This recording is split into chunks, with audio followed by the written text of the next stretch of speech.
Galaxy A36 5G.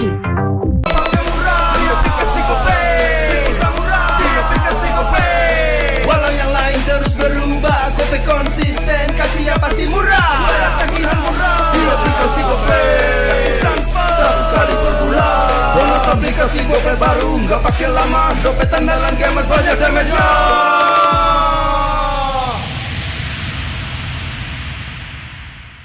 Level up bareng Special Edition Good Day dan MPL. Temukan kode unik, lalu scan QR-nya. Buat kumpulin Diamond Mobile Legends yang banyak dan menangin juga skin kerennya.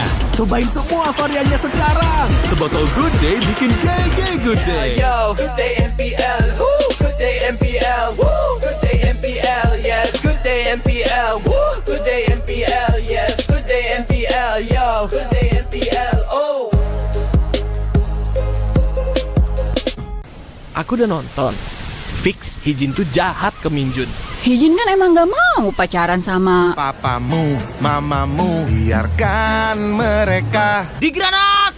Boom! Ya, gue kena ghosting. Terus ditinggal nikah sama Hijin. Padahal mereka udah cium. Anak yang nakal, saatnya kau dan aku.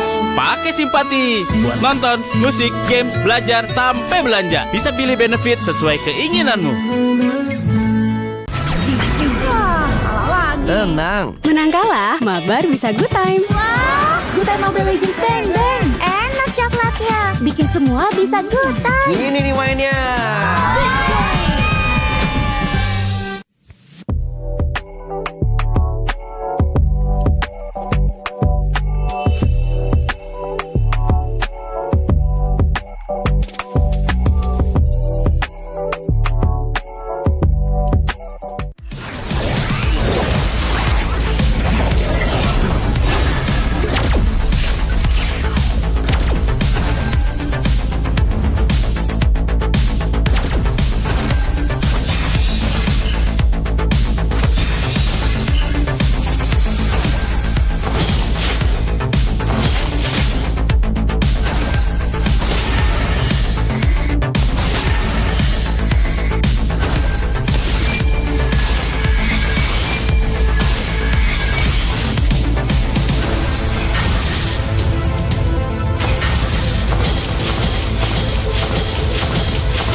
Mode baru, One vs One, segera hadir di Mobile Legends Bang Bang. Di mode One vs One, dua player akan bersaing mendapatkan jumlah kill atau menghancurkan turret lawan lebih dahulu. Event prediksi juga akan hadir bersama mode ini. Player dan penonton bisa memasang prediksi untuk memenangkan koin prediksi seru. Mari, pelajari lebih lanjut tentang mode baru ini. Ada dua cara untuk memenangkan pertandingan mode One vs One. Cara pertama adalah mendapatkan 3 kill dalam batas waktu pertandingan.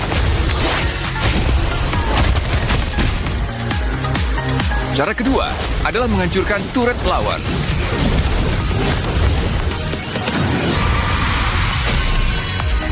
Event prediksi seru 1 vs 1 akan hadir bersama mode ini. Di awal pertandingan, player maupun penonton bisa menggunakan koin prediksi seru 1 vs 1 untuk memasang prediksi pada hasil pertandingan. Sistem juga akan menambahkan sejumlah koin prediksi seru 1 vs 1 ke prize pool untuk kedua belah pihak. Semua koin prediksi seru di prize pool akan dibagi rata untuk para pemenang.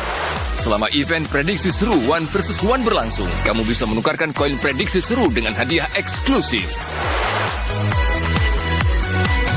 Pakai hero yang cepat membersihkan gelombang minion atau punya damage burst besar di mode ini. Dorong gelombang minion ke turret lawan dengan cepat untuk terus memberikan tekanan, sekaligus mengurangi HP turret dan HP lawan. Map 1 vs 1 juga memiliki semak-semak dan creep. Mendapatkan creep di jungle memberikan keunggulan gold. Manfaatkan semak-semak untuk bersembunyi dan lancarkan serangan kejutan. Mode 1 vs 1 segera hadir. Kumpulkan penonton dan berjuanglah meraih kejayaan.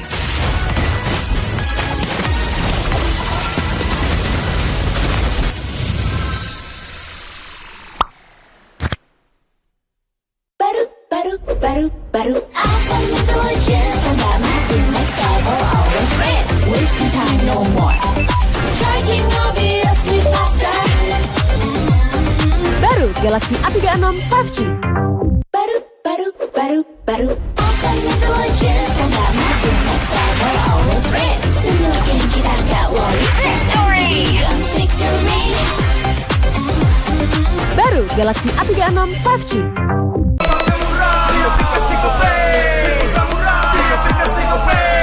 Walau yang lain terus berubah, Gope konsisten, kasihnya pasti murah.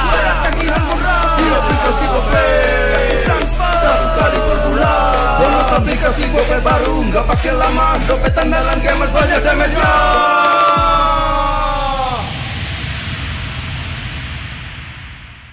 Level up bareng Special Edition Good Day dan MPL. Temukan kode unik, lalu scan QR-nya. Buat kumpulin Diamond Mobile Legends yang banyak dan menangin juga skin kerennya. Cobain semua variannya sekarang. Sebotol Good Day bikin GG Good Day. Yo, good day MPL, woo, good day MPL, woo, good day MPL, yes, good day MPL, woo, good day MPL, yes, good day MPL, yo, good day MPL, oh. Aku udah nonton. Fix Hijin tuh jahat ke Minjun. Hijin kan emang gak mau pacaran sama Papamu, mamamu, biarkan mereka. Di granat!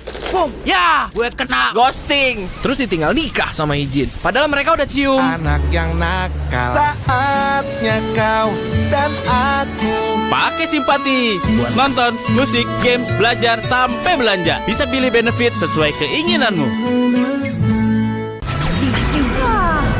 Tenang. Menang kalah, mabar bisa good time. Wah, good time Mobile Legends Bang Bang. Enak coklatnya, bikin semua bisa good time. Ini nih mainnya.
Mode baru One versus One segera hadir di Mobile Legends Bang Bang.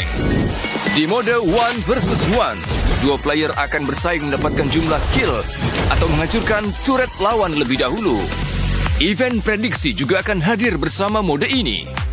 Player dan penonton bisa memasang prediksi untuk memenangkan koin prediksi seru. Mari pelajari lebih lanjut tentang mode baru ini.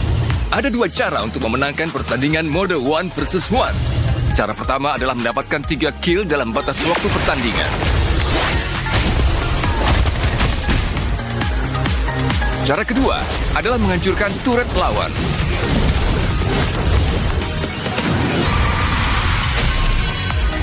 Event prediksi seru One versus One akan hadir bersama mode ini. Di awal pertandingan, player maupun penonton bisa menggunakan koin prediksi seru One versus One untuk memasang prediksi pada hasil pertandingan. Sistem juga akan menambahkan sejumlah koin prediksi seru One versus One ke prize pool untuk kedua belah pihak. Semua koin prediksi seru di prize pool akan dibagi rata untuk para pemenang. Selama event prediksi seru One versus One berlangsung, kamu bisa menukarkan koin prediksi seru dengan hadiah eksklusif.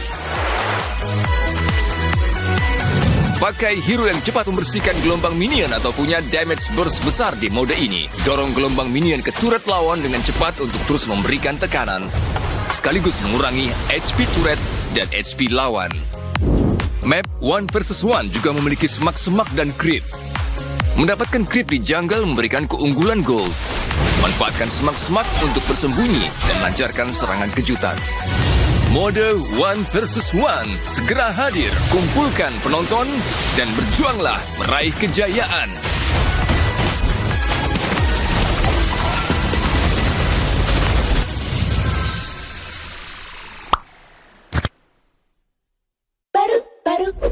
Baru awesome intelligence. Stand my next level, always rest. Wasting time no more.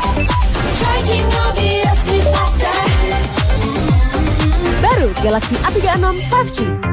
Baru awesome intelligence. Stand my next level, always rest. Semoga kita gak worry. Victory, guns victory. Baru Galaxy A36 5G.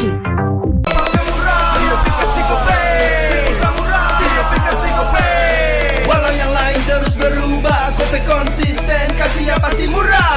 Tagihan murah di aplikasi Gope, transfer 100 kali per bulan. Download aplikasi Gope baru, nggak pakai lama. Dompet andalan gamers banyak damage-nya.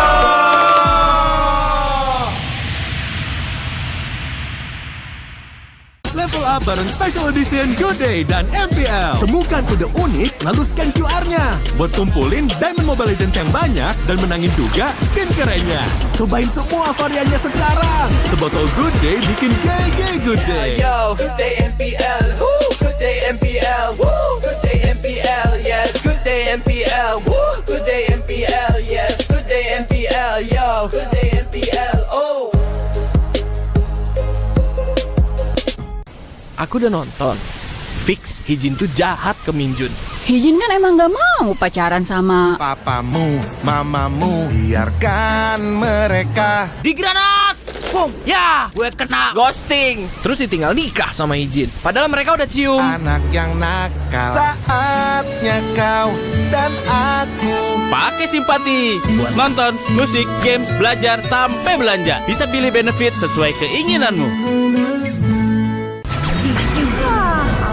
Tenang. Menang kalah, mabar bisa good time. Wah, good time Mobile Legends Bang Bang. Enak coklatnya, bikin semua bisa good time. Ini nih mainnya.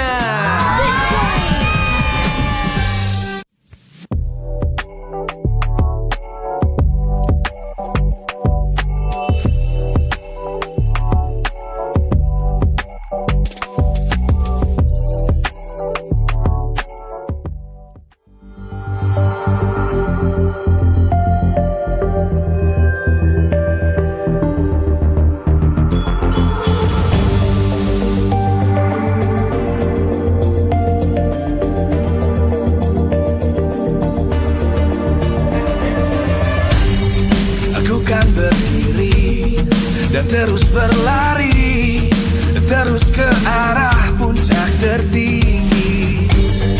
Ku takkan berhenti, hanya hanya sampai di sini. Kemenangan abadi menanti. You know we won't miss if we unite our focus. And if you haven't noticed, we all live. Nyalakan apimu, hadapi semua tantangan, hadang semua serangan, jatuh bukan halangan. Bakar semangatmu, janganlah engkau menyerah. Kita akan buat sejarah. We all this, we won't miss. We all this, we won't miss. Saatnya beraksi, jalani ambisi. Aku kan menyawakan hari ini. You know we won't miss if we unite our focus. And if you haven't noticed, we all live. Nyalakan apimu, hadapi semua tantangan, hadang semua serangan, jatuh bukan halangan. Bakar semangatmu, janganlah engkau menyerah. Kita akan buat sejarah. We all this, we won't miss. We all this, we won't miss. We all this.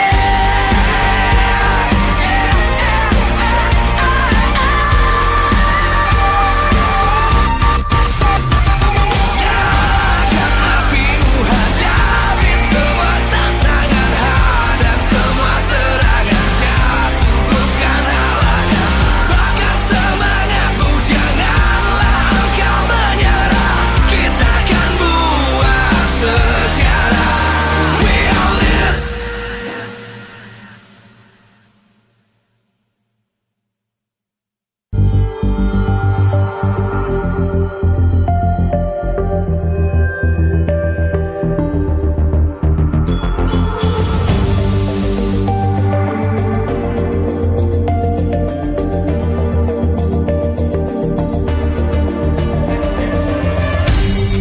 Aku kan berdiri dan terus berlari, terus ke arah puncak tertinggi. Ku takkan berhenti, hanya sampai di sini. Kemenangan abadi menanti. You know we won't miss if we unite our focus. And if you haven't noticed, we all live. Nyalakan apimu, hadapi semua tantangan, hadang semua serangan, jatuh bukan halangan. Bakar semangatmu, janganlah engkau menyerah. Kita akan buat sejarah. We all this, we won't miss. We all this, we won't miss. Saatnya beraksi, jalani ambisi. Aku kan menyawakan hari ini. You know we won't miss if we unite our focus. And if you haven't noticed, we all live. Nyalakan apimu, hadapi semua tantangan, hadang semua serangan, jatuh bukan halangan. Bakar semangatmu, janganlah engkau menyerah. Kita akan buat sejarah. We all this, we won't miss.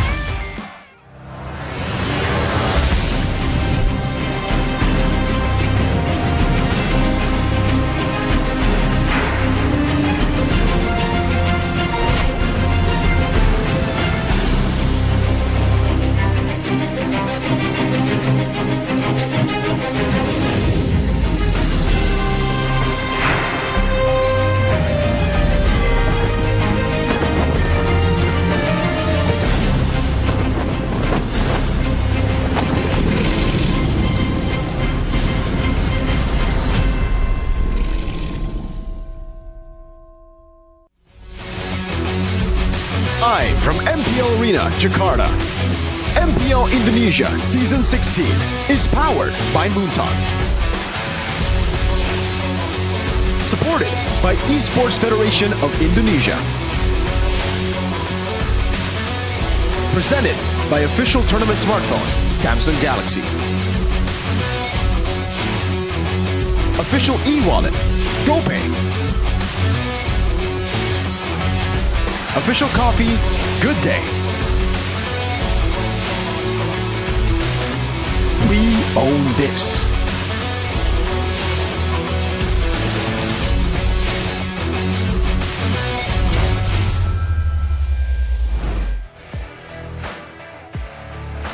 Udah mulai ya?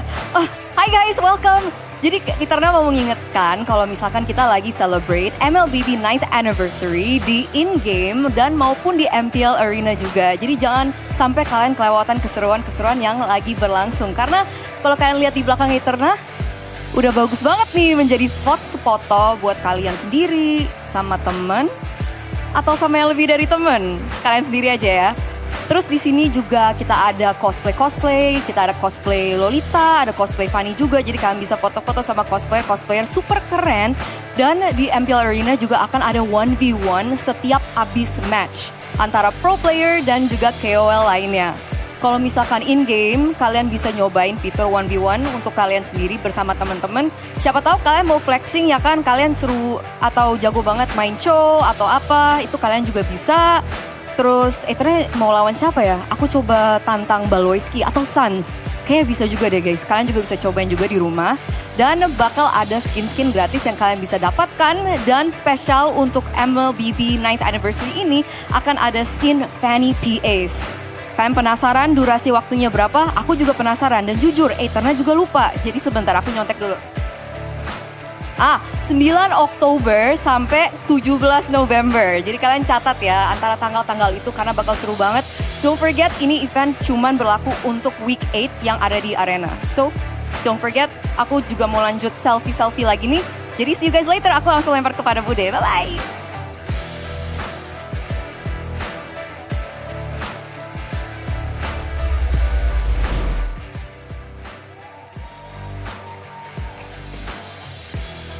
MPL Arena akan kembali menjadi panggung bagi 9 tim yang akan beradu. Minggu ke-8 akan menjadi minggu penuh pengharapan, di mana babak playoff sudah di depan. Sehingga kita harus melihat semua tim berjuang lebih keras lagi. Dan di sini Bude Clara mau mengingatkan bahwa minggu ke-8 akan menjadi minggu yang berdarah. Kita akan melihat bagaimana potensi-potensi juga dari tim-tim yang akan berjuang. Karena banyak sekali pertanyaan di luar sana. Apakah tim mereka akan masuk ke dalam babak playoff? Dan bagaimanakah skenario agar tim-tim favorit mereka bisa mengamankan tiket playoff? Tiket playoff hanya tersisa untuk 4 tim saja. 2 tim sudah mengamankan spot mereka di ajang playoff. Tapi bagaimana dengan perjuangan tim-tim lainnya di minggu ke-8, minggu yang berdarah? Mari kita cek bersama-sama. Dan kalau kita membahas tentang possibility yang ada, tentu saja kita tahu bahwa RRQ, the king versus everybody is real. Karena mengingat RRQ, jika mereka menang melawan alter ego nantinya di hari Sabtu, ini akan membuat banyak sekali skenario. Karena otomatis tim-tim harus berjuang untuk mengumpulkan 9 poin untuk bisa masuk ke dalam babak playoff. Dan membuat peluang Geekfam semakin mengecil. Lalu bukan hanya Geekfam saja dengan peluangnya semakin mengecil, namun dari Navi pun akan masuk ke zona merah. Tapi jika alter ego menang, tim-tim lainnya mereka hanya membutuhkan 8 poin untuk masuk ke dalam babak playoff. Jadi battle antara RRQ dan juga tim alter ego akan menentukan nasib bagi tim-tim lainnya nantinya. Karena benar-benar semua skenario akan dimunculkan di sini. Dan jika mengingat alter ego bisa menang melawan RRQ, otomatis EVOS dan juga Dewa United, mereka hanya membutuhkan 1 kemenangan saja untuk bisa mengamankan tiket babak playoff. Dan melihat banyak sekali possibility yang terjadi di antara Mats, RQ dan juga Alter Ego itu akan membawa nasib semua tim. Kita akan melihat bagaimana persaingan semakin ketat di MPL Indonesia Season 16.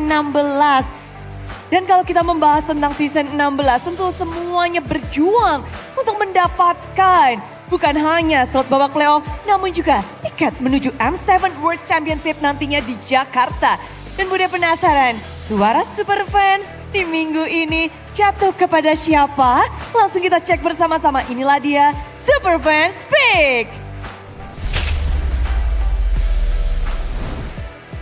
Dan untuk Super Fans Pick minggu ini, Dewa United mereka akhirnya menggeser Onyx dan menggeser RRQ. Mereka menempati posisi pertama, RRQ digeser ke posisi yang kedua.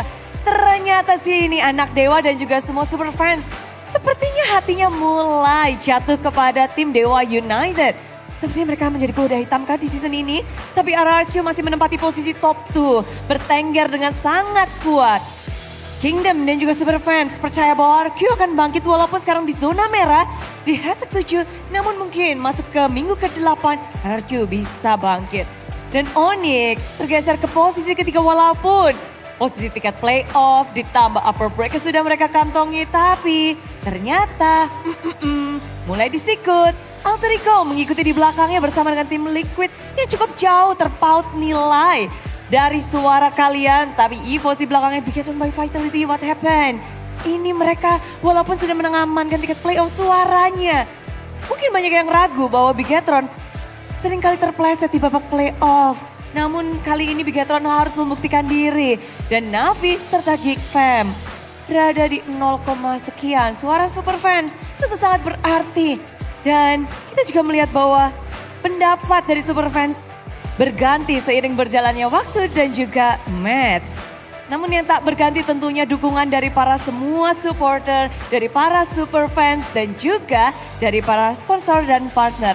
Karena acara hari ini begitu meriah. MPL Indonesia Season 16 powered by Moonton, supported by PBSI, presented by official turnamen smartphone Samsung Galaxy, official e-wallet GoPay, official dari Coffee Good Day, dan partner ini sports ada Simpati, Dunia Games, Games Max dan juga Good Time. Tak lupa advertiser kita Kacang Sukro dan juga Yoritos.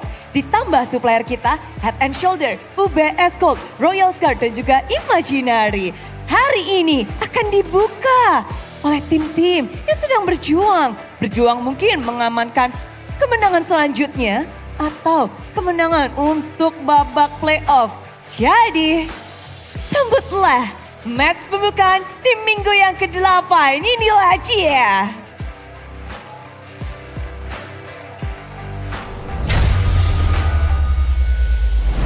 Staffa and Dodo here to recap and wrap up week 4 of MPL Malaysia Season 16. Now that it's been a couple of weeks, I want to talk about how teams have been adjusting to the Project Next update. Specifically, I want to highlight the importance of balancing meta and counter picks alongside team identity, player comfort, and flexibility. Starting off, Vamos would try to counter SRG's meta by stealing away Innocent's Bane gold lane. But SRG were literally the pioneers of this meta, so they instantly locked in the Brody counter pick, which ended up being a perfect choice because this is a marksman hero that can very early poke out the Bane, dive for straight up trades, and also take control of the lane due to his extended range and his ability to move while auto-attacking. By using all of this information against Natko, who is less experienced on the hero, Innocent was able to get a very early kill and accelerate the game state by taking much of the tower very quickly in the game. SRG are not completely infallible though. In their Game 2 versus GMXK, they would try to play Diroth and Obsidia side lanes. And while Cram is normally used to playing Diroth, the current SRG's team identity makes this very difficult to execute. Normally, if Cram were playing a Lapu Lapu or an Esmeralda, he'd be able to survive this no issue and buy time for the rest of his team. But because he got picked off straight away, and Innocent got run down by Munster in the base, SRG's lack of completeness in their draft started showing itself and allowed GMX to actually take a game off the Red Giants. This showed Innocent was not comfortable on Obsidia, and the hero didn't really suit SRG's gameplay identity. In comparison though, a team like Homeboys and a player like MelQT is known for single target shred and pick off. We can see here in this turtle fight between them and Todak, they use their skills to split the fight in half, wait for cooldowns and resources, especially CC, to be wasted, keeping MelQT at a safe distance, after which he can pick off Fondir and even chase down Dreams with the Hunt of Bone to pick up very early Skypiercer stacks and get Obsidia farmed early. Homeboys were also able to demonstrate the importance of flexibility and hero pool when Monster Vicious tried banning 5 different roam heroes against Daniel, and he was still able to pull out the Kaja to make the game-winning play at the end of Game 1 to save MelQT from being dived by a hard-guarded Uni to get the shutdown and close out the game. There were also cases of multiple gold laners trying out Fighter gold lane and being either good or not so good with it, such as in this case of Jom waiting in the bush for 10 seconds in the turtle fight instead of being the secondary frontliner that he is meant to be for Team Ray. Put all of that together and you can see how important it is to have a balanced draft that is suited for your squad both in MPL and in pubs. That's all for this week's recap. See you guys next time.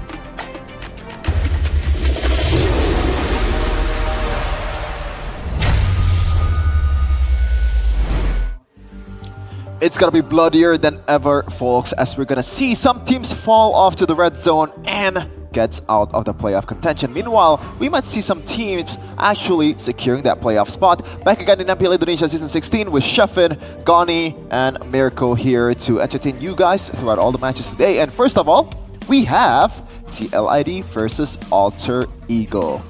It's gonna be very, very entertaining, right? TLID, they're in a bit of a slump this season, but perhaps they might shake things up here with a nothing to lose mentality.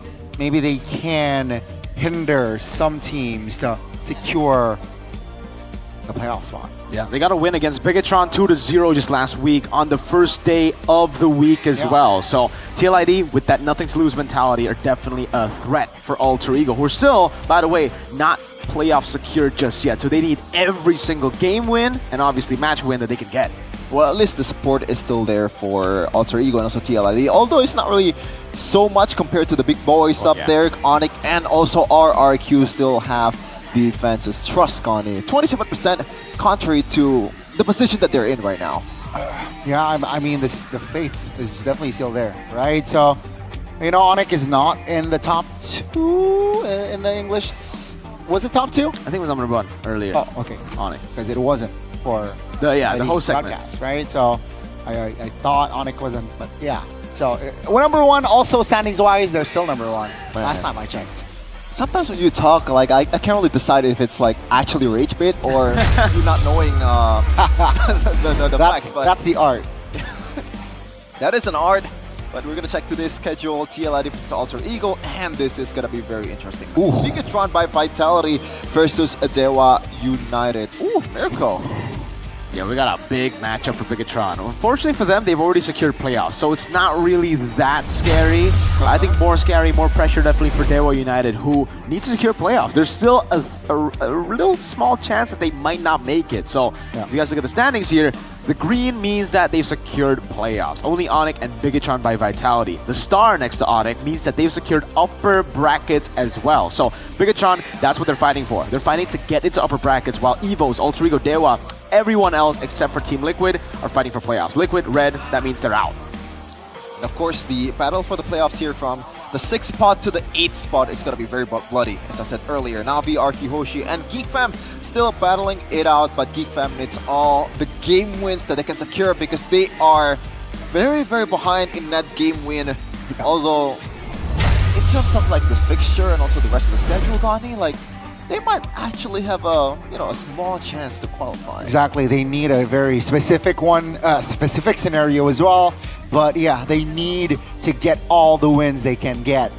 I gotta ask though, if Bigatron wins this match, does this mean they have secured upper bracket? Okay, so they need 11. Or yeah, I believe so. So a few more wins. A few more wins. We're gonna take a look at one of the Alter Ego's rising star. I gotta say, it looked really, really bad to start off the season for Yazuki. The Yusung Chin was really, really bad. Probably one of the worst they've seen this season. The fighting was pretty good, but the progression, Mirko, is there. Yeah, I really like the progression. I don't know what has been done behind the scenes, but I guess we can credit it to Zephyr and Styx, right? Because when he joined, like you said, like Sheffin said earlier, he was really good on mechanical heroes, but whenever he needs to play it a bit slow, whenever he needs to, make those like crucial decisions in the game itself to pull back or, kite back, it just doesn't happen a lot. He's kind of an all-in player. Over the course of like the last 2 weeks, though, he has improved so much. On the Yi Sun-shin, he's been splendid. More times we see him make the right move, make the right decisions across the board, but the statistics hasn't really changed that much, just because he had a really bad start to the season, man. The first few matches he played were losses. It was long games as well. Rin was the better option at the time. Right now for Alter Ego, though, I think they found their best 5. Yeah, for sure. And I think the difference, I think we all know at this point, right? The main difference of Rin and also Yazuke is that Fanny Pick Gani. Fanny Pick allows Alter Ego to be more flexible on the drafts as well. So, yeah, it will be a very interesting bout indeed. But, TLID, Beibuki. Your favorite player, Gani? I've said my 2 cents about Beibuki, and I still stand by that. What was it? Check Mirko's, Damn, hey, free publicity. Check out the mere recap. But yeah, well, Kabuki, he's been very mid, is I guess the take here for Gani, right? He just doesn't have a lot of impact in the game, and unfortunately for him, that's kind of true. It's when the team does well, he does well. When the team doesn't, he doesn't. It's kind of like, all right, it really comes down to the trio mid, and it's unfortunate sometimes just because obviously your trio mid loses out so much that you can't really perform as a gold laner. That happens a lot for him. But on the other side, we have Arfi, who's just very, very consistent, very reliable, stable player for Alter Ego that has really helped the rest of the team. Back in the day, they had Highs, kind of like a go big or go home player, big gamble. Here, he's just a consistent investment, right? When you have a gold laner like Arfi, especially on a signature pick like Granger, he'll be able to farm up, he knows when to rotate, he knows how to play from the back. No flashy moves, but he's consistent, he's just stable. It's not much, but it's honest work. Is Arfi's maybe motto here. Right now, he's a Granger merchant, though. To be honest, that might be true. The Savages are there, the Maniacs are all there, but it's mostly Granger. But Alter Ego Esports, they're looking to secure their spot in the playoffs once again this season with Nino, Yasuke, Hijume, Alec, and also Arfi in the gold lane. No changes here for Alter Ego, especially after they have found their groove. Will they be able to continue their positive trend and solidify themselves in the standings? Ladies and gentlemen, this is Alter Ego Esports. Alter Ego Esports, a shaky mid-season. And so, I think coming into their own with the patch, the early game dominance that we've been seeing, that one-dimensionality has actually made them stronger after the patch. They'll be looking to get the early game up against Liquid. Hopes are lost for TLID, but they're looking to drag their arch enemies to the red zone here with Aran, Joe, Yehezkiel, Weedy, and also Baibuki on the gold lane. Will they be able to at least stop the momentum that Alter Ego is trying to create? Team Liquid is looking trickier than ever. With Kabuki leading the pack, they're looking to grab the wins. This is Team Liquid ID. 1-12 in the standings. Out of the playoffs, but that could be the reason for their rise. No pressure. They are our Indonesian representatives for the SEA Games for ISF. I really hope they'll be able to get momentum from the last few matches that they will play in MPL. A good TLID team is always welcome in MPL Indonesia, and it made the scene better, but the brains behind the operation here from both teams, Saint DeLucas and also Facehugger, has tasted the grand stage of M6 finals, but they are here right now, down in the dumps. Meanwhile, it's Sever and Styx, which has done an amazing job so far for Alter Ego. You mentioned it, right? I think they're consistent as well. I feel like as a coaching staff here, their job is not done. It's far from done. We mentioned that they're not particularly safe.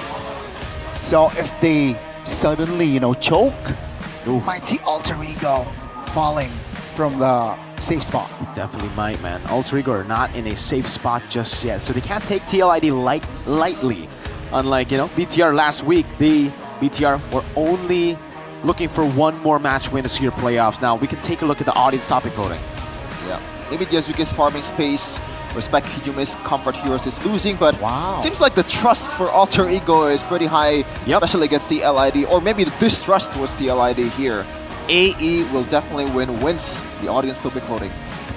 Yeah, I think right now, on paper, this is a very easy matchup for Alter Ego. They've been able to dominate the early game against everyone, even top teams, top contenders. TLID, a team who's been very shaky in the early game, should fall towards Alter Ego. But for some reason, we've heard, some talks in the back rooms here about TLID, about their form, about Joel being really, really good from a certain professor. Wow. So we can always hope that TLID can bounce back here. The obviously first picker, red side, pretty bad rates there. Alter Ego should have a really good, was it blue side? Yeah, it was blue side. There you go. Again, it really just shows how Zephyr is able to control the drafts with Prio. He doesn't do anything too crazy. There are no Octa picks for Alter Ego. But that's what makes him so difficult to draft against sometimes, especially for the lower tier teams. They just lose out on the Prio. Seems like, though, the number-wise doesn't really favor the Alter Ego side, right? They're below 50%, so maybe they are in a territory that they are not really liking. So let's see, right? Will they be able to increase that number, or perhaps TL will be able to capitalize on that second pick weakness, quote-unquote? Gotta be honest with you, I'm trusting TL a bit more this time against Alter Ego. Because the kind of a gut feeling. You have a gut feeling. Yeah, there? gut feeling, but the momentum too. I know that the win against Bigatron was, they set it in the stage, right? Bigatron was literally experimenting with the draft, but nonetheless, the way they execute was pretty darn good. And the lose against EVOS too is not really that bad either, as we're gonna play the Broken Walls here. See if it favors any of the team particularly. Yeah, Broken Walls has been kind of like a, I don't think there are many changes for Broken Walls, more so for the expanding rivers, even flying clouds, and obviously the dangerous grass having the most impact in the game. Well, let's get straight into the draft. Broken Walls it is. Better kite ability around the neutral objectives, more angles of attack for assassins. Uranus banned away by TLID. So not a whole lot of respect for the Arla, and the Yisun Shin comes around. Alter Ego with respect to Joe on the Yisun Shin. Zushin still on the board here if TLID wants to go that route. And keep in mind, right, Wady really likes the chip. And maybe, just maybe, we might see that later on. Alter Ego with the Zushin pick. Oh, yeah, chip is banned. Yeah. So yeah, what's the response here for Alter Ego with the Zushin pick? Will we see a Fanny here in our opening game of Week 8? It's already banned, but Kimi will be the option here, the usual standard, I guess, counter towards the Jushin. And it also opens up a fighter gold lane angle. Although you don't have the Yisun Shin, you still have that kind of like scaling mid laner in the back line. And it gives you some kind of like comfort in the late game. And followed up with the CC. Once again, this is Flex Miracle. Yeah, this is... Whoa, Arlet Fredrin with the Juicin too to supplement the Arlet even more. But yeah, for Alter Ego, the fact that they pick up the Kimi here is really, really good, because this is kind of like an alternative to Yisun Shin. Usually want to pick up a CC gold or a fighter gold, or if you flex the CC, you need a marksman somewhere else. Usually it's the Yisun Shin, but with the Kimi here, I think they already have enough range to pull it off. It'll be a bit less powerful, I guess, compared to just having the Yisun Shin and the Kimi. But it'll be the Hayabusa first, so they want to flex the CC all the way to the end. Now, do TLID bite on the bait and still ban out the Phobius here? Because if they have Phobius and CC up against the Fredrin and Arlet, that's a really good combo to have. I think it's automatically, right? There's no way Phobius will get left to open for Alter Ego here. Thing is, TLID might think, all right, no, there's no way you're going to pull off the CC Gold with just a Kimi in mid. You need a Yisun Shin for that, right? So it's a mind game for both. If you let the Phobius open, there's a possibility, but if you don't, you have one more ban to go for here to limit the other picks. But bold move, Hayabusa into a Fredrin. It seems like Alter Ego. They will respect the helper. Yes, sir. It's only been played by Baloyski and Mueza, but if you look at when they play it, it's always with a Juicin and a Fredrin. When you have these two utilities, you can go for damage dealing in the roam position. Arlet already a carry, the gold lane, but they need something more, and it usually is the Hellcurt. I think it's the only viable assassin pick for the roam right now. That is true now for Alter Ego. Oh man. Yep. I'm a bit conflicted about the choice for... I'm still convinced that TC will go to the gold lane, by the way. So I'm too stuck up on like who's going to be filling out the XP lane. I'm thinking something like a glue that can punish the frontliners of TLID, but that is if the CC gets flexed. Yeah. Because so far, the only team that has picked the fighter gold without the Yisun Shin is only Bigatron. Yes, sir. Exactly. Very difficult to pull it off. They're going to ban out the Hilda here to give more safety and perhaps to make TL think about the CC XP to let go of the Phobius. And Phobius, Glue, Lapu, all up for grabs if Alter Ego want to go for the CC gold. Flex it all the way to the end here. I think the best choice would be Gatot first, right? Like, pick that up first, and then you flex the CC all the way. You pick up the Phobius or Lapu or Glue, like you mentioned later, last pick, just to keep TLID thinking all the way to the end. Or Hylos. Hylos is also a viable option. But yeah, let's see if they want to have more crowd control. I think Gatot is definitely... Wow. There you go. Again, has CC, but no clear direct damage It's our showtime. with the Kalea pick. Yeah. So this means Alter Ego will definitely be putting the CC in XP. They're not going to be flexing it again without the Yisun Shin. Very difficult, right? Because if they still decide to go Phobius or Lapu Lapu, that means they won't have any insta-kill options. I don't think not having that insta-kill option is the the nail in the coffin for Alter Ego. I think they can still pull off something like a fighter gold, but let's see that. I'm not really sure if the burst combo is the best choice either, because they're kind of lacking in frontline here, Alter Ego. Exactly. That's why you need the frontline burst if you go Kalea, because like you're gonna lose out in the frontline battle, especially with the CC and XP. Gatot will come out on the other side, by the way. I don't know what Alter Ego want to do now. Is it a Lunox goal? Is that what they're looking for right now? Beatrix looks horrible against an Arlen and Gatot Kacha. Yeah, the best choice is Lunox. But, well, sure, they have enough physical damage. CC and Hayabusa, they only have a Kimi. But then, yeah, like you said, the front line is just not present. Or do they want to prolong the CC with something like a Ruby? I think Alter Ego overthought their drafts by a lot, dude. Like, I don't see the angle here. They're confused as well, I think. You know, they're still thinking all the way to the end. Usually we see last picks and it's already kind of... Alice, go. I don't see the combo. Unfortunately, I do not see the vision, but I hope they prove me wrong.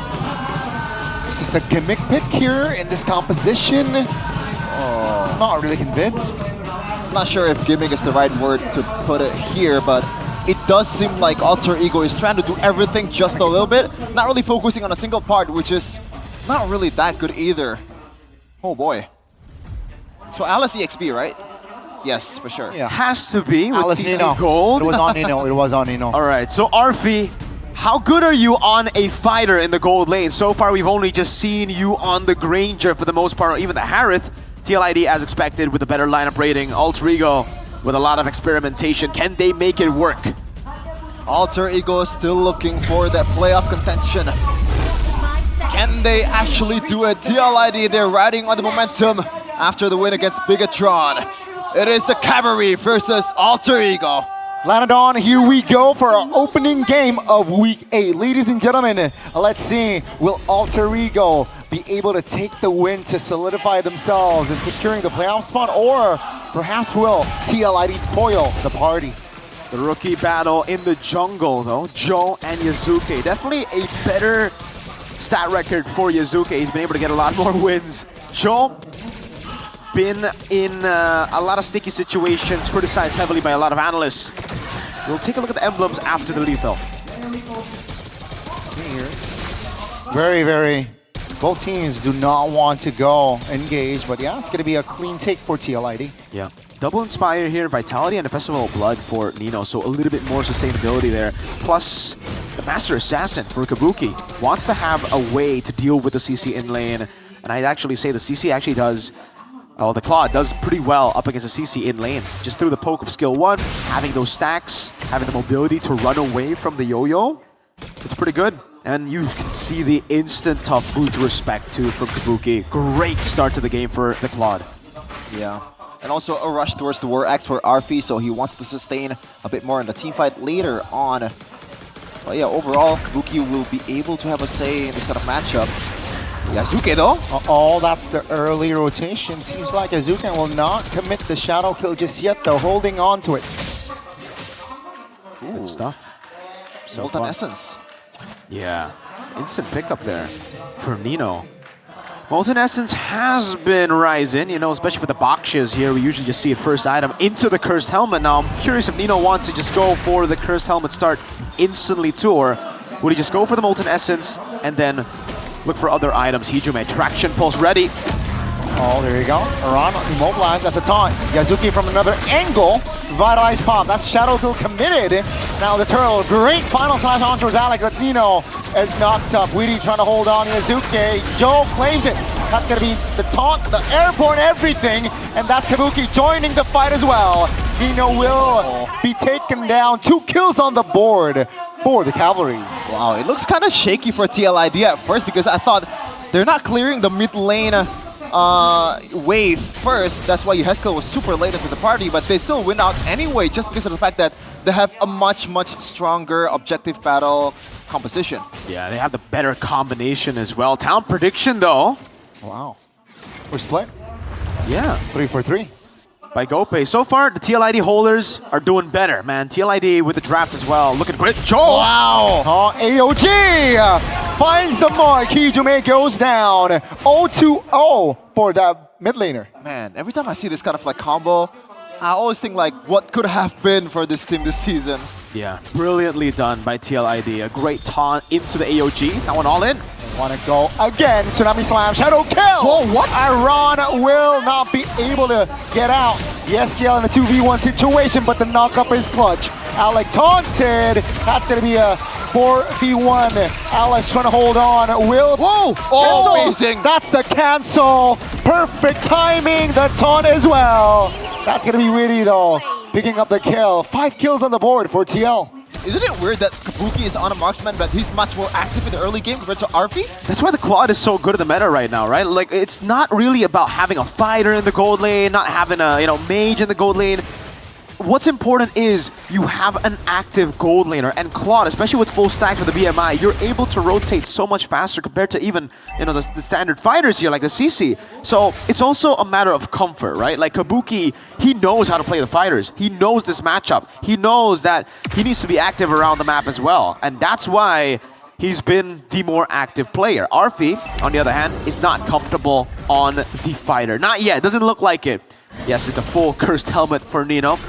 So, yeah, they are behind though. Nino? Whoa. Well, Nino, all alone, isolated. What? Taunt, everything. The zone from TL is too much. Nino now.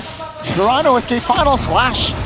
Has the immune for now. That's going to be Joe claiming the second turtle though. Oh my lord. Great taunt. Nino taking everything. Finally, he goes down. What? No compensation whatsoever.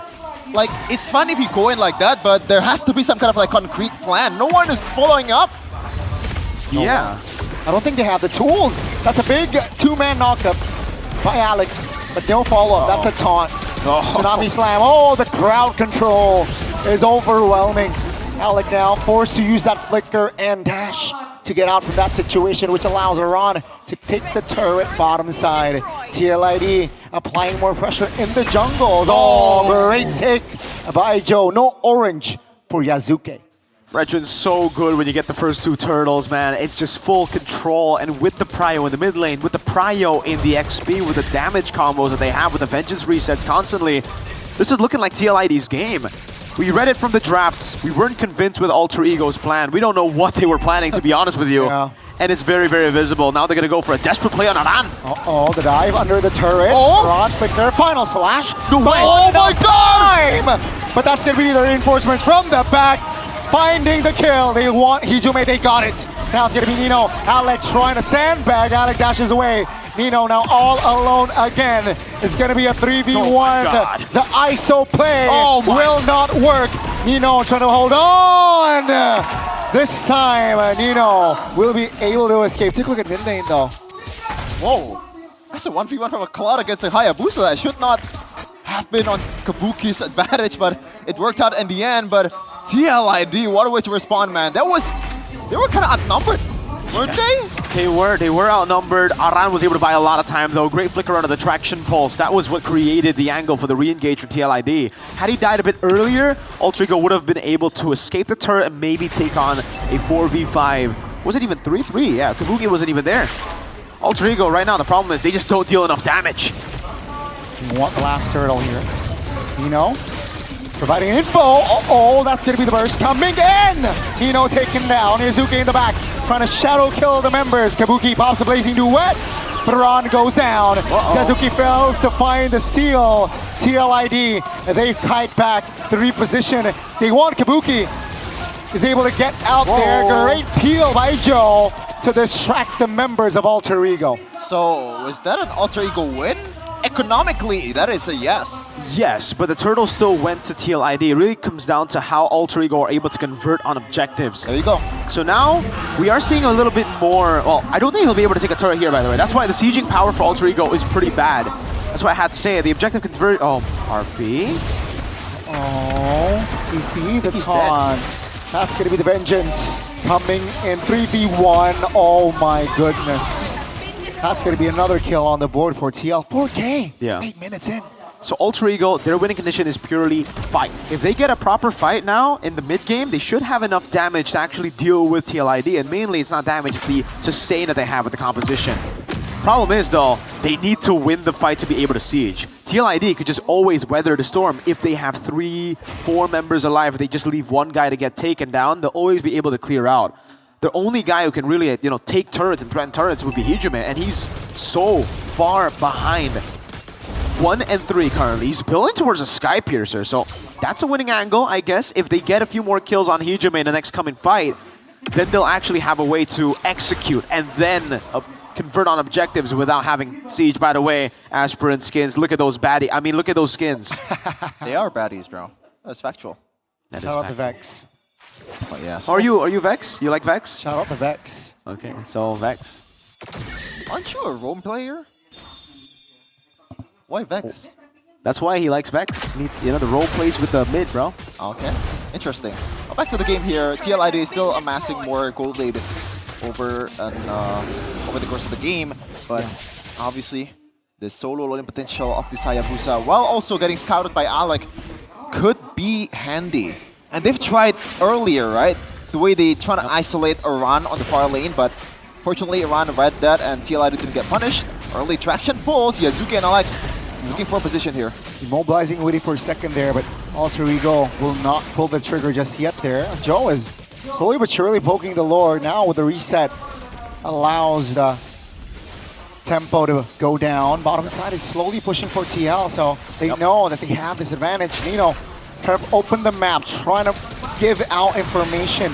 That's the final slash, that's the flicker. AOD doesn't land it. Nino to the front side. Oh, Yazuki finds an angle. That's going to be Hijime going down first. RP will not be able to survive, but the Fred goes down. It's a 2-for-1, but TL has no jungler. Oh, they still want to go for it. Ron. Yazuki, Tsunami Slam. Ron finds the perfect final slash and the kill. Ron showing up to the party. TLID. Where has this TLID been over the season?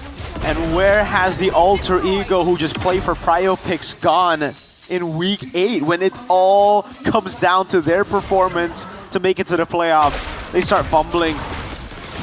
They had angles, they had avenues to just go for what's Prio, right? Like if they want to go for CC in the XP, they still could have. The Gatot was left all open. TLID were literally just reacting. They were shocked probably that, Gatot was open. And now we see that TLID are definitely reaping the benefits. Game back by Gope. Throughout MPL Indonesia, Season 16, the Kalea CC combo, the Broken Walls map has maintained a 75% win rate from a total of 4 picks. That's not much of a sample size, dude. Okay, no, like the Kalea CC, I think we have to take a look at the entire thing, because usually it's Kalea CC with Lunox or something. It's like it's a classic Dewa United combo. It's usually combo with something that can insta kill. It's not just Kalea CC. That's statistics out of context. That's interesting indeed. That's a taunt on towards Alec. Fuki in the back. Nino taunted Yazuki. Master give out damage. That's gonna be Hijome going down. Yasuke finds a kill, an important shutdown. And TLID, they lost 2 important members. That's gonna be the 3rd member down. What? The offense is questionable. I would love to see a camera on Saint Lucas and Facehugger. I believe they are face palming right now. This is why I can't really, when you've been trying to glaze TLID where they've been, I think it's not really them. Right now, we're seeing proper TLID Season 16, They're just going in randomly, a lot of miscoordination.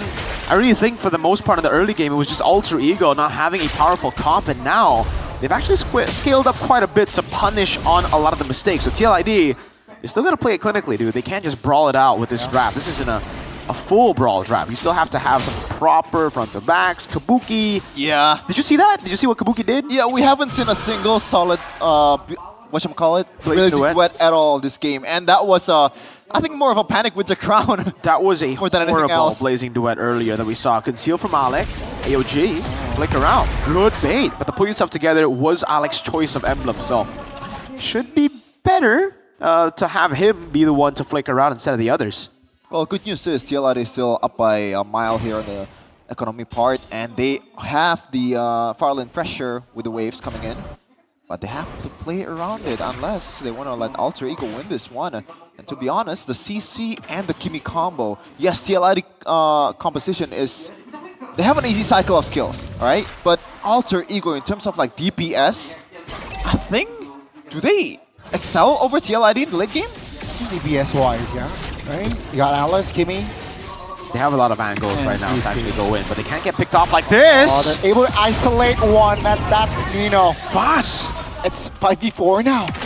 So definitely with their man advantage, Alter Ego, their angles to perhaps look for a steal is decreased. And that will be a free lord. Will they set a cheeky setup in bottom side there? I don't think they have the insta-kill. That's true. So it's like you get lifted up to a shadow kill and TLID just go, okay, you've wasted a few resources, cool. Whoa! Great read. Great read. I think initially it was out of range though. So the flicker was late anyways. It was, yeah, I guess it looked cool. Well, at least Hijime is trying to play safer right now because so far he's been picked off 5 times already. Yeah. Oh man, and he has a Sky Piercer, by the way. 0 stacks on that thing. He ain't piercing nothing. He ain't piercing nothing. Definitely not the Sky. Nino is going to try to look for the clear here. They do have 2 waves, but it isn't really pushed in properly yet. They'll just use 1 wave now. Mid lane, unable to get it. Yeah. With this economy though, I think they have an end angle. Let's see though with a turret top lane taken down. Oh, that's going to be SQL receiving a lot of kills. That's a taunt, an important one, but that's a cancellation. Now Yasuke stuck, isolated, and will be taken down. It's a 1-for-1, but it's just their own for that jungler. They have clear. Seems like Alter Ego will be able to defend their remaining 2 turrets. So boys, when you have an assassin, the objective is not just to flank, but also survives after you try to deal damage towards the enemy. Oh, Kabuki! Kabuki finds the blazing duet towards the back. That's going to be Alec very low, not be able to take him down just yet though. Nino very low, take him down. That's a knockup by Zushin. Yes, Kel claims the double now. Alec and Hijime trying to hold on. Yasuke will be up in 5. That's going to be Alec though eliminated as the minion is up in time and Yasuke joins the fight. Now, the duo, Hijime and Yasuke, trying to clear the top lane as they will have to delay 10 more seconds. Is there enough time? Oh, there's still some waves here. Joe goes in. The SK also Crimson Beacon. Shadow kill on towards 1. That's going to be the main base open and exposed. TLID will take the first game in this best of 3. All right. That was decent from a 9th placer of MPL Indonesia since 16. And that was horrendous for a team who are 4th place in MPL Indonesia Season 16. TLID, they get the win here, possibly another upset on day 1, just like they did against PTR last week on the same day. 1-0 start with a draft that really just didn't overcomplicate itself versus Alter Ego, who wanted to get the experimentational picks in. it's not even like. Hey. I don't think that's correct either, right? It's not experimental. Well, at this point. I understand. Why? Why is it not? I mean, it's week 8, brother. That's true. I understand you don't put all your eggs in one basket, but what the heck is this composition? I understand that the alternative for Yi Sun-shin is the Kimmy, right? If you don't get the Yi Sun-shin, then you need a Kimmy, you need a marksman somewhere on the map if you want to pull off a CC Gold. But also, not like that, right? I don't really like. I don't understand the Kalea. Yeah, that Kalea was the most like, huh, kind of pick there. But I guess it is what it is here. Alter Ego. This doesn't really impact the standings. It just impacts them right now. They might not make it to playoffs now. Alter Ego. Yeah. With a loss here and then with their form going down, losing RQ tomorrow means that some other teams can climb up. They can climb up, but right now the tally of the wins of Alter Ego is already on 7, right? And Navi, the 6th placer right now, is already on 5. To put into perspective, Geek Fam can get 7 by the end of this week. Which is... Oh, sorry, by the end of the season. So if Alter Ego continue to lose all their matches, if they keep on playing like this, I don't think it's a far-fetched idea. Yeah. I don't think it's a reach. And the worst part is, this is TLID, the 9th placer. Exactly. You're supposed to have an easy win on them. But if this is gonna be the outcome... Say that to BTR. I mean, you're the one that should say that to BTR if you haven't already. You're the second placer, by the way. They secured playoffs, so it's all good. This Alter Ego, though, have not secured playoffs. So, dude, just go back to what's, like, simple. I don't know why they're overcomplicating their own draft. It's almost like, yo, guys, this composition has worked for us last week. We only lost to Dewa United because, obviously, they are a good team.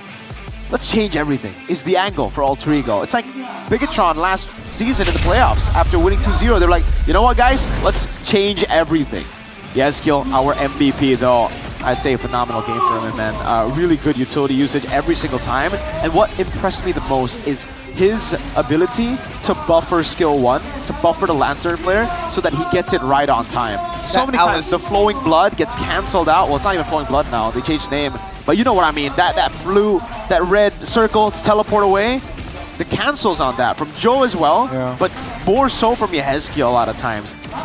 And look at the respect. Look at the guy. Look at the guy zoning everybody, right? The assassin zoned away. RP's pulled up so that he can't do too much damage to Joe. Ends up getting the kill, but it was too late in the end. I'm a big fan of Juicin in this meta. I always tell my mid laners to go Juicin. We always win with Juicin, so I'm glad to see Yehezkiel pop up on the Juicin, the ghost of Jakarta. The Juicin is cruising right now, and also the proper respect that's given towards the Hayabusa early, I guess, pick-off, potential, right? He went for a warrior boots instead of like the tough boots, and also kind of an early brute force breastplate as well. So he didn't really overestimate his potential as a mid laner here. And look at that, the punish towards Yazuke, and by the way, that was terrible coming from Yazuke. He placed the back shadow towards the bush. That's not what you want to do when you're on a Hayabusa, but I guess you were at the very least trying to make something happen. Look at those cancels again from Yehezkiel. A triple kill late to the game. He did die, so it caused them to lose a bit more KDA. Could have been a better KDA here, but clearly he doesn't care. What he wants is to get the dub, and he got the dub. It was a shutdown for Hijume. He finally got a second stack of the game. Yeah, in case you're wondering, Kimmy went Skypiercer after going 1-5. I think questionable. Very questionable. He kept it, right? Listen, I'm all for Skypiercers, but not when you're behind, brother. Like, if you're even, sure. If you're behind 1-5, nah, dude, get that out of here. Are you not for the double down mentality? I'm all for it if it was an actual... Are you a quitter? Huh? Are you a quitter? I am a quitter. I am a quitter in this situation. I don't think the reward is as big as the risk, because that item gives you nothing if you don't have kills on it. Yeah, fair enough. Shout out to Kabuki. That's Florian Wirtz after the next 2 games. Wow. That is wow. That is wow. 0-11. What? 0-11. It's all good. It's all good. I mean, he created a lot of chances though, Kabuki. Not a very good one. Not a very good one. But yeah, shout out to TLID here. But I guess what I want to point out is the first objective battle. Yeah. I think Alter Ego made the right call to contest that. No. Really? I don't. Bro, Here's the thing. Here's the thing. You're going up against Zushin, Fred, Fred, Arlet, and Gatot. and then Gatot. Yeah. But the information that they have is the mid lane is not cleared. Yeskel was super late to the party in the bottom lane. So you want to take your chances, right? And at the end of the day, if you want to make the Kalea work, you have to have that early damage stacking up because you don't have that burst combo. Yeah. I don't think so. I think, well, no, I don't like the fact that they contested Turtle 1. Just because the Freddy was able to get the hold over the Turtle, that already means he has a lot of stacks, right? So Appraiser's Wrath is a big resource. A lot of people just completely forget about that. They're like, okay, we need to poke the Fredrin, not when he has full stacks. That's why, as a Fredrin, you want to start the Turtle. You want to be the one holding it because you get those stacks, you get the taunt, boom, big boom, half HP gone, big advantage. And not to also mention that there, why Yesiel was a bit late was because Arlet had enough already just with the Fredrin to get the resets, the constant resets, and that's what we saw. Arlet went in, and then boom, boom, just kept on spamming skill 2. Jusin comes in the end with level 4, and then it just became really bad. The only way Alter Ego would have won Turtle 1 was if CC rotated before the Claude, but he didn't. Arfi, right now, he's not escaping the narrative, man. He's so Granger merchant. Hey, you got a Savage and a carry. He's a safe gold laner in the back line merchant. Come again? No, I didn't say anything, Connor. You have something to say to that. No, I think, yeah, if we want to talk about the first Turtle again, I want to go back to that. I think, yeah, sure. The mid not cleared wasn't ideal, but it's not the end of the world. I think you can force a fight. I think it's fine, and with like Fred Arlet, I think it's okay. You go all into to the Turtle. But the thing, if only Kalea is level 4 in a world where the first Turtle Kalea hits 4, then maybe you can commit. You know, you can go for the Fredrin. Maybe there's a 50-50 chance. But if it's level 3, or maybe they're lacking caffeine, which you can get in a good day. Yo, Good Day RTD coffee is launching a special edition in collab with MPL, Gani. Look at this. Have you seen the ad where Good Day MPL. Yeah. Yo, Good Day MPL. Yo, buy Good Day Special Edition Mobile Legends from the nearest mini market or any store out there. Find the unique code behind the packaging label. So you rip this off and find the code.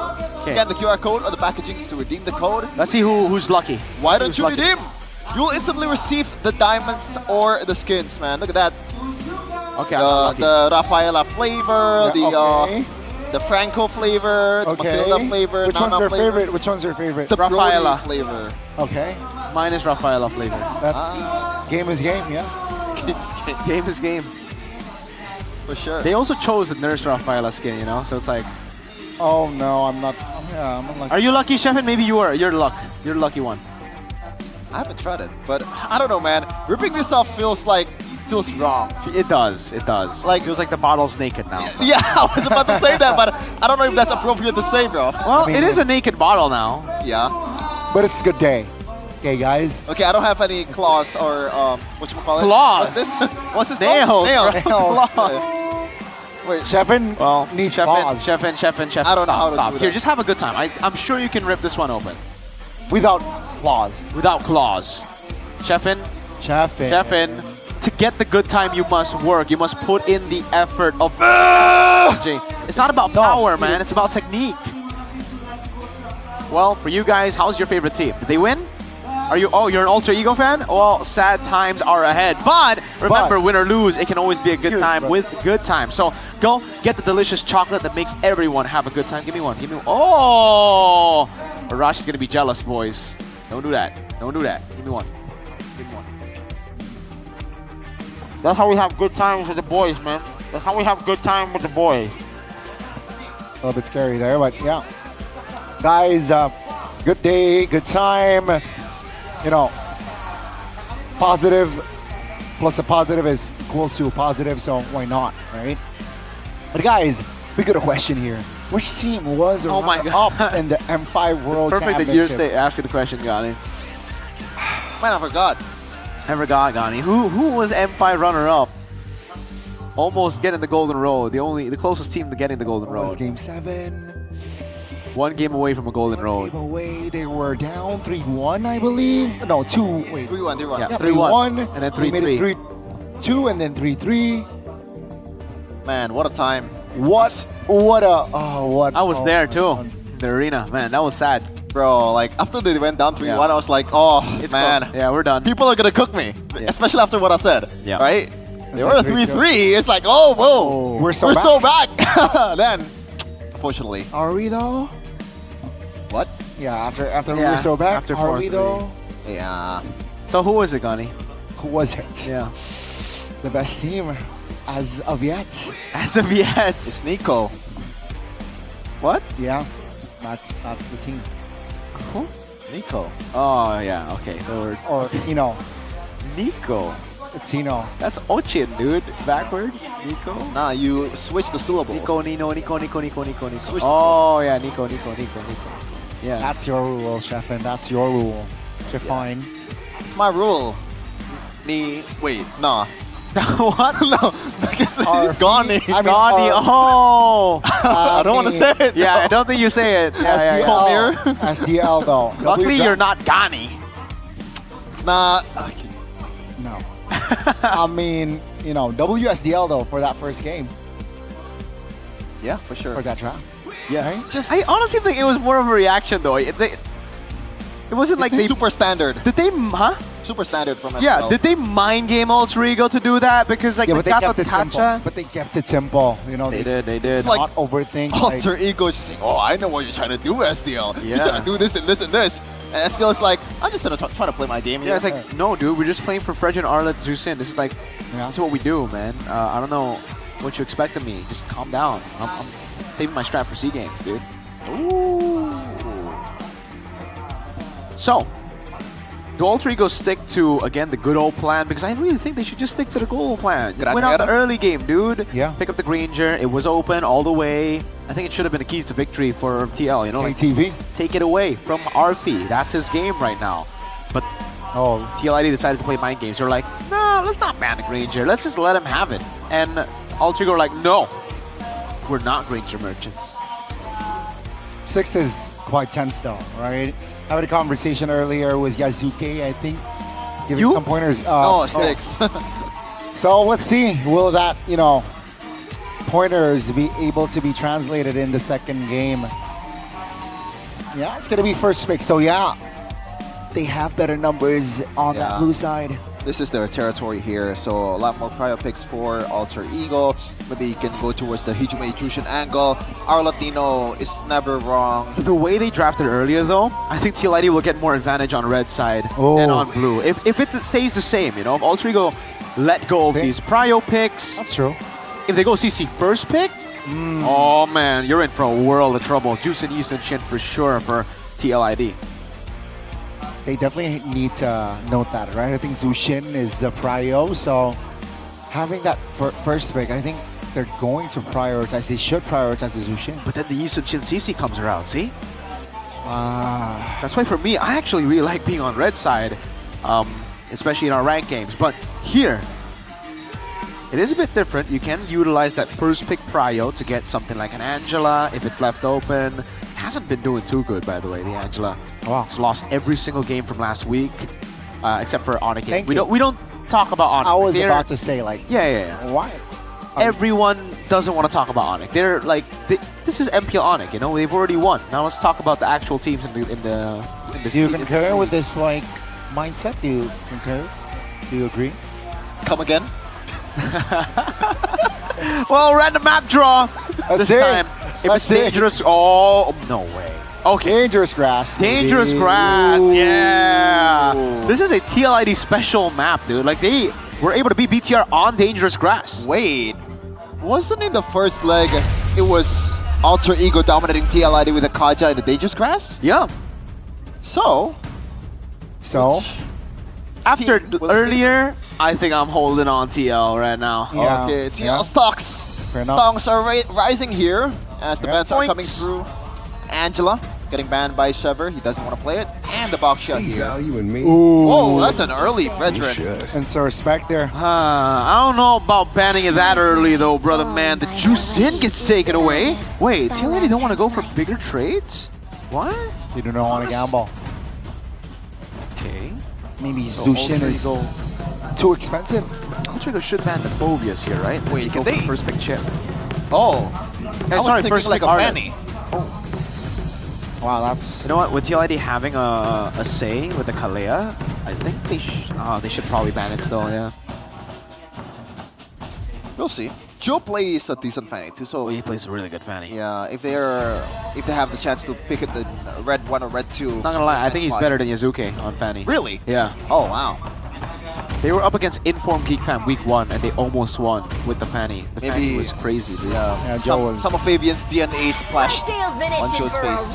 Oh, interesting. Speaking of splash, Kalea not gonna be making a splash. Game 2. Chip banned away. Fanny! Oh my god, but Fanny's better on red side, right? You don't want to pick it up first pick. Definitely more... Right? There's more risk.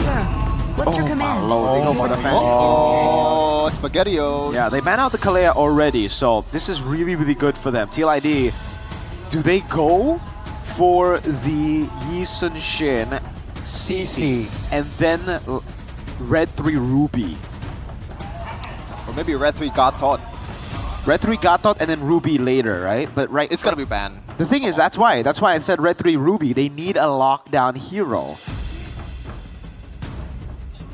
Or, I mean, yeah, banning the Kalea, there's other options on there still. The Franco and they want to go Gatot CC maybe? Yeah. Or Gatot Isun Shin. No, it has to be Gatot CC. They don't need to pick up Isun Shin straight away just because the jungle's already picked up. Oh yeah, you're right. For sure. So they can't go Red 3 on it.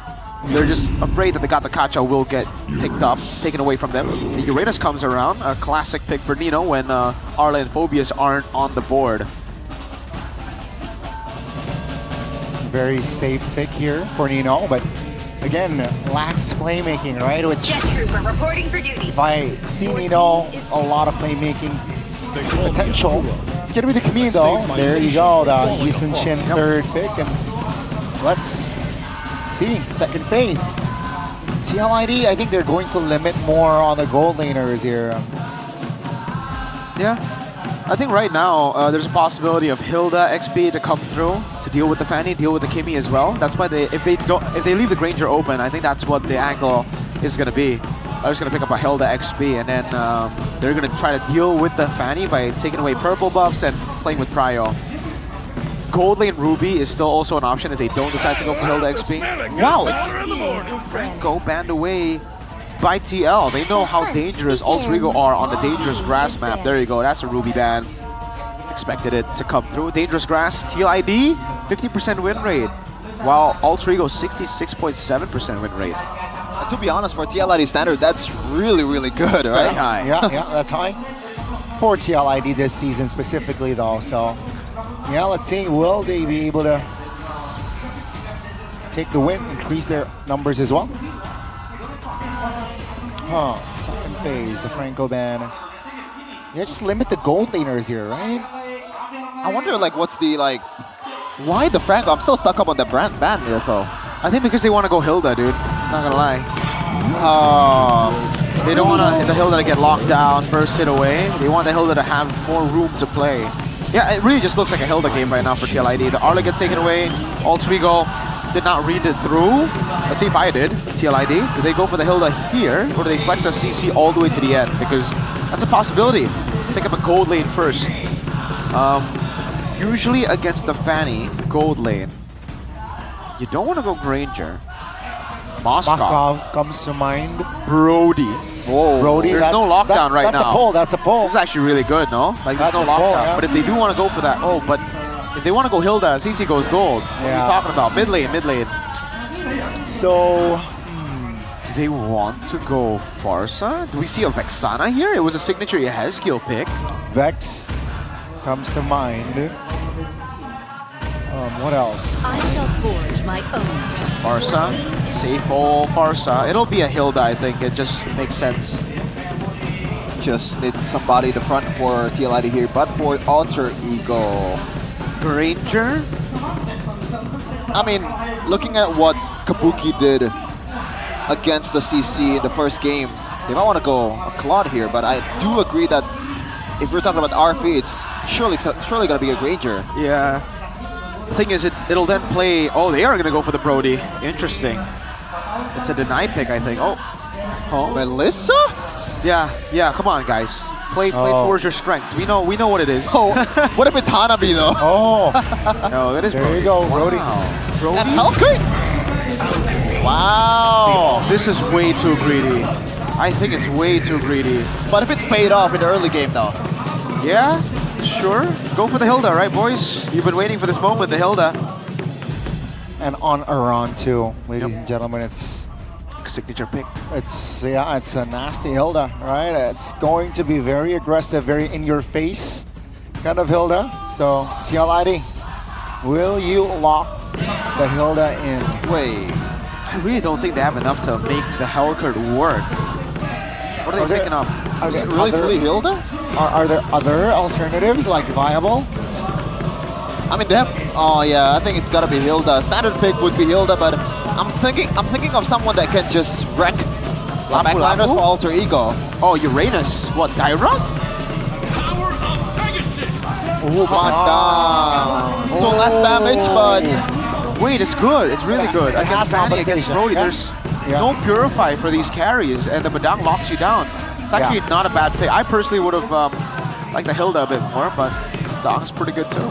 Yeah. see more playmaking potential here for Iran. More crowd control, right? They're kind of sticking to their usual winning condition with Kabuki on a fighter. It might be a 2-0 here. What are your thoughts initially, Mirko, especially after the Hellcurt? I like TLID's draft. I'm not a big fan of the Hellcurt pick. I think the Brody as well, just because the Badang and the Gatot comes through. Very easy for the CC Gatot combo to come through. Very easy for the Badang to engage. Let's see. Well, let's see if Alec is one of Beloy's students here with the third Hellcurt pick out of all the players in MPL Indonesia Season 16. TLID is looking to close this one out 2-0 against Alter Ego. Let's see, will they be able to completely spoil the party of Alter Ego? Or perhaps we might see Hijime bounce back in this game on the Kimi and be that difference maker for Alter Ego and force a game 3. Yeah, the only question is, how will Hezkiel and Joe survive against the Hellcurt, right? If you see the Hellcurt jump on him, Master Assassin for the Hellcurt with with the Assassin emblem, Tenacity for the Brody, and its Firmness for CC with the Festival of Blood. Lethal take for Alter Ego. Nothing too crazy here for the emblem department. I guess what's crazier would be the Tenacity. Hezkiel. Ooh. Yeah, Tenacity for Hezkiel. Yeah, I think TLID, they want Alter Ego to come to them instead of them actually engaging on towards them, but Hezkiel. And watch out, man, Alec already healing up too. Oh, that's big. That is big. Top goals. It's an early rotation from Joe, not level 4. But Arfi is below 50% HP. Yep. So that's a great trade, right? It's a great gank. I like it. By TLID. You need to pressure the Brody here. The CC can actually get beaten out in lane by the Brody. Pretty good early game pick as well. Good Ryo by Alter Ego here. Man, Hezkiel's still level 2, so he's not going to hit level 4 by the time Turtle spawns in. Yeah, super tough. Amazing work for Alex so far, even though he got chunked up real low in the first invasion, but okay. Yes, okay, looks for an angle. Hezkiel is practically 1 HP. Through the wings by Wing is able to deny the first blood from Alter Ego. Finally, we got to see some Yazuki action here. On top. Hold on a second. Got the smooch. Harpy very low. That's going to be the vengeance popped early. Kabuki very low. Oh, man. Miscalculation there by Kabuki, and it will be Arfi taking the first blood. Seems like both of these gold laners are not really fond of a CC pick. Yeah. Destruction Pulse committed. Still now witty, not level 4, and also needs to go back. So that, I think, is enough information for Alter Ego to perhaps burst and blitz the turtle. Yeah. That's what I'm talking about, though. The Brody can actually win out against the CC in lane. So, yeah, Kabuki definitely not a lot of respect to the Brody. And now Alter Ego have the lead, so they're getting the lead that they need, by the way. With this composition, the snowball's going to be quite ridiculous. The sieging power is really, really strong. Good taunt. Monsters Alec. Suzuki though wants the Hezkiel. No flicker, so I think they're trying to capitalize on that timing, but the Wings by Wings will be able to save Hezkiel this time around. Audience prediction still favors towards Alter Ego. The Alter Champs is here to continue supporting their team to make it to the playoffs, but Iran might get sandwiched here. See, that's the Dark Knight fall. 3v1 in the bottom side. Great dive, great coordination. Second kill on the board for Alter Ego. That's the snowball that you're talking about, Mirko. Yes, sir. Great pickoff on the bottom lane. Whoa, double immobilization, Alec! Oh, in the mid. Oh, great assassination there, and the AOG defensively. Alter Ego, positive early game. Wow, amazing so far from Alter Ego. They know what to do with this Hellcurt pick. And it looks like Hellcurt will be a very contestable pick in the playoffs if it goes on like this. Yeah, not even with the juice in Fredrin, so this is entirely different to the conditions we were talking about from the last few times we were able to see the Hellcurt from Beloyski and Mueza. Now Alter Ego will just build on this lead. Hijime is super safe just because of that frontline control that they have, or sorry, the backline threat that Alter Ego have to force top lane pure front to back. 2v1, Kabuki's playing it safe. He needs to farm though, right? RP is a level ahead. And as of yet, Kabuki is struggling to farm. Yeah, for sure. Look at the gold though. Look at the all the plus coming in from Alter Ego in all aspects. And now the second objective game will begin in about 10 seconds. Yeah, no wings by wings, but has the flicker. That's going to be the feather airstrike committed. AOG doesn't land as well. So again, big ultimate spent before the turtle. Yeah, but they should be able to get it up before Arfi gets his flicker back. So I think it's actually a pretty okay trade because they don't want to go for turtle burst anyways, TLID, right? They're the ones behind. It should actually be Alter Ego who have the hold on the turtle, not TLID. So the fact that TLID now have the hold is big. Arfi doesn't have flicker. Add-on is here. Yep, Ivan rotating towards the top. Yusuke doesn't really find the clutch steal. That's going to be one member immobilized, waiting pops to revitalize. That's going to be further airstrike committed. Alec will not be able to survive. In the back, it's going to be Winnie taken down. That's Hijime just free hitting. Around very low and will be taken down by Nino. That's going to be Kabuki in a 3v1 situation as RP finds the kill.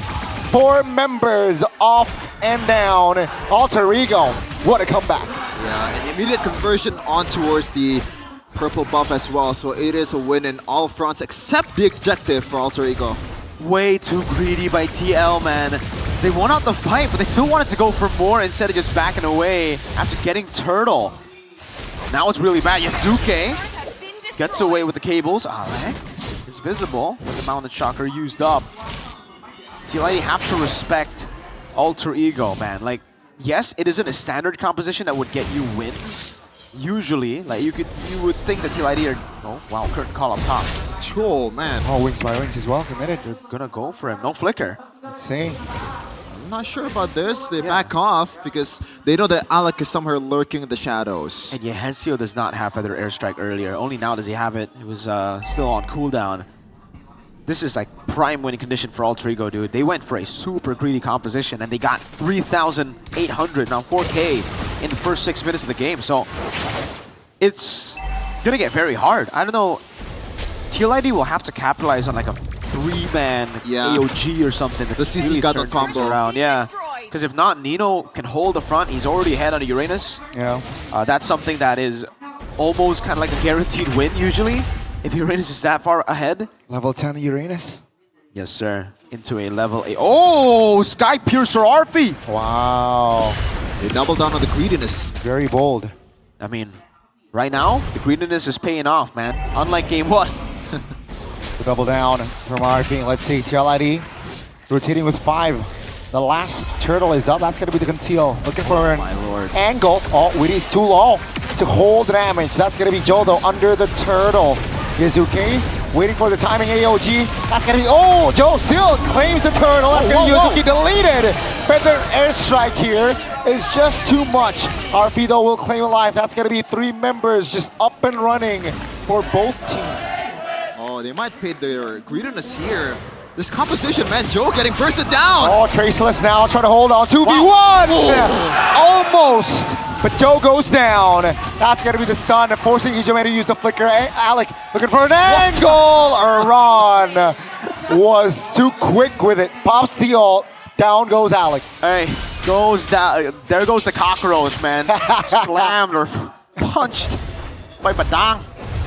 Badang. TLID still have angles, dude, to come back. Yes. It's not completely over. It is still a very greedy lineup, so one little mistake can cost you a lot, and I think that has costed Alter Ego quite a bit, dude. This time, TLID read into the turtle fight way better, right? They get the turtle, and they're like, okay, let's back away, let's kite back. They don't just chase. And the player heads ahead. It looked really bad earlier, but now it's looking pretty good. Gold only by 500 now. Difference for Aran and Nino. See, I'm not sure that second objective fight earlier, Alter Ego really needs to contest, man, because Alec was all alone on the other side of the floor. They could just take the turret and still a W, right? Yep. They could have just traded on the map. They could have just looked for, again, ambushes. First two turtles are way more important for Alter Ego, and that's why I think right now they're struggling to decide what they want to do with their comp. Turtle 1 was great. They just fought for it. They had, you know, the prio everywhere in lane. Turtle 2, they decided to go for a pickoff up top that got TLID the win, and that's what got TLID the turtle. Like Alter Ego with the lead, they should be the ones holding. They should be the ones setting up around the neutral objectives to punish TLID, who are very one-dimensional in their takes. They also have just been contesting for every single neutral objective, right? So I wonder why Alter Ego are overthinking a lot of the stuff that actually got them the wins early. By the way, really, the itemization from this Gatot Kacaman, it's all physical defense. So that's why I was wondering, like, why can Nino just chunk up Weedy super low before the team fight even begins? This is great, honestly. Having this full physical defense build is great. Because the Kimi won't really be online up until, what, 3 items? So he's getting closer to that point, but until then, it's great on! Oh, pulling the trigger! Arfi still able to flicker away, though. That's going to be really now isolated, revitalized Pop Force.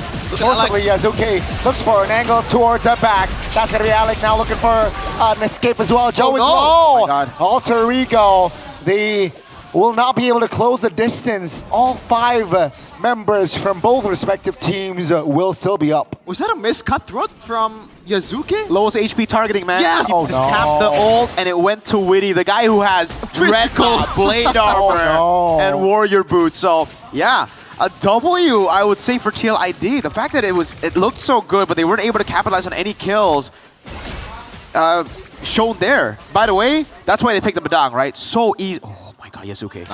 Oh, great read! TLID finds the winning play right there. AOG defensively, TLID looks to be positioned. They know they are at a man advantage, and the Lord is up. They pay the price with this composition. The margin of error is so small for Alter Ego, man. Yeah, super difficult to really utilize. You need to be clean all the way to the end. You can't just be looking for messy team fights. You have to have perfect execution while doing that. Current call. Well, I'm saying it's 5v4. Their hidden numbers, whether airstrike just his own, doesn't care, right? Still, this handbag. Oh, that's going to be Winnie though going down. That's going to be the Lord taken by Eskill. Oh no, they forced the fight. Arfi goes down. Comes Yasuke doing the cleanup. That's 1, that's 2. 2 members of TLID off the board, and that's going to be Eskill with the wings by wings. Barely survive, but they got the Lord. Boys, there's nothing wrong with just getting the objective, right? You don't have to get the kills, man. Exactly. The same play, the same mistake from TLID Turtle 2. They get the objective and they're like, no, we gotta fight, we gotta get more value.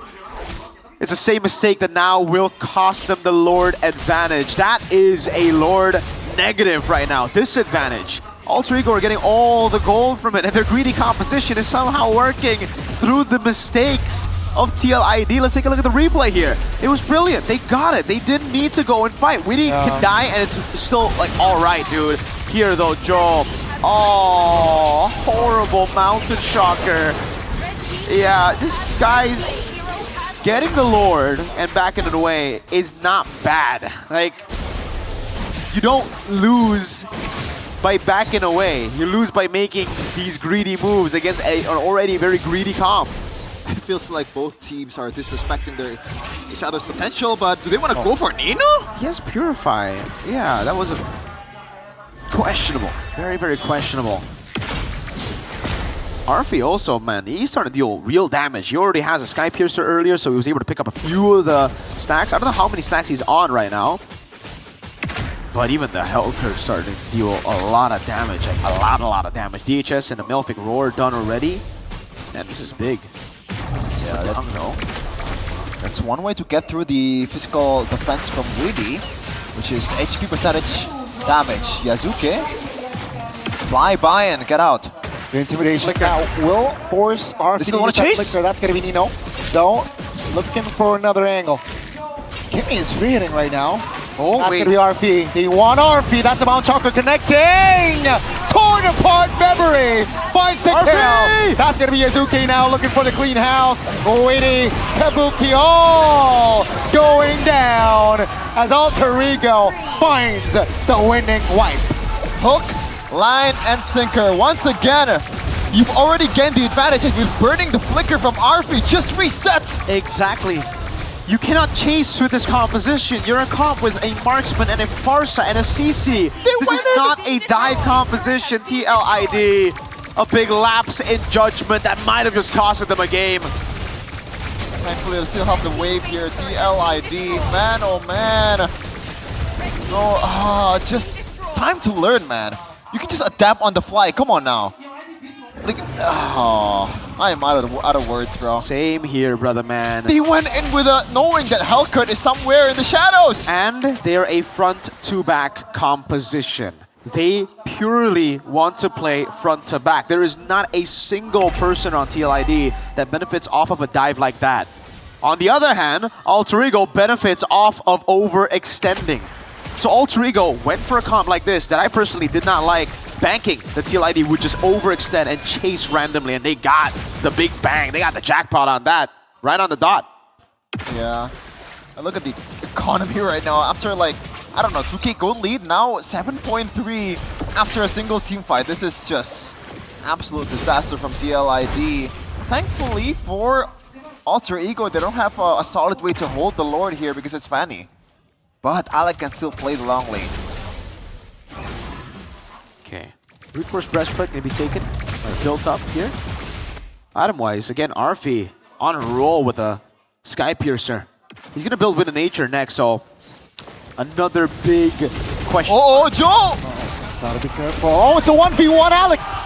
Solo kill! Off camera! And that's going to be no jungler here for TLID. Solo kill.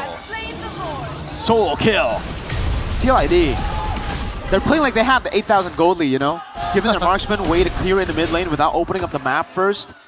Trying to do everything at once. Contest the Lord while also clearing waves against a Hellcurt. I gotta give props to Alter Ego, man. They really just drafted for TLID's playstyle, and they got every advantage possible because of it. Oh boy. Thankfully, they still have a lot of momentum change skills on their hands, TLID, so comeback is not out of the question, but when you have a lead this big, surely the fate is in your hands. Alter Ego, just do not mess it up. 5v4. 5v5 now. It's gonna be flicker AOG doesn't land. Witty all alone will be taken down surely. Now it's a 5v4. Great two-man immobilized now. The base is quite exposed, but there's gonna be minions.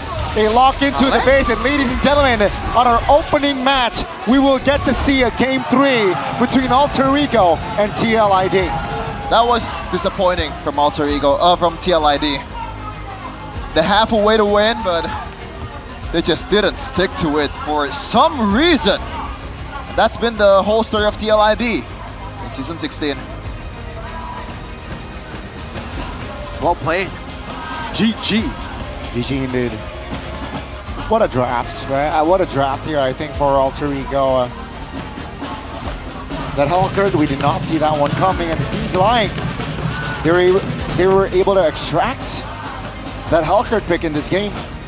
Yep, lights off, and they had no idea what to do after lights off, constantly walking up, and now Alter Ego are back on track. This is the Alter Ego we expected in game 1, you know? Play messy, but win our early game. That's all you're expecting. Joe tried to read into the movements of Alec there, went for the Mountain Shocker. It was not enough, man. Izuke on it too, the Lord was there, it was GG. I think the big problem for Liquid is, again, they just are not aware of what their draft is supposed to do. I'm just very disappointed in Liquid. Yeah. This is a literal very, very, very one-win condition composition. You just play front to back. You let the Madang peel for you, let the Gata Kacha peel for you with the Yisun Shin, with the CC, and with the Farsa. And they decided to dive. They decided to ambush. They decided to go in while Alec was nowhere to be seen on Arfi, a guy who had already flickered, by the way, prior to that fight. They could have played around Lord. They weren't that far behind at that point of the game. Wow. And then the Lord takes where they got Lord and they're like, yeah, you know what, let's just throw this away. Turtle takes, they're like, all right, we got the turtle, let's just throw this away. Yeah. This is proper 9th place execution. It's not fun breaking down like this kind of game, right? Because you're just talking about mistakes, and really there's not much to talk about after that. Yeah, they get it. Oh my god, I don't know which is worse though, right? Because like, in a way, that should have worked better because Joe should have landed that ult. That, oh man. I don't know whether to commentate on their, like, analyze, criticize their macro or their micro. It was ridiculous. How do you miss a point blank mounted shocker, man? Joe, come on, man. It takes more effort to miss that than it does to land it, you know, right? You need to swipe it a bit further than actually just tapping it mid. I don't know, man. 4, 3, and 5 here for Mr. Alec, our player of the game.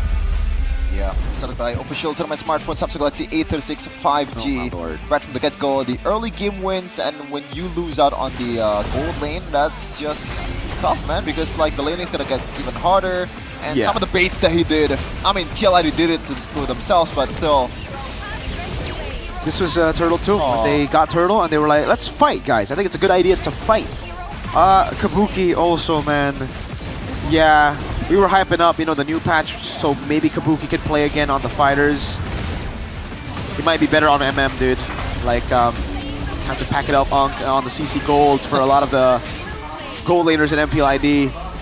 The Brody, I can't believe the disrespect to Brody early game, dude. Like, Brody is very good in lane, especially against the short-range targets, and CC literally is that specific target for Brody, and Kabuki still went in here. This is, I mean, well played to RP. Give him credit, dude. Well played there. But also TLID, this is not what your composition is built for, By the way, that first kill from Brody towards Joe, that was full stack right away, right? Yep. They were just lining up for RP. And then here, dude, they're playing like they have the 7,000 gold lead. You don't want your clear mid alone, man. Where's the awareness? Not here, not present in game number 2. Not even present in game number 1. It was just Ultra Ego experimented too much in the draft, I would say. Oh boy. Interesting. Well, could have been probably an easy 2-0 for Team Liquid ID. Now they have to fight their way again in the 3rd game. Shout out to Hijume, not dying this time around, even though he is up against this Gatot CC combo and also the long-range artillery of this Farsa. He redeemed himself. Yeah. I think the Hilda would have been better, by the way. Maybe. If they wanted to do this, it would have been better. At least you would be able to like rotate earlier, get, you know, pressure on Fanny before Turtle 1, take Turtle 1, then chase. It's a better chaser than Badang. And Badang. Fun fact, 401 on Kimi, no Skypiercer. But when it's 1-5, he went Skypiercer. Yeah. What do you think? Hey man, you know, sometimes you gotta win big when you're down. When you're already up, maybe you don't need to win big. You just have to invest. Arfi wanted to win big though. He went Skypiercer. They still had a Skypiercer, right? It's not an Ultra Ego game without Skypiercer. There's always one. If it's not Hijume, it's definitely Arfi. Yeah, just I don't know what to say, dude. It's just very disappointing for Liquid because the objectives that they got were clean. Were very, very clean. It's just they weren't able to utilize those objectives because they just wanted to fight. This is what happens when you're, oh man, when your mind is just set on something and you get a dub, dude. You just don't, guys, the grass isn't always greener on the other side, okay? Just take what you have, man. Appreciate it, man. Appreciate it. Water your garden. Water your garden. Yes, sir. Water your garden so that the view is nicer. Yes, sir. On your side. Ah, okay, but it turned out apparently is with some viewers. Whoa, super fans? Not in the stage, but in the venue, man. In the building. In the building? Yes, they are celebrating MLBB anniversary. So, Tuna, where is it? 9th anniversary. Where is she? Where is she? Tuna? Mereka berhasil balas dendam ya. Di sini kita bisa melihat ada Alter Champ sudah berkumpul dan juga The Cavalry juga udah berkumpul. Tapi aku pengen nanya, penasaran. Expect gak sih game 1 dimenangkan oleh TL? Expect sih. Expect? Iya. Kenapa tuh? Gak bisa dipredik ya timnya. Gak bisa dipredik? Iya. Tim Alter Ego-nya apa TL-nya nih? Alter Ego-nya. Oh, Alter Ego-nya. Alter Ego-nya. Jadi maksudnya gimana nih? Alter Ego-nya yang tidak diprediksi terus Ya. kalah berarti. Emang gak bisa dipredik. Oh, gitu. Jangan dipredik. Jangan dipredik. Kalau mau remehin aja udah. Oke. Kalau dari sisi The Cavalry ini ada Kak Jo nih. Gimana Kak Jo? Lihat lately TL tuh lagi banyak menang loh. Menang game. Lately. Iya. Salah ya? Benar. Benar kok diem sih? No comment. Senyum. No comment aja. Oh, no comment. Kita sebagai Cavalry harus ini loh positif, Oh iya, ya kan? benar. Stay positif. Let's go, kita menang game 1, yeay! Nggak usah ikutan. Kan mau menang juga. Hah? Pengen menang juga. Oh iya, tapi kan kamu udah di atas tuh. Apanya? Di standing tuh. Kayak akan bentar lagi lolos playoff. Lolos sih. Lolos ya? Iya.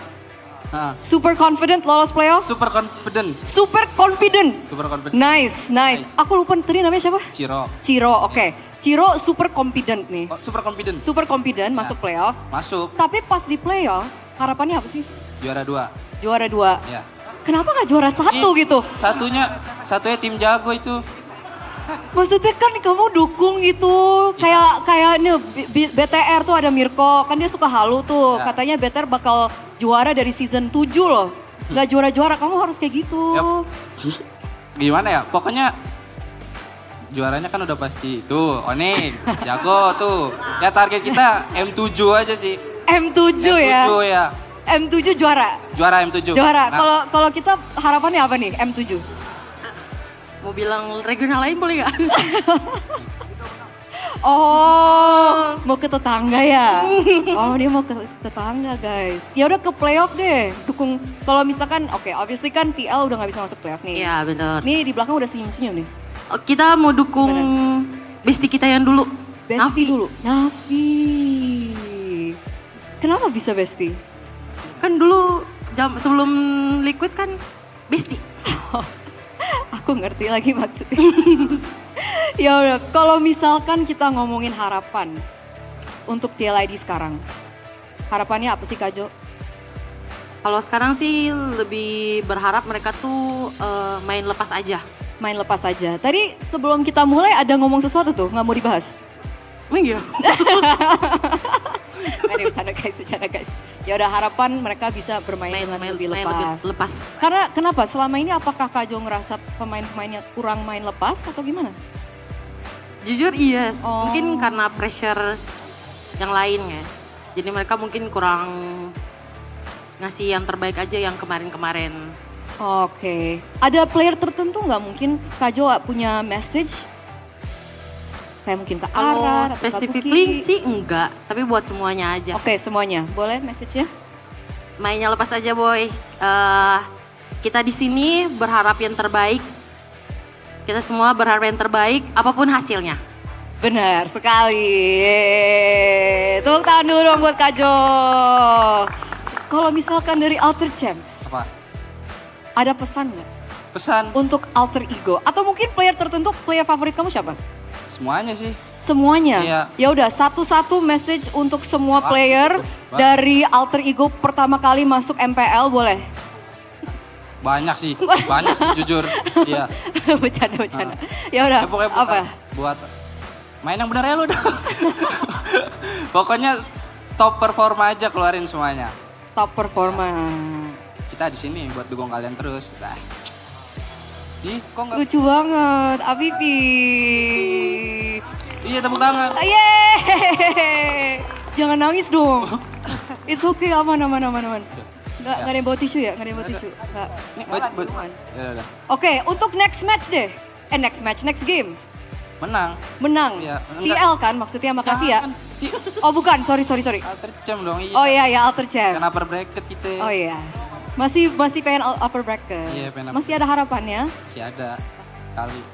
Tarik kakinya. Tarik kakinya. Berarti menang TL ya next game-nya ya. Iya dong. Jangan tahu. Donasi sekali-sekali. Kalian nggak mau berantem gitu? Enggak, kan bestie. Ya nggak? Iya. Emang kalian bestie juga? Bestie. Iya bestie. Berarti Kita bestie sana. bestie kan? Kok lucu banget sih?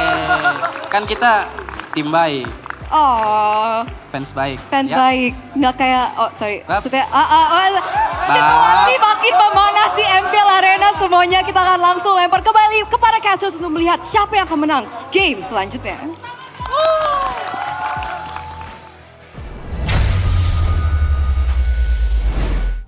Huh. Wow, it's kind of a... So they're the good fans. They're the Oh. good. What is that? What does that mean? You started. Your player started it, Connie. So My player. yeah, your player started saying, they're a good team. Hey. They're a good team. What does that mean? 2 seasons ago, somebody said, somebody on this desk said, yeah, my team lacks personality. My team is too humble. Connie, we're asking what it means. What does that mean? What is good team? There's context. All right? Oh, okay. So yeah, my team lacks personality, and then something triggered them this season. Oh. What triggered them, Connie? Yeah, what You triggered put the 2 and 2. What triggered them? I don't know. I'm not officially part of the team, so I don't like. Oh, there's a lot of cryptic message here. Oh boy, that was pretty spicy. What man. about you, Geek Fam Unity? Well, are you a good team, guy? Are you a good team Yeah, or we are, good we fan? are. Good team, good fans, all 5 of us. Good boy. Good boy. Good boy. And all good boy uses sympathy. All good boys. Get you a your good boy? sympathy now. And good girls. Oh yeah, you're right. And good whatever that is. Get your sympathy now and enjoy tons of benefits from streaming, gaming, shopping, music, internet browsing, everything. It's all there. It's all there. What's even more exciting, Mirko? What? Every sympathy purchase Uh-huh. gives you an MLBB diamond voucher That's to help crazy. you push rank bracket That's pro. ridiculous. Is that in correlation with how much diamonds you have? Yeah. To how pro you are? Yes. Ah. How many skins you have equals to how good you are, alright? Yes, So sir. for you guys, get 3 gigabytes of data plus 30 minutes of calls and SMS for just 35,000 IDR. Grab yours now at the nearest outlet or visit tcell.id/simpati. Or if you're here in the building, there's a Simpati booth right outside the MPL Arena. Check it out. Check it out, boys and I girls. got my number through there. You got what? I got my number. Yeah, my number has been with me, I think, for over a decade, by the way. I just got a new one. Oh, wow. Yeah. So you had a new one, right? Remember? I'm Yeah, an I got a new one earlier. And it was pretty good looking number. Pretty good Oh, looking. somebody What was it? got the new Samsung phone. No, Tell us I the did number. not. I did not. What's the number? No, I'm not gonna dox myself on here. I'm just gonna What's tell the you worst that can how- happen? The worst that can happen is someone can take my MCGG account. Oh, you're Spend a lot of money right. on my you're MCGG right, account you're for the right. Rising Star event. Yeah, for sure. For all of you guys out there, MCGG addicts, it's time to make history again. After M1, the only win that we have in the M world. Wow. Oh, Could have no, been M5, MCGG. brother. Could have been. Could have been. Should have been. Should have been. Unfortunately, this Eat Onyx then talk. could be the time. This could be the for time. KB GGWP to Hey. represent Indonesia. Let's go! In the MCGG Rising MCGG. Stars tournament, where everyone has the change or chance Chongs. Yeah. to rise and shine on the world stage. Check it out, ladies and gentlemen. If Let's you go. have not downloaded that app, download it. Start playing it because maybe not this year, maybe next year you'll be able to step on that world stage. Spoken like an Arsenal fan. Whoa, next season FC. Right. Next season you might. Yes. If, buts, maybes. This season. Never absolutes. True Arsenal fan. This season will lift the trophy. And a whole lot of delusion. Just like your delusion when you think you're gonna get the gacha in one try. Don't miss out on getting the aspirin skin, Hey. but you won't get it in one try. Trust me, that's delusion. Check it out. Vexana and Guinevere is up and running. And yeah, what did you say? Sheffin, Wow. left or right? Vex or Gwyn? Bro, now I understand why you like Vexana, Gani. I like the Gwyn more. Because with Vexana you get 2. The Lord. Yeah. Understand, yeah. I mean, for Guinevere, I like the personality. Like, I'm not even joking, Personality. right? What? Yes, the fake. The face? Nah. If you see the trailer and all that stuff, the Vexana is the more Ah. gloomy one. That's not my kind of thing. But Oh, Guinevere- you like the cheerful one? Yeah. Ah. Yeah. You're a Reze fan. Boring. I guess. Boring. What do you mean boring? The cheerful one, boring. Wow. I mean, It's like one is- Donnie wants like the goth girl, you know, like the edgy goth girl. With No, like that's big not the boring, like personality. very optimistic in life. No, so you like someone that's super pessimistic not super. and wants to drag you but down, more nuanced. that ruin your life? You like the goth girls, man. I'm telling you. We are getting sidetracked too much here in the casting desk, but back to Alter Ego versus CLID here. Get it? Man, I don't want to talk about game 2. Let's talk about the potential. The potential. Like what's gonna happen in game number 3. And by the way, shout out to Yazuke. Yes, you spoke to Yazuke? No, shout out to Yazuke. Oh, shout out. He's decent on the fanny, but he didn't use the new skin. That is... Oh yeah, the anniversary one. Yeah. That's the travesty. Like 9 ace pace. Pache. Pace, right? The Pache skin. The P ace. Pace. Why is it called pace? Pache. Yeah, why? P ace. What's I don't P know. Or ace? pace. What's pace? That's the new. Yeah, but like, do you know Hey, why? They're technically girl bands. Pace? Like Layla, Zushin, Okay. and the Fanning. Oh man, they should have picked Wan, honestly, and Melissa. My two heroes, you know.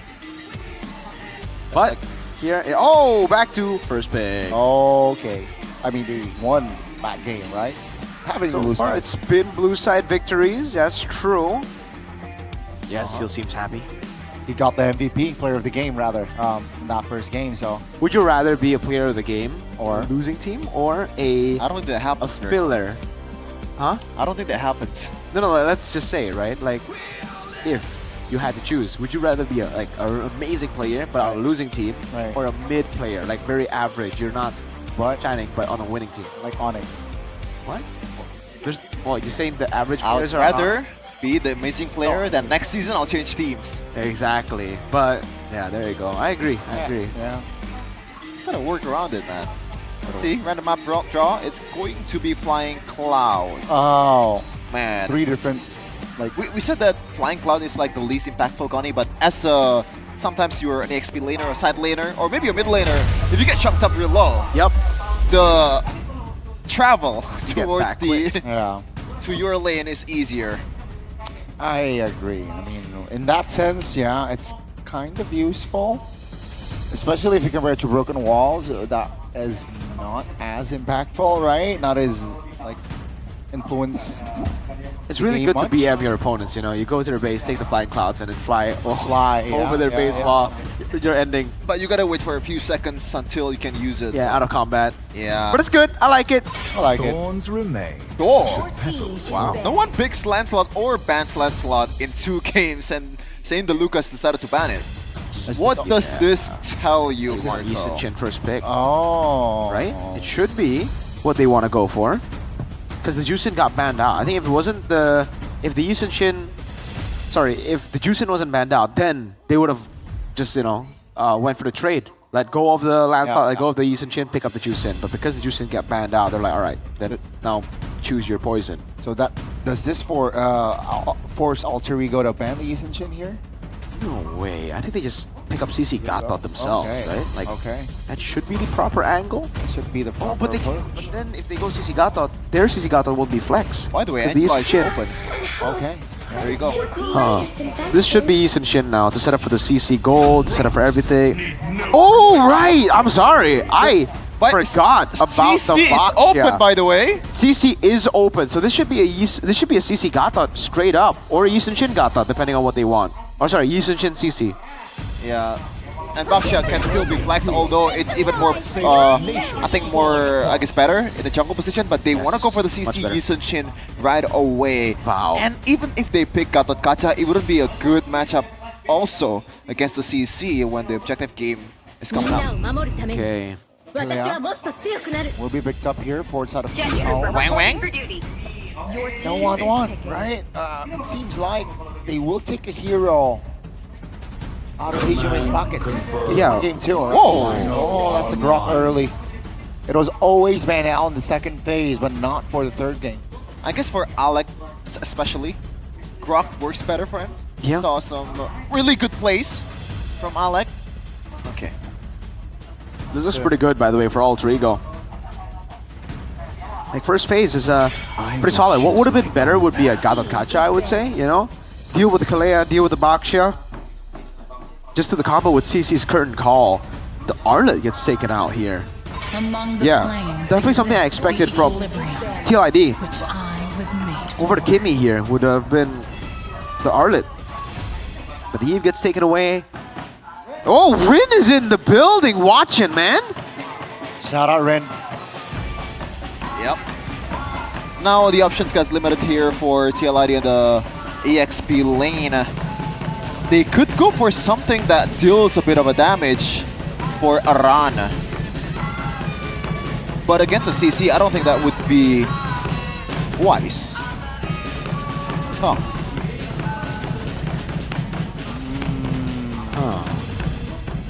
Against Team is still looking for an insta-kill, so that's why the B-Strik's coming around. What is the insta-kill right now? Because there's no way they can pull off the Lunox. Wow, they're betting out everything away from Hijume. Oh, Hijume, my bad. So what does Hijume pick up now? The Barca is... Barca is actually really good. Yeah, yes. It's good for Kimmy, right?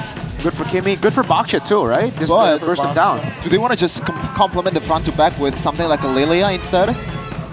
I think Farsa is still safer here, especially because you have Yusufshin and the Grok and CC, right? Like it's a proper front to back. Let's just hope they don't overchase like TL in game 2.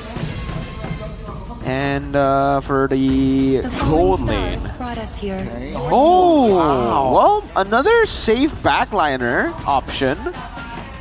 TLID can still flex this and pull off an assassin because I think right now they need something to go back, right? There's no one who can really dive. Somewhat good. It's a good neutralizer with the concealed Kalea, you know? You spot the enemy, slow them down a bit, so... Yeah. Why do I feel like Kabuki is gonna pick a carry? Yikes. Yeah, not a big fan of that. Experience the youth. Ranger it is. Okay, so they go the standard route here, but for the EXP, do they want to go damage or more setup and bodies up front? Because they already have 2 marksmen, technically. Yeah. A bit of both in Lapu Lapu, so objective securing potential 2 for Aran. TLID is looking to build on early game here. This could also still be a glue, by the way. CC Gold? Very possible. But Nino hasn't really played glue. Huh. I mean, they could still go for a usual gold laner here because CC does well against a Lapu Lapu. Okay. So what? They can also go Esmeralda actually against Lapu, but then the Baksha already denies the healing. So, yeah. Nino. Or RP. He's only really played like Uranus. But like CC, Arlet, these kind of picks. Okay. That's the first time he's pulled off a Terizla. Yep. Okay. All right. Pretty good against a Baksha to contest a neutral objective. So an in-your-face kind of approach here for Nino. Maybe RP as well. Hopefully he can pull off the CC better this time around. And it seems like from the looks of it, from the composition that TLID drafted, this should be an RP game if he knows what to do. So initially, Mirko? I think it's a 50-50 draft right now. Really comes down to whoever wins out the first 2 turtles. They should have the win. And it seems like lineup rating actually favors Alter Ego by 1.3, also with the counter index. Let's see. It's now or never both teams to win this match. Alter Ego, they still have some hopes. Go to the playoffs or maybe secure it this time around. But TLID, their job is to track them down to the red zone. Who's gonna take it all in this match? It's the final game, Lana Dawn. That's the quick barrier. That's a 3-wave delay by Alec. Yeah. They're gonna try to force out these winning lanes for Alter Ego. In the XP, this should be a win for the Terizla actually. Before level 4, very difficult to win out the trade against a Terizla. I'm just gonna walk up though to clear it out. Yeah. I think he's gonna get punished by quite a lot here. He's gonna heal up and he has some pretty decent build-in spell fam as well. Gotta watch out here, some solid damage. Whoa! Especially turtles in the early game, right? That's the thing. I think he didn't have the second skill, Mirko. That's why he doesn't want to get chunked up. But is it worth flickering here? I think so. Wow. Okay.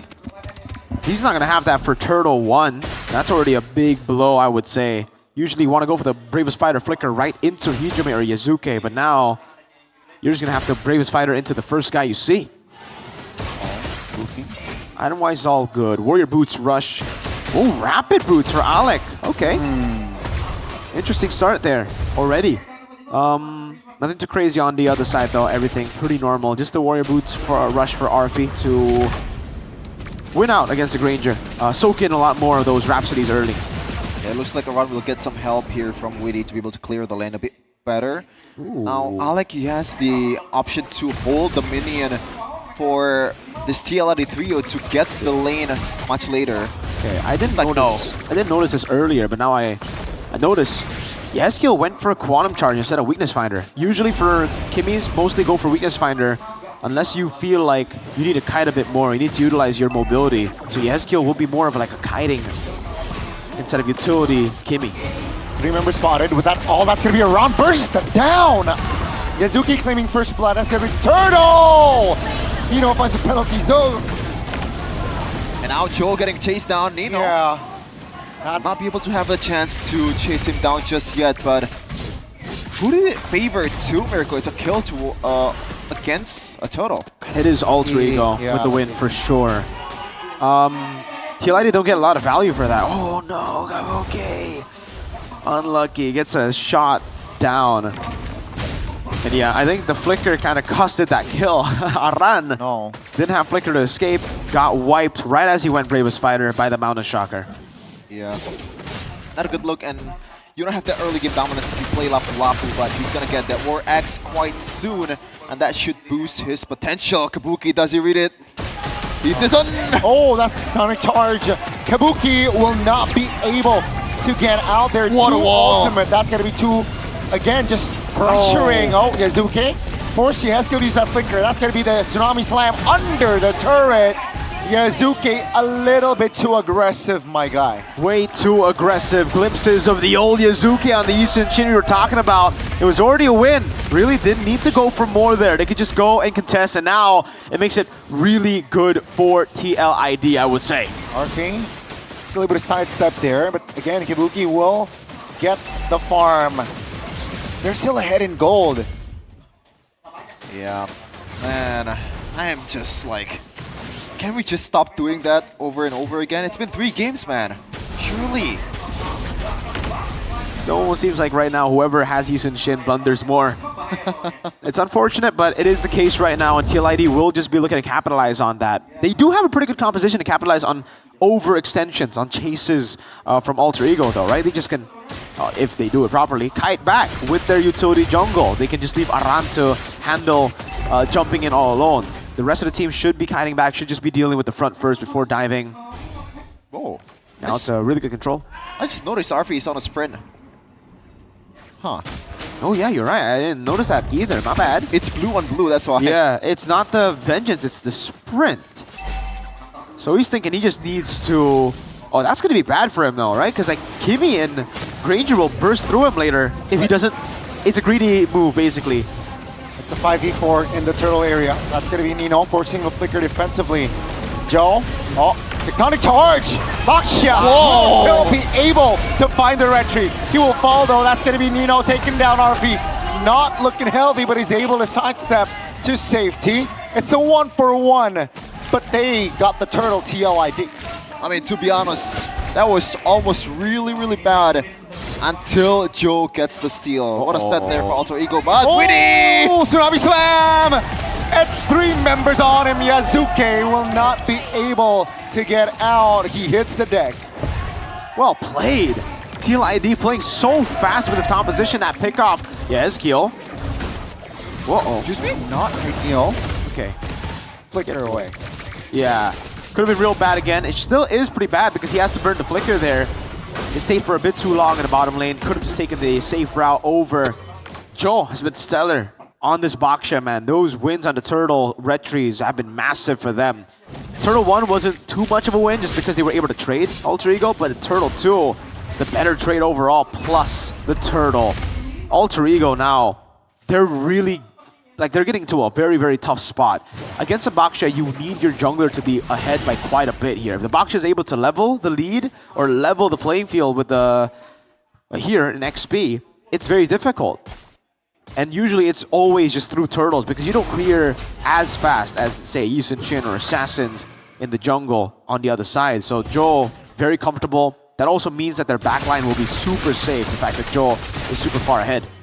Yeah, but to be honest, I feel like Joe is a bit underutilized outside of the objective game, right? Because no pickoffs that was started by the Shield Unity so far. Not yet. I wonder why is that?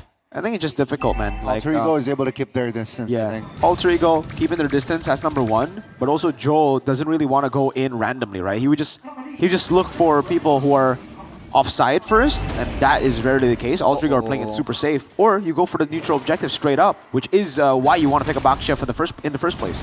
Dino has Flicker. Dino has Flicker this time. Seems like they will not be able to have time though. Joe finds... Whoa! The set! They lose out on the turtle, but they force the fight. Yes, Scale goes down alongside Kabuki. No damage dealers for TLID. And now Ron will force to use the Flicker as TLID will be able to escape with just 3 members up. Alec, once again, is rocking with the Grok, man. Beautiful set. Just give this guy a Grok more and more, Sever. That was well played. Very well played. And now Aran wants to go in. All alone. He really wants to kill. I don't think it's worth it now. He's trying to hold on. He has damage, but it's not enough. Wait, a little bit too late perhaps, but Yusuke will be taken down. The outplay from Aran. Wow, we thought it was a mistake, but Aran knows better than us, or maybe Alter Ego not respecting the potential. That was beautiful by Aran.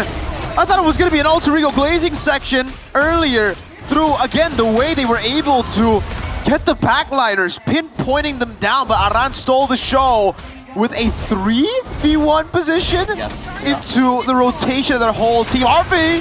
Oh, that's a stun. Tsunami slam. Good night, RP. He goes down, and it is Kabuki who will take the kill. And right now, TLID is running on the adrenaline from the Aran play, man. You can see it. The momentum carries through to the end gauge. Back on track.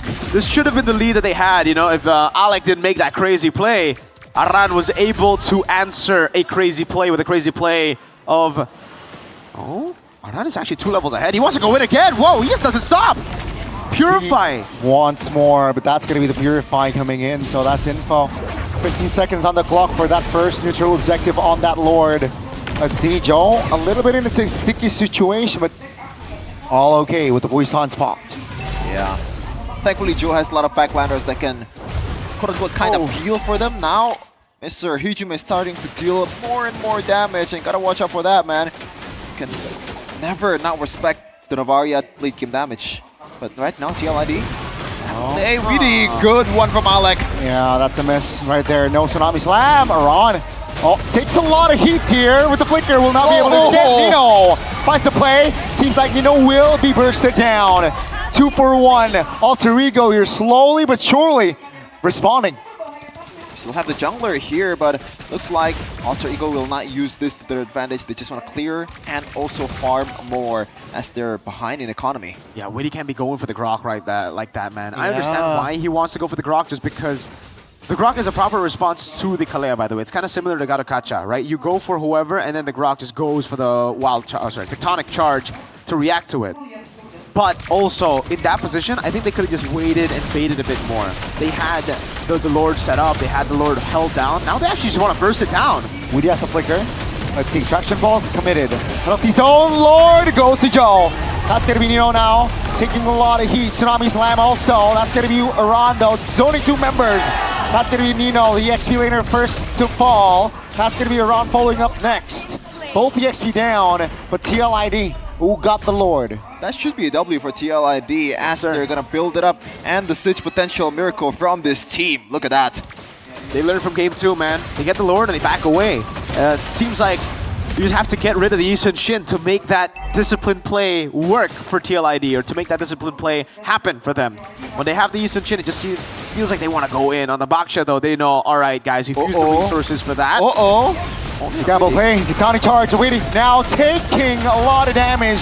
That's going to be RP and Weedy taken down, so not too shabby. TLID, they want to go more. Oh my god. Oh, what? That's a lot of damage, by the way. Hijue is still able to get out with the Cyclone Eye, but seems like Alter Ego, they got to remind themselves that they got the Lord that they need to deal with. TLID slowly but surely expanding in the map as they take another turret in the mid lane. Shout out to Weedy. I thought that was going to be an easy pickup for Alter Ego, but the reaction time with the Tsunami Slam was crisp. Popped it in instantly. I think he was just hard tapping the Tsunami Slam there to get away. And it's beautifully done here. TLID, they should have lost one before they had the Lord.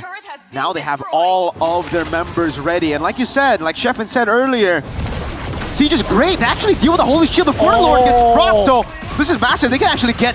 No, never mind. The flank. Yeah, they need to be careful. That's a conceal. That's a wow! Reaction by Yeheskiel. The ghost of Jakarta does it again, and Alec will be punished. That's a very, very high awareness there from the 9th placer team.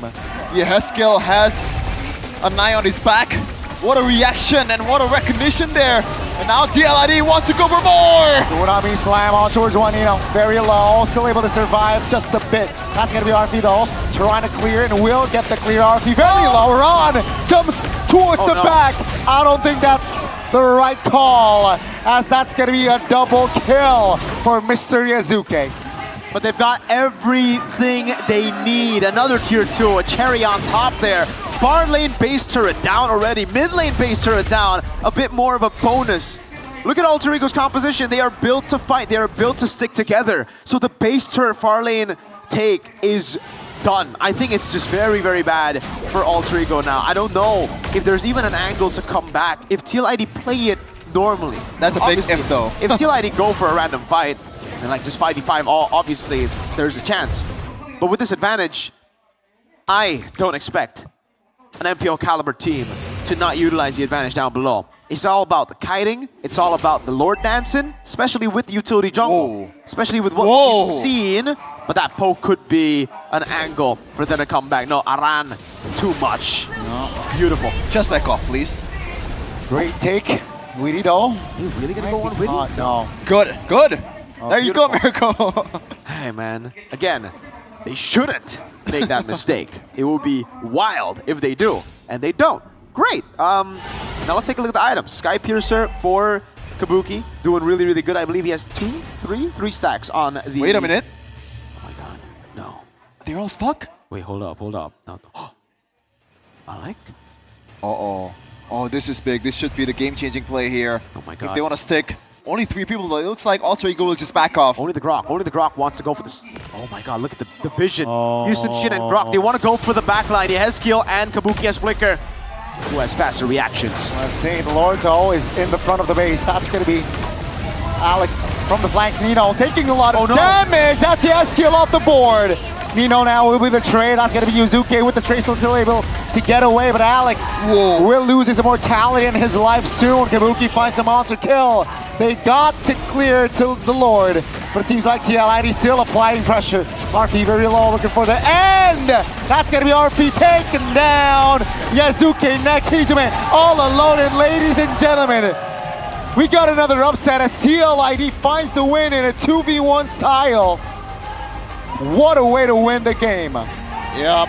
Unfortunately, Alter Ego has to wait another day to further their chance to the playoffs, but TLID, not the cleanest of matches, but a glimpse of what could have been this season. Wow. Not a strong showing from the side of Alter Ego.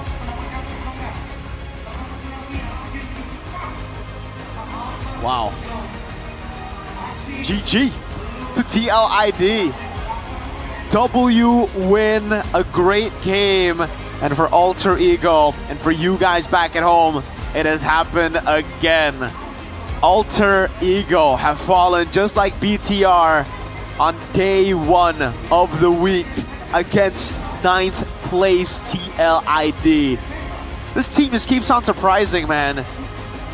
And thank goodness for the adaptations. Thank goodness for the little changes here and there, little improvements here and there. Great stuff. We'll be seeing a lot more of TLID as they wrap up their MPL performance.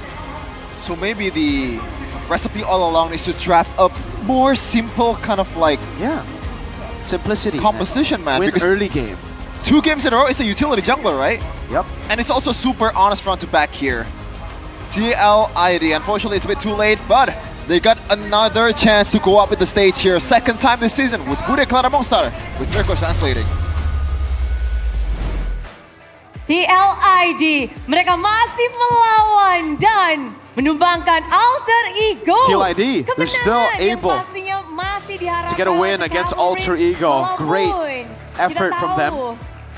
TLID tak bisa meranjak ke babak playoff. TLID, unfortunately, you won't be able to make it to playoffs. Untuk YSKL, bagaimana YSKL memandang sisa-sisa match? But Yaskill, what do you think about the next few matches you have despite not making it to playoffs? We don't care, Bude, that we're not making it to playoffs. We will still give our best and we will still win all of our matches left. Ingin kalian tunjukkan juga. Is it something you want to prove to everyone? Yeah, we're gonna show everything that we have. There's no more saving. We're just gonna go all out in the next few matches we have. Lebih berkaca bahwa tahun lalu So last year, yang membawa nama Indonesia ke ajang you guys, TLID, were able to represent Indonesia as first seed, but unfortunately this season, you failed to even make it to playoffs. Yeah, Bude. So this will be a really good lesson for me and my team, so that we can continue to win in the next season. Witty? Kalau dari aku ngerasanya emang For us, Tuhan maunya kita buat belajar dulu sih, Bude. For me, I think it's just it's kind of like a sign from God that God wants us to learn a bit more. So kita pakai terus lah, jangan. So we're gonna have to keep on learning. Dan ya tetap kasih. It's God's plan. We have to keep on learning. We have to keep on improving to give our best later. Yang mungkin seharusnya bisa TLID lakukan dari awal, malah ketemuin baru akhir-akhir ini. So yeah, Witty, you started performing really well in the end of the season. So is there a bit of regret because you got your momentum late? Yeah, no, not really. Not really, Bude. Like we don't really regret. Obviously, there are some regrets, but we're not regretting, what we've learned because we have learned a lot. Aran, you represented Indonesia last year. Same question to you, but this season you aren't able to make it to playoffs. Unfortunately, it's very different. So what do you think? Belum rezeki aja sih. I think it's just not our luck. Belum rezeki. Ya. Dan tidak hadirnya TLID, tidak hadirnya Aran. So the absence of TLID, the absence of Aran in the playoffs this season, do you have any words to share? Udah biasa sih, Bude.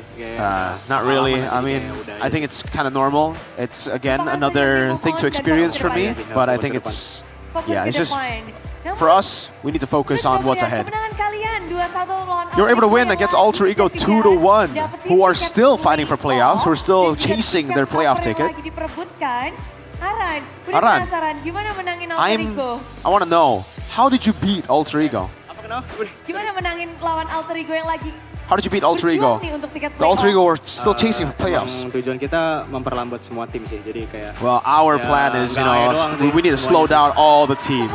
Every single team in MPL ID will be slowed down by us to make it to playoffs. Aran, apakah sudah mendapatkan vision? Siapa aja nih kira-kira? So, do you have a vision, Aran, of who won't make it to playoffs this season?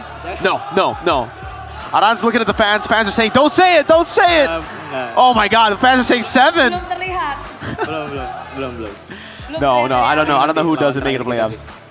But our last matchup is definitely someone we want to face off against. Dan juga melawan RRQ, dua tim So you have Geek and RRQ. Okay, harus dilihat nantinya. Tapi we'll see kita later. Lihat bahwa perjuangan We also mereka saw benar-benar panas their banget menuju journey right now hari so far is like ini. super hot. Well, Joe played really well. You got so many neutral objectives today. You're just very objective today. Iya, Bude, sampai diabetes nih. Yeah, I got so many objectives that I got diabetes. Alter Ego, Yasuke menjadi lawanmu. Apa yang Yuzuke was your opponent this time. How do you feel about today's matchup? Apa beri tadi? Melawan Alter Ego dan Yasuke hari ini. You're up against apa yang Alter kamu Ego rasakan and melawan Yuzuke. mereka? How do you feel?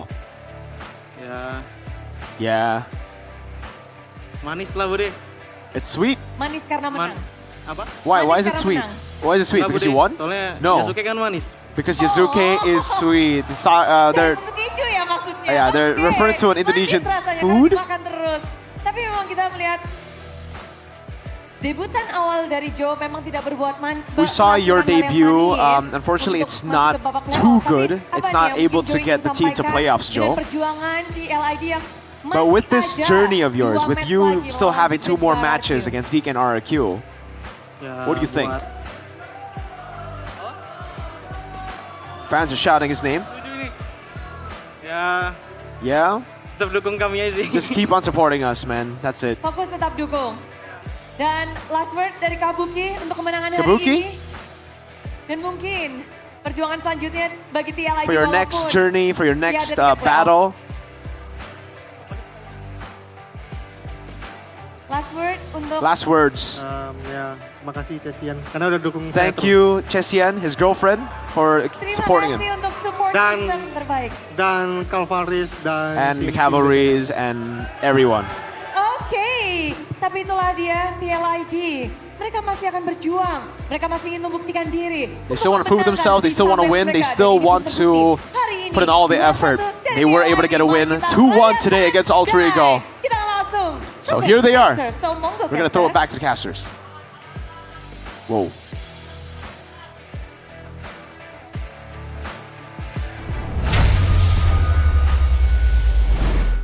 Wow. It's always nice to see TLID back on stage, man. Yes, sir. That's to lead. They belong. That's Come where they belong. on. That's where If they belong. the Here? 2 guys that should have been playing is it. Hey, Aaron, Fabian, where are you? Usurper man, where are you? Untoucher man? If now I'm curious if they're still playing. Is it Onyx and TLID in the top? Okay, or no, I don't think so. Yeah, last Word. season was the proof. Yeah. That's true. They would have been better though, I think. So it's gonna be Yeah. BTR and TLID, right? Probably Top 2, I agree. Number 1 BTR. Sure. I mean, can't really argue with that, but looking at the replay here, just overall, I guess, I said it earlier, not the cleanest, but you can see some of the, again, the old TLID Season 14 kind of gameplay, right? The Yeah. quick reaction on Weedy, the quick reaction on Yeskiel, which is super surprising, man. The mechanics is back. Dude, it's just confidence, I feel. You know, like the early weeks after losing 2 straight matches, 3 straight matches, 4 back to back to back to back to back, confidence will be at an all-time low. They just need to regain that confidence, regain that mentality.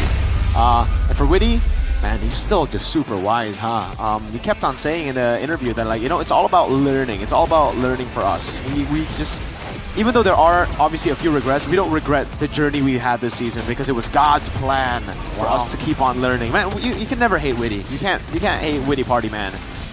Yazuke, though, on the other hand, there were a lot of questionable moves, and after those early questionable moves, he just hesitated so much, dude. Like, yes, you make a few mistakes, Yazuke, but that doesn't mean you have to play safe the entire time. You need to also make those ballsy plays. After this play right here, just notice how Yazuke plays. Always safe. He never wants to go in. He never wants to make the crazy mounted chakra play. He just decides to play it safe in the back, especially for neutral objective takes, right? Because the whole plan with the Terizla is the Terizla will knock you up so that Yazuke has an angle. But again, look, he just plays it super safe. He doesn't want to dive in. A couple of times like this, when there's a call, you need to dive together. Especially when the Terizla's already all-inning like that.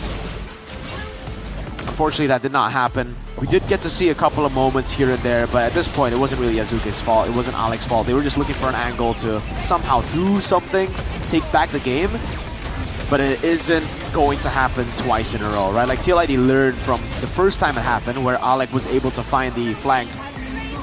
And TLID learned. Look, they know. Look how far back Kabuki was playing, right? Yeskiel still got caught, but Kabuki, great positioning. He saw Alec, he communicated to the team, the whole team went back. They did not overchase. They went to play with the Granger. Front to back, man. Just go and play with the Granger, especially when it's like this. GG. Well played. Yeah. Wow. Alter Ego, though, now they are Are they like 0 in net match win? I believe they are. Let me check. Yeah, I think they're 7-6 or 7-5.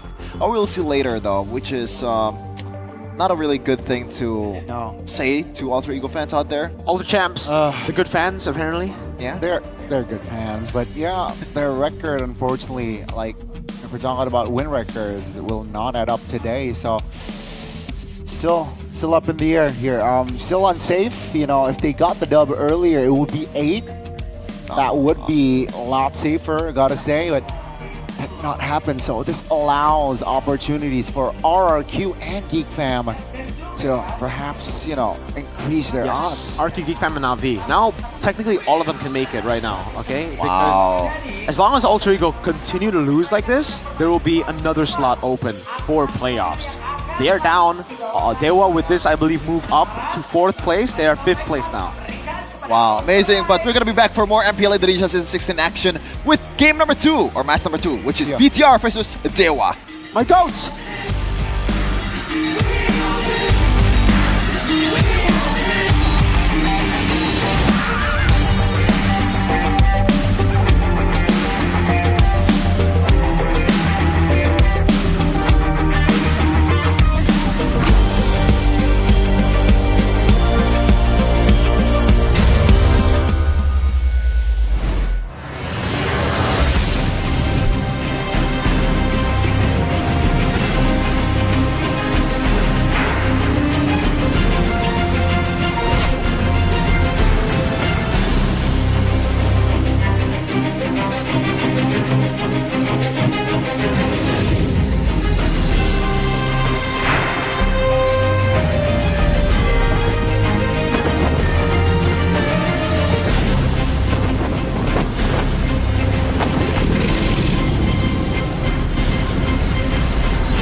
Mode baru, One versus One, segera hadir di Mobile Legends Bang Bang.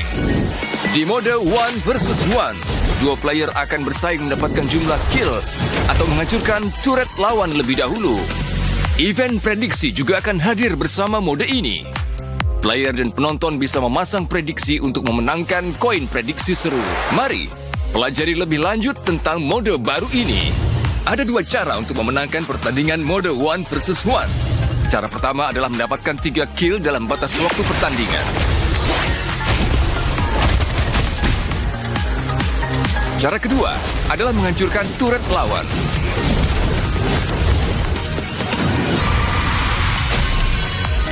Event prediksi seru One versus One akan hadir bersama mode ini. Di awal pertandingan, player maupun penonton bisa menggunakan koin prediksi seru One versus One untuk memasang prediksi pada hasil pertandingan. Sistem juga akan menambahkan sejumlah koin prediksi seru One versus One ke prize pool untuk kedua belah pihak. Semua koin prediksi seru di prize pool akan dibagi rata untuk para pemenang. Selama event prediksi seru One versus One berlangsung, kamu bisa menukarkan koin prediksi seru dengan hadiah eksklusif. Pakai hero yang cepat membersihkan gelombang minion atau punya damage burst besar di mode ini. Dorong gelombang minion ke turret lawan dengan cepat untuk terus memberikan tekanan, sekaligus mengurangi HP turret dan HP lawan. Map One versus One juga memiliki semak-semak dan creep. Mendapatkan creep di jungle memberikan keunggulan gold. Manfaatkan semak-semak untuk bersembunyi dan lancarkan serangan kejutan. Mode One versus One segera hadir. Kumpulkan penonton dan berjuanglah meraih kejayaan.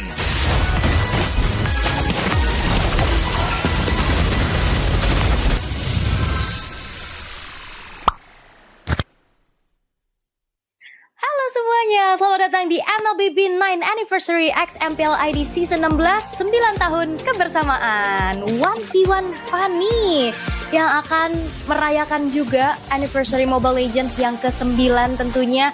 Kita akan melihat banyak nama-nama yang sudah tidak asing lagi, player-player jago yang akan menunjukkan mekanik-mekaniknya di 1v1.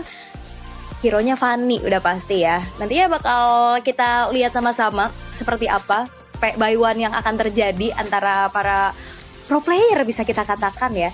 Terutama ada yang udah punya pengalaman, ada juga yang masih berjuang, nama-nama rookie yang bertanding pastinya untuk di MPL juga. Tapi untuk kali ini kita akan melihat dari nama-nama siapa aja yang akan bertanding, yang akan terbagi menjadi adanya 2 grup nih, grup A dan juga grup B. Siapa aja nama-namanya kita bakal langsung mengintip karena ini bakal ada round robin ya. Jadi mereka akan saling bertemu satu sama lain. Pastinya seru banget karena ini juga kan ada mode baru untuk di Mobile Legends, di in-game-nya ada by one nih, 1v1. Tapi kita akan langsung mengundang nih ya kontestan atau peserta kita. Yang pertama ada Tas dan juga pendekar Ken. Halo. Halo. Apa kabar Tas? Baik, kalau Ken apa kabar Ken? baik. Baik, oke Tas. Ini kan kita udah lihat ada mode baru di in-game 1v1 nih. Menurut Tas gimana mode ini? Kan harusnya seru banget sih. Soalnya kan sebelumnya harus ada rules gitu kan kalau by one. Kalau sekarang kayaknya bakal lebih seru sih, lebih pure skill sih. Wah, adu mekanik udah siap ya. Berhadapan sama Ken nih. Ken juga kan kalau aku lihat di pendekar, Fanny itu salah satu signature hero-nya Ken nih. Di by one kayak gini kira-kira ada yang ngebedain nggak Ken? Ada. Apa tuh?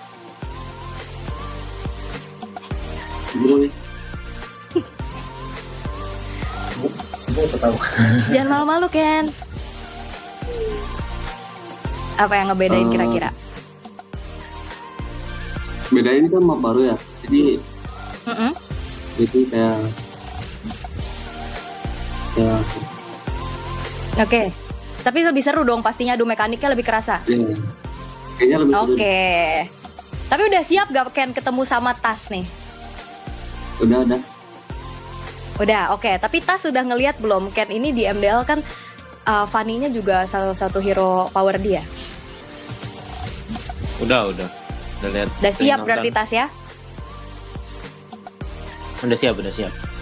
Udah siap. Oke. Kita bakal langsung melihat ya. Good luck untuk Tas dan juga Ken. Kita akan melihat adu mekanik antara kedua player ini. Seperti apa keseruannya di mode baru untuk MLBB. Thank you so much. Good luck buat Tas dan Ken. Kita akan memasuki match yang pertama di hari ini antara Tas versus pendekar Ken. Let's go to the land of doubt. Alright, dan ini dia untuk 1v1 udah langsung adu mekanik level 2. Bermain lagi dengan steel cable kabur tapi ternyata execute. Satu spell yang dibawakan oleh Tas mendapatkan poin kill pertamanya. Ini menandakan berarti ada 1 poin yang udah langsung ditabung oleh Tas itu sendiri. Fokus untuk mencicil keberadaan dari turretnya. Namun belum ada wave minion lagi yang menghantarkan. Akankah ada pembalasan yang bisa dilakukan oleh Kenski? Karena Kenski udah bermain lagi dengan steel cable-nya. Beradu mekanik, sama-sama membawakan spell execute ya. Lethal ignition juga yang dibawakan. Tapi Tas kembali menunjukkan bagaimana agresivitasnya. Kenski akan dikejar, masih coba untuk menghindar. Belum ada wave minion lagi berikutnya. Tapi ya, kalau ngeliat dari map yang terbaru ini juga ada rerumputan nih. Dan kali ini 1v1 situation kembali terjadi. Beradu mekanik steel cable, ternyata damage dari Kenski cukup sakit. Bahkan dengan 1 buah execute juga. Wow, Kenski terkena dengan adanya 1 buah monster jungle dan harus hilang, menjadi poin kedua untuk Tas. Dan 1 poin lagi berarti ya untuk Tas kali ini bisa mendapatkan kemenangannya karena turretnya juga masih utuh. Belum ada poin dari turret yang bisa didapatkan oleh keduanya. Tapi ini Tas tinggal 1 lagi nih. Hati-hati Kenski kalau sampai dirinya terkena outplay lagi kayak tadi. Ini berbahaya loh, HP yang low. Nge-hit ke arah monster jungle sepertinya bukan hal yang diinginkan oleh Kenski. Tapi secara level nih ya, Tas udah level 4, dia punya cutthroat pastinya untuk bisa kembali memberikan damage yang lebih besar. Fokus ternyata ke arah turret yang dimiliki, tapi Kenski udah level 4. Fokus lagi, clear wave yang coba untuk dilakukan. 1 buah cutthroat untuk mengusir mundur Tas itu sendiri. Masih dalam keadaan yang unggul bagi Tas. Sneaky peeky di area rumputan, tapi itu dia targeting yang begitu baik dan semua terjadi begitu cepat. Wow. Oh, itu the real adu mekanik. Dan kemenangan berarti buat Tas ya harusnya. Karena dia udah tinggal 1 poin lagi walaupun trade point kill tadi.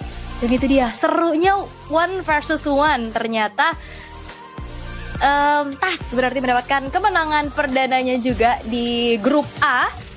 Dan berarti nanti kita akan ngelihat lagi untuk player-player yang lainnya juga akan berhadapan satu sama lain di round robin grup A. Abis ini kita akan melihat untuk Alter Ego X Gun versus RRQ Reviewers. 1 poin berarti ya kemenangan untuk Tas. Memang kayaknya by one ini udah menjadi hal yang biasa harusnya ya kita lihat juga. Cuman pasti ngebedain karena ini keputusan yang diambil kayak tadi sneaky picky, terus juga ternyata tadi mau dapetin poin kill justru kena kecup dari monster jungle yang akhirnya ngebuat dari Tas dapetin poin keduanya. But ini round robin juga masih ada kesempatan buat Kenski bisa mengejar ketertinggalannya. Soalnya untuk pemain-pemain yang lain nih akan kembali kita lihat juga. Kalau Tas sama Kenski udah selesai, Alter Ego X Gun akan ketemu sama RRQ Reviewers di match yang kedua. Kembali lagi ini 1 versus 1, hero-nya Fanny. Dan ternyata seru banget ya kalau ngeliat dari mode 1v1 ini. Nggak kayak Brawl, karena turretnya juga cuma 1. Ada rumputan dan kita akan langsung mengundang Gun dan juga Reviewers. Halo! Halo. Gun dan Ricky. Gun, apa kabar Gun? Baik Kak. Gun, gimana ngelihat adanya mode terbaru nih, 1 versus 1? Pasti bakal lebih seru sih. Jadi orang nggak bosen juga ada mode baru kan. Daripada harus yang kostum 5 versus 5. Sedangkan banyak yang tertarik juga buat buy one. Wih, adu by one sekarang sama Ricky Wars nih dari RRQ Sena. Ricky, ini adu mekanik nih yang bakal kita lihat nih. Ada nggak sih yang kira-kira ngebedain dari Ricky sendiri kalau lagi buy one? Spellnya kah atau apanya kah? Kalau itu paling beda mapnya itu sering buy one juga. Jadi di custom malah. Oke, ada custom, buy one juga. Tapi kalau dari Ricky, siapa player Fanny terbaik di MPL ID menurut Ricky? MPL ID ya? Season ini deh. Khusus season ini aja. Ya season ini Joe kayaknya. Joe, kalau dari Gun, siapa player Fanny terbaik dari versinya Gun di season ini di MPL ID? Yazuke. Ada rookie-rookie juga ya. Tapi kita akan lihat Ricky Wars versus Gun, adu mekanik juga nih nantinya di 1 versus 1. Good luck Ricky dan juga Gun. Kita akan langsung jump to the land of down untuk menyaksikan ini dia mode terbaru dari Mobile Legends antara Ricky Wars dan juga Gun. Player-player muda yang udah melihat dan juga mengintip ya dari bagaimana mekanik-mekanik para rookie juga bagus banget. Dan apakah mereka akan menjadi the next rookie nantinya di MPL? Karena kita akan melihat langsung antara RRQ Reviewers versus Alter Ego X Gun. Oh, dan ternyata namanya Gunsing ya. Oke, muter-muter berarti ini harusnya akan bermain Steel Cable dengan jauh lebih aktif. Masih mencari level 2-nya terlebih dahulu, tapi spellnya agak berbeda nih. Yang satu Aegis, yang satu Revitalize. Kalau tadi kali ini kita lihat juga bagaimana execute yang biasanya kita lihat sebagai 1v1, tapi ini agak berbeda. Ricky mencari durability dengan shield Aegis, tapi Gun dengan Revitalize ya. Jadi dia nggak mungkin kan ini nggak bisa pulang ya, nggak bisa regen HP juga. Jadinya dia akan meregen lagi seperti ini dengan cooldown-nya cukup lama. Apakah Revitalize ini akan membuat nantinya Gun akan bisa jauh lebih agresif karena sekarang whatever terjadi dengan Aegis yang sudah mulai terlihat. Adu mekanik, Ricky bermain dengan basic attack-nya. Gun akan coba untuk ngejar lagi dan lagi, tapi masalahnya energinya udah mulai low, dikejar tapi Ricky harus mundur. Ingat, pulang ke base ini tidak akan ngeregen HP-nya, jadi Ricky harus maju. Ricky mau nggak mau juga harus nge-clear kalau nggak mau dari turretnya kena cicil. Sementara Gun melakukan adanya sedikit freeze terhadap minionnya sehingga gak ada lagi EXP yang coba untuk dimanfaatkan, tapi dikejar kali ini Gun.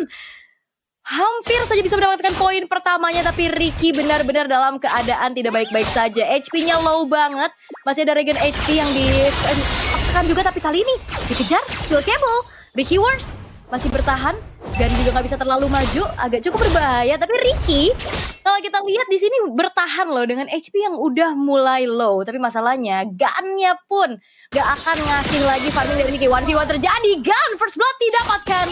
Menjadi 1 poin pertamanya juga, dan Ricky terlihat sepertinya apa yang baru saja terjadi. Benar-benar dipegangin dan mencoba untuk kembali mencicil untuk menjadi poin berikutnya. Turret yang akan dihancurkan juga di tangan dari Gan. Tapi masalahnya Ricky sudah hadir kembali dengan HP yang full. Karena adanya spawn time yang sudah dimanfaatkan, Ricky Wars mencoba untuk bertahan dulu. Tapi Gan, revitalize sudah dinyalakan. Kembali terbang dengan Steel Cable, memberikan sedikit cicilan menuju ke arah Ricky Wars. Tapi ini Gan benar-benar coba untuk kembali bermain agresif. Ada Aegis yang coba untuk dimanfaatkan pula. Gan masih belum berhasil untuk mencicil lebih banyak lagi. Karena thanks to Aegis ternyata ya. Dan yang makin seru dari 1v1 ini adalah battle resource spell yang bisa dibawakan. Ada Revitalize, ada Aegis. Tergantung mau main defensif atau mau bermain ofensif. Karena kali ini emang agak sedikit nahan ya dari Ricky dan juga Gan-nya. Gak mau yang terlalu galak ataupun gak mau terlalu gegabah. Karena pastinya poin di round robin ini akan menjadi sangat penting. Tapi lagi-lagi ada peraduan dari Steel Cable dengan skin terbaru Fanny, PS Fanny.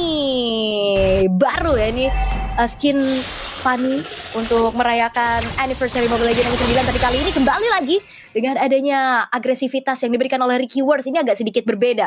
Gan yang tadi agak sedikit nekan, Ricky yang udah mulai kembali menunjukkan bagaimana dia punya agresivitas untuk membuat dari Gan-nya pun low HP. Balik ke base tidak akan membuat HP-nya bertumbuh dengan cukup banyak karena Revitalize yang terpaksa harus ditekan juga oleh Gan itu sendiri. Level udah berbalik. Level 7, 1v1 kembali terjadi. Beradu mekanik tapi Katro tidak connect. Tapi Ricky Wars kali ini HP-nya low dan Gan mendapatkan poin keduanya. Ricky, sepertinya ada wajah yang apa yang baru saja terjadi. Dia langsung terlihat garuk gak gatel, terlihat kayak agak sedikit kebingungan nih untuk bagaimana menghadapi 1v1 karena ini spell juga ngaruh banget. Dan Gan masih ada untuk sneak peek di area belakang. 1v1 kembali terjadi. Steel Cable Gun-nya tergasek sudah. Ricky Wars akhirnya bisa mendapatkan 1 poin kill balasan dengan Aegis juga yang dimiliki. Berarti ini masih menjadi 1 poin penentu untuk Gan. Apakah akan ada poin kill karena Ricky HP-nya udah nggak ada terlalu banyak. Nah, kurang. Plus di sini pun Aegisnya dalam keadaan tidak siap. Gan sudah hadir kembali dengan HP yang full pastinya setelah menunggu waktu respawn. Dan juga yang jadi PR dari Ricky adalah turretnya. Ini udah sisa setengah. Agak susah nih ya. Tapi masih ada Regen yang dimiliki juga sama Ricky. Sehingga HP-nya full dan akan menjadi 1v1 yang equal kali ini. Saling menghindar dengan Steel Cable. Belum ada gesekan lagi dari Steel Cable-nya. Cutthroat-nya masih siap sih keduanya. Tapi mereka harus memikirkan juga untuk battle spell lawan. Apakah Aegis-nya sudah siap kembali? Tapi lihat Gan mencoba untuk dive in.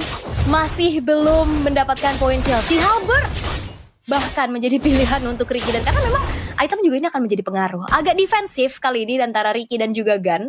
Gak mau terlalu menunjukkan agresivitasnya. Nahan dulu menunggu momen yang tepat. Kapan dia bisa engage. Dan kali ini Ricky mencoba untuk maju lagi. Mencicil saja sedikit keberadaan dari Gan. Tapi masalahnya ini ada penumpukan dari segi wave minion juga. Gan kan coba untuk masuk lagi. Dive in dengan sebuah Cutthroat tapi dikejar. Dan bahkan dua poinnya. 1 poin terakhir. Dan dapat kesempatan untuk bisa melakukan clear terhadap turretnya. Karena 1 hit lagi turretnya hancur.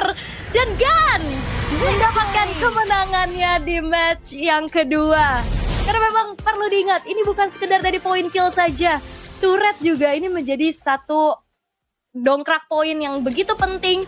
Dan fokus ke arah poin kill dan akhirnya wave-nya masuk dan hancur sudah turretnya. Dan Gan mendapatkan poin kemenangannya. Wow, semakin panas pastinya. Karena kalau 1 versus 1 kayak gini, build item yang variatif.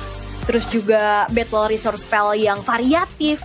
Kayak tadi di game 1 kita lihat banyak point kill secara cepat karena execute yang dibawa. Tapi tadi Aegis sama Revitalize. Jadi bener-bener mainnya defensif dan sabar banget nungguin kapan momentum untuk bisa dapetin poinnya. Tapi ternyata Gan memanfaatkan adanya juga freeze minion, terus juga tadi dia sempat menang level untuk ngasih cicilan terhadap turret, dan itu menjadi poin yang mahal banget pastinya buat Gun yang akhirnya dapetin kemenangan.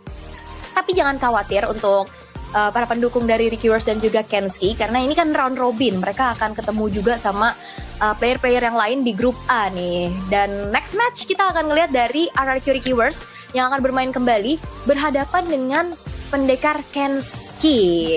Nah ini harusnya mereka udah terbiasa juga untuk ketemu satu sama lain waktu di MDL, tapi masalahnya ini kan 1v1 lagi nih, dan ini berarti kan update perdana juga nih, mereka langsung ngerasain di update tadi jam 3 mereka akan kembali diuji. Keputusannya seperti apa? Karena kan agak sedikit berbeda nih untuk setiap gameplay masing-masing, apalagi kondisinya 1v1. Kita udah lihat bukan cuma sekedar adu mekanik, tapi keputusan, objektifnya juga ternyata di 1v1 ini ada objektif loh. Dengan adanya freeze minion, terus tadi dorong ke turretnya juga. Dan akan seperti apa lagi nih variasi-variasi atau gebrakan-gebrakan yang ditunjukkan para player-player kita nih untuk memasuki match-match berikutnya. Harusnya kan mereka udah mulai adaptasi nih ya, karena ini kan map yang seru banget. Tadi kata Gan dibilang ini bakal menjadi ajang adu mekanik karena ya nggak perlu 5 versus 5. Ini udah ada room yang luar biasa juga moodnya, mendengarkan para user-user pay by one di luar sana, karena kan banyak ya yang pengen adu mekanik real gitu ya, nggak 5 versus 5. Dan ya memang akhirnya dimanfaatkan juga karena creep juga di pinggir-pinggir tuh itu menjadi penentu, karena rumputannya juga kan ternyata agak gede ya, jadi tuh bisa dilakukan trapping. Kalau special kan di 1v1 ini funny. Nah mungkin nanti kita lihat yang lain ya, tapi kita akan langsung melihat untuk match yang ketiga. Tapi sebelumnya kita akan bertegur sapa kembali untuk Ricky dan juga Ken. Dan Ricky, aku mau bertanya nih, kenapa pakai Aegis tadi Ricky? Ya, mau pakai apa? Masih coba-coba juga ya? Iya. Oke, tapi kan Ken agak berbeda nih. Tadi Ken pakai execute ya. Tapi setelah tadi menjalani satu match, apa yang kira-kira ada perubahan nggak untuk strategi di berikutnya kira-kira nih? Ada, beda spell paling. Oke, rahasia ya tapi spellnya ya. Kalau Ricky? Kalau Ricky ada rahasia-rahasia agak ganti-ganti spell gitu mungkin? Nggak tahu. Nggak tahu, masih ngeraba juga berarti ya untuk satu sama lain. Tapi gimana nih sejauh ini ngelihat atau ngerasain langsung 1 versus 1 lebih deg-degan nggak? Biasa aja. Biasa aja. Kalau Ken juga biasa aja. Biasa aja. Biasa aja. Alright. Good luck untuk memasuki match kedua kalian, Ken dan juga Ricky. Biasa aja. Ternyata chill. Ada pergantian strategi kah yang nantinya akan kita lihat juga. Jadi kita akan langsung jump into the land of down untuk menyaksikan kembali seperti apa keseruan dari Ricky Wars dan juga Kenski ya. Karena Kenski tadi katanya ada melakukan sedikit pergantian strategi ini, terutama dari battle resource spell-nya. Seperti apa dari battle resource spell yang akan dibawakan juga nih? Apakah execute diganti lagi dengan Aegis, Revitalize, atau mungkin yang lain juga? Karena ini kan funny ya yang akan tetap dimainkan juga sepanjang 1v1 ini untuk merayakan MLBB Anniversary yang ke-9. Dan pasti kita akan menunggu untuk kesiapan dari kedua player maksudnya, untuk memasuki mode 1 versus 1 nih. Tapi nggak kerasa juga ya, berarti kita sudah 9 tahun bersama-sama merayakan setiap tahunnya, dan pastinya selalu ada perubahan dan juga kejutan yang dibawakan oleh MLBB untuk kalian semua para pecinta MLBB di luar sana. Dan kita akan langsung jump into the land of dawn untuk melihat seperti apa keseruannya antara 1 versus 1 antara Ricky Wars dan juga Kenski. Nah, ini spellnya Petrify, sama-sama Petrify. Oke, menarik. Karena bahkan kalau sekarang kita ngelihat juga Fanny bahkan di region Malaysia ya, udah ada yang jadi ROM. Nah sekarang Kenski yang bermain agresif. Ricky harus mundur dulu. Ada Petrify itu dia, hati-hati. Kena dengan damage dari turret. Dan Petrify balasan dari Ricky Wars membuat dari Kenski kali ini harus mundur dulu perlahan. Dan ini ternyata ya Battle Resource spell terbaru dari mereka. Pergantian strategi Petrify Gaming yang dibawakan. Freeze minion yang bakal coba untuk langsung dilakukan. Cicilan damage dari Kenski begitu menyakitkan. Hati-hati Kenski jangan sampai mengulang luka lama terkecup dari creep jungle, tapi itu dia Kenski.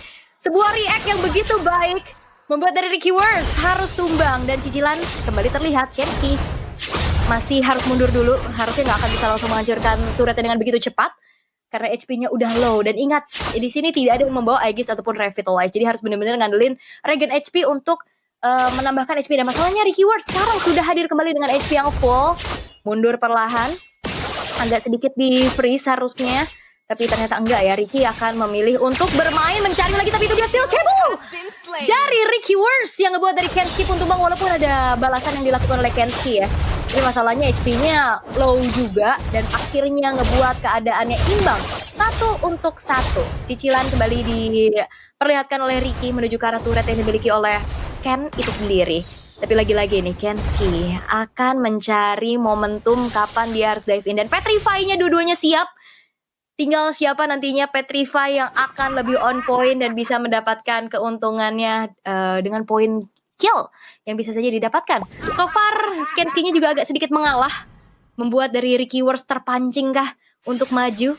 Dan rumputan ini agak besar ya, tapi seperti terdeteksi keberadaannya. Ricky langsung nyebrang, tapi Kenski react yang begitu baik, dia langsung keluar dari pinggir tembok karena bahaya banget kalau misalkan ada gesekan dari steel cable-nya mendekati ke arah tembok-tembok yang ada. Freeze minion kembali dilakukan dan ini dia adu mekanik steel cable saling menyeberang.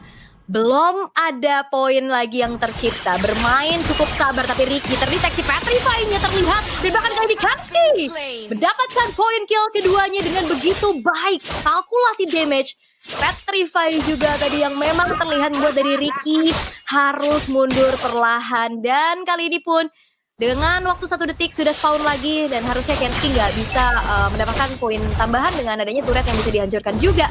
Harus agak sedikit bersabar lagi, tapi kalau kita lihat temponya ini sedang ya, nggak terlalu agresif, nggak terlalu defensif juga.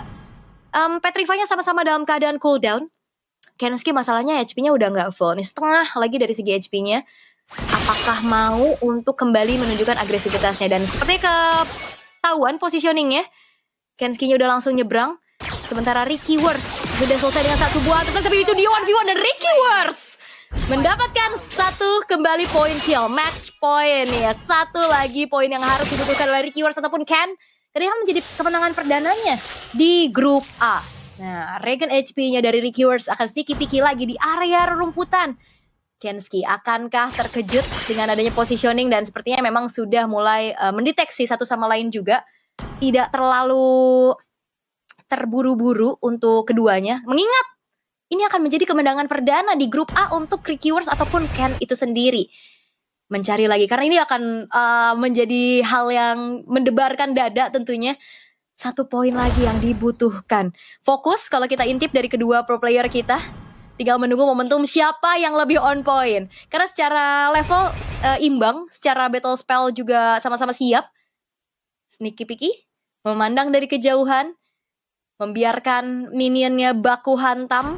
Terjadi penumpukan wave juga nih dari Ken, ternyata yang minionnya lebih unggul sehingga agak sedikit mendorong.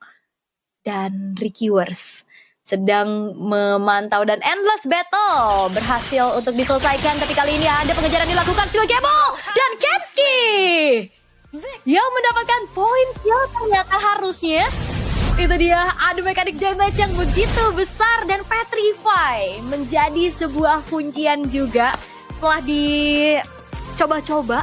Karena udah lihat banyaknya battle spell yang ditunjukkan dan berarti Petrify ini akan ngebuat nantinya Steel Cable akan jauh lebih on point ya, karena adanya efek stun juga dari Petrify itu. Dan berarti Ricky Wars harus menelan kekalahan keduanya karena kalau nggak salah tadi Kenski yang dapetin poin kill ketiganya ya, ini bahkan tanpa turret sama sekali, lebih fokus ke arah point kill juga.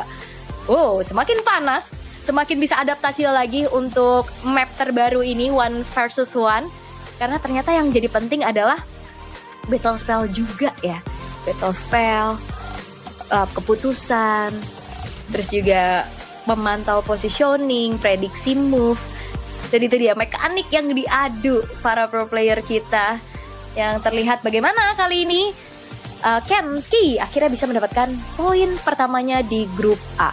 Tapi abis ini Kenski juga harus berhadapan lagi nih ya dengan player yang lainnya.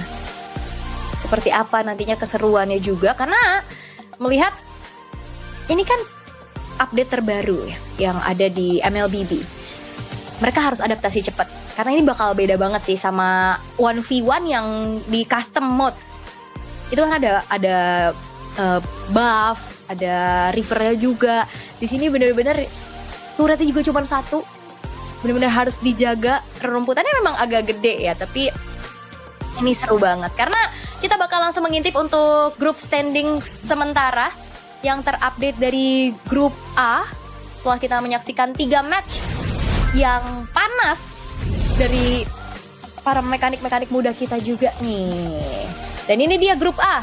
Ada satu kemenangan yang didapetin sama Tas, Ken, dan juga Gun, sedangkan Ricky Wars harus menelan kekalahan keduanya. Berarti abis ini kita akan melihat kalau masih dari grup A yang belum ketemu itu Ken sama Gun ya. Tas dan Ricky Wars juga yang belum ketemu harusnya. Nah, atau kita akan langsung jump ke grup B. Karena di grup B kan masih belum main ya, ada Fago Satzi, Kagendra Nanjet, Gifem Junior Garage, dan juga EVOS Dejo. Dan itu dia keseruannya pastinya untuk melihat para player untuk beradu mekanik. Tapi seperti apa lagi adu mekanik yang akan terjadi berikutnya? Jadi jangan kemana-mana, stay tune terus di MLBB 9 Anniversary X MPL ID Season 16, 9 tahun kebersamaan. Mode baru One vs One segera hadir di Mobile Legends Bang Bang. Di mode One vs One, dua player akan bersaing mendapatkan jumlah kill atau menghancurkan turret lawan lebih dahulu. Event prediksi juga akan hadir bersama mode ini. Player dan penonton bisa memasang prediksi untuk memenangkan koin prediksi seru. Mari pelajari lebih lanjut tentang mode baru ini. Ada 2 cara untuk memenangkan pertandingan mode One vs One. Cara pertama adalah mendapatkan 3 kill dalam batas waktu pertandingan. Cara kedua adalah menghancurkan turret lawan.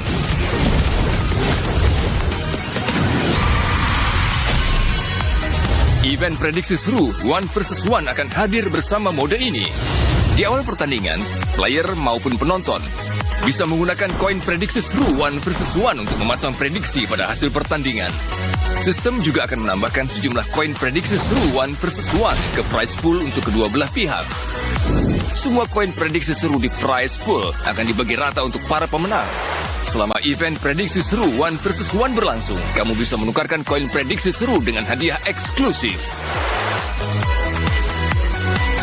Pakai hero yang cepat membersihkan gelombang minion atau punya damage burst besar di mode ini. Dorong gelombang minion ke turret lawan dengan cepat untuk terus memberikan tekanan, sekaligus mengurangi HP turret dan HP lawan. Map One vs One juga memiliki semak-semak dan creep. Mendapatkan creep di jungle memberikan keunggulan gold. Manfaatkan semak-semak untuk bersembunyi dan lancarkan serangan kejutan. Mode One vs One segera hadir. Kumpulkan penonton dan berjuanglah meraih kejayaan.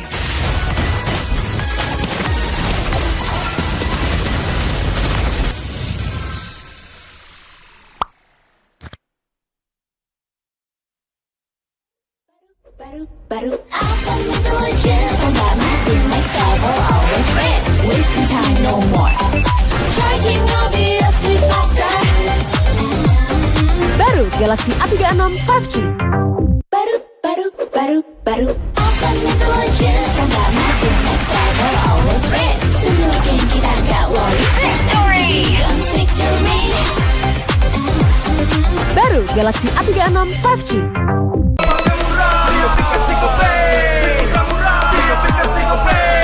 Walau yang lain terus berubah, Gope konsisten, kasihnya pasti murah. Tagihan murah, di aplikasi Gope, transfer 100 kali per bulan.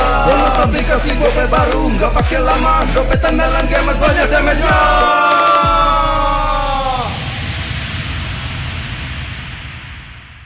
Level up bareng Special Edition Good Day dan MPL. Temukan kode unik, lalu scan QR-nya. Buat kumpulin Diamond Mobile Legends yang banyak dan menangin juga skin kerennya. Cobain semua variannya sekarang. Sebotol Good Day bikin GG Good Day. Yo, Good Day MPL. Woo, Good Day MPL. Woo, Good Day MPL. Yes, Good Day MPL. Woo, Good Day MPL. Yes, Good Day MPL. Yo, Good Day MPL. Oh.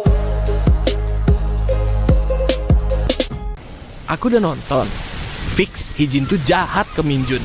Hijin kan emang gak mau pacaran sama papamu, mamamu. Biarkan mereka Digranat! Boom! Ya, gue kena ghosting. Terus ditinggal nikah sama Hijin. Padahal mereka udah cium. Anak yang nakal. Saatnya kau dan aku Pakai simpati buat nonton, musik, games, belajar, sampai belanja. Bisa pilih benefit sesuai keinginanmu. Tenang. Menang kalah, mabar bisa good time. Wah, good time Mobile Legends Bang Bang. Enak coklatnya. Bikin semua bisa good time. Ini nih mainnya.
Mode baru, One vs One, segera hadir di Mobile Legends Bang Bang. Di mode One vs One, dua player akan bersaing mendapatkan jumlah kill atau menghancurkan turret lawan lebih dahulu. Event prediksi juga akan hadir bersama mode ini. Player dan penonton bisa memasang prediksi untuk memenangkan koin prediksi seru. Mari, pelajari lebih lanjut tentang mode baru ini. Ada dua cara untuk memenangkan pertandingan mode One vs One. Cara pertama adalah mendapatkan 3 kill dalam batas waktu pertandingan. Cara kedua adalah menghancurkan turret lawan.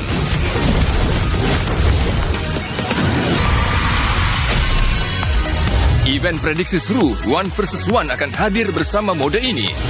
Di awal pertandingan, player maupun penonton bisa menggunakan koin prediksi seru 1 versus 1 untuk memasang prediksi pada hasil pertandingan.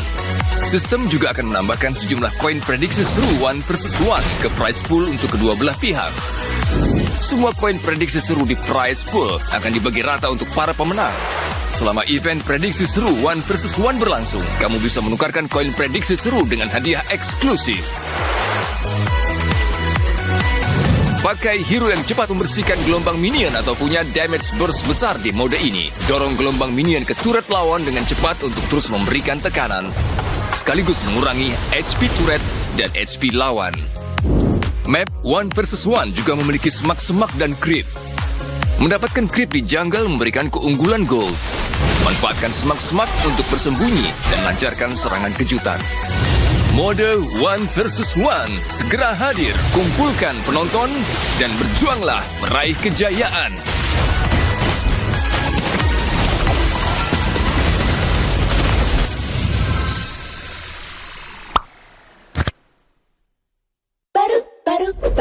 Baru awesome intelligence. Stand mati next level, always rest. Wasting time no more.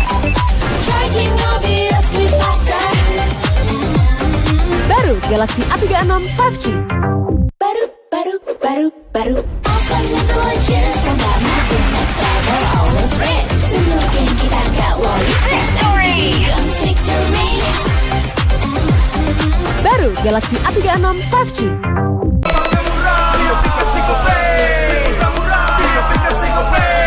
Walau yang lain terus berubah, Gope konsisten, kasihnya pasti murah. Bayar tagihan murah di aplikasi Gope, transfer 100 kali per bulan. Download aplikasi Gope baru, nggak pakai lama. Dompet andalan gamers banyak damage-nya.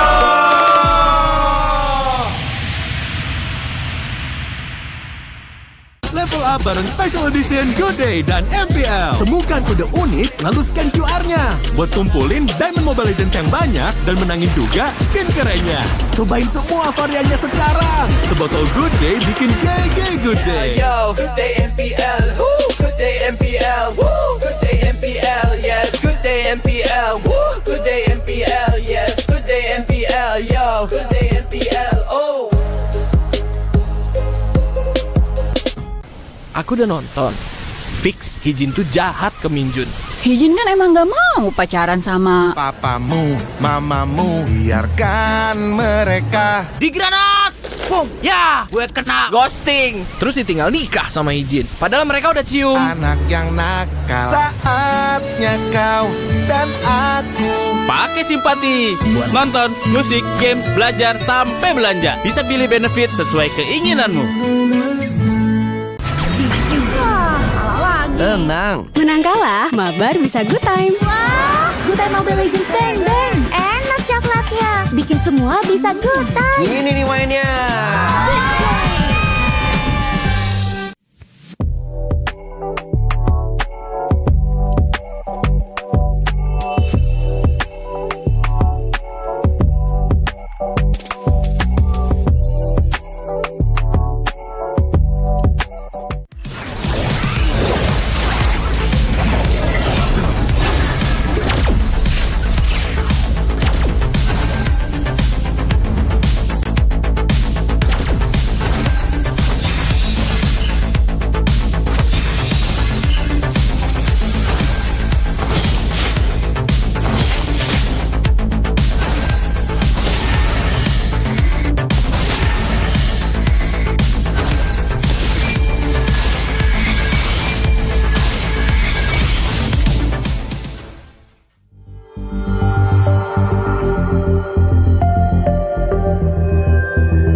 dan terus berlari, terus ke arah puncak tertinggi.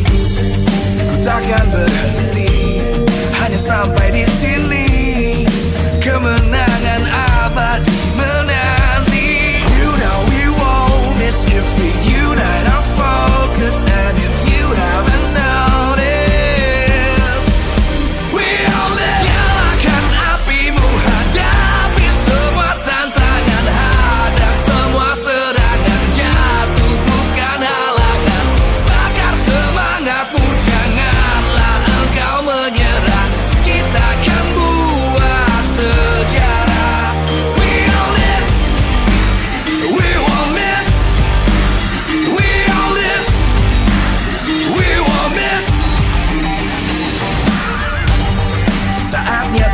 beraksi, jalani ambisi, aku kan menyawakan hari ini. You know we won't miss if we unite our focus. And if you haven't noticed, we all live. Nyalakan apimu, hadapi semua tantangan, hadang semua serangan, jatuh bukan halangan. Bakar semangatmu, janganlah engkau menyerah. Kita akan buat sejarah. We all this, we won't miss. We all this, we won't miss. We all this.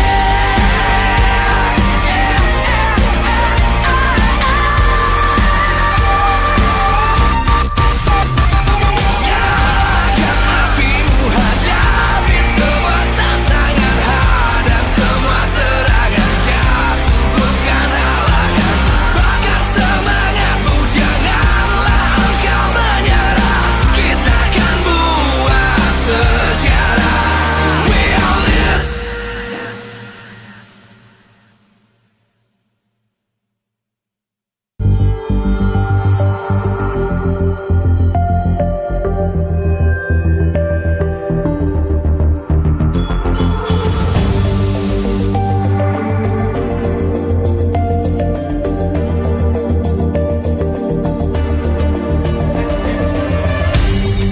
Aku kan berdiri dan terus berlari, terus ke arah puncak tertinggi. Ku takkan berhenti, hanya sampai di sini. Kemenangan abadi menanti. You know we won't miss if we unite our focus. And if you haven't noticed, we all live. Nyalakan apimu, hadapi semua tantangan, hadang semua serangan, jatuh bukan halangan. Bakar semangatmu, janganlah engkau menyerah. Kita akan buat sejarah. We all this, we won't miss.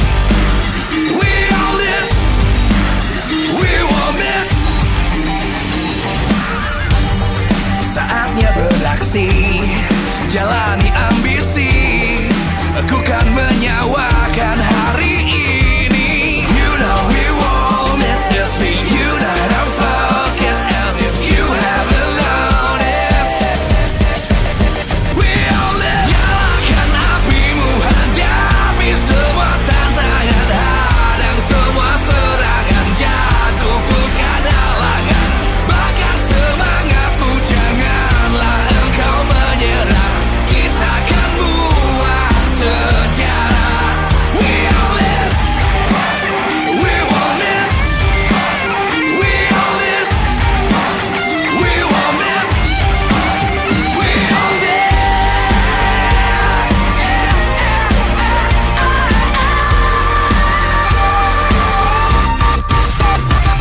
Nyalakan apimu.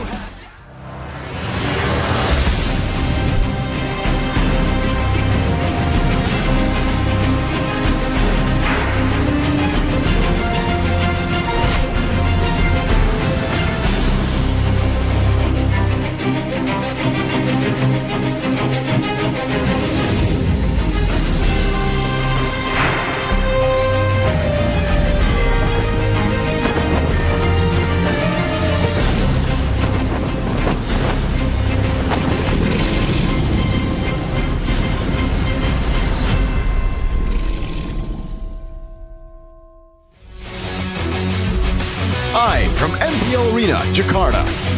MPL Indonesia Season 16 is powered by Moonton. Supported by Esports Federation of Indonesia. Presented by official tournament smartphone, Samsung Galaxy. Official e-wallet, GoPay. Official coffee, Good Day. We own this.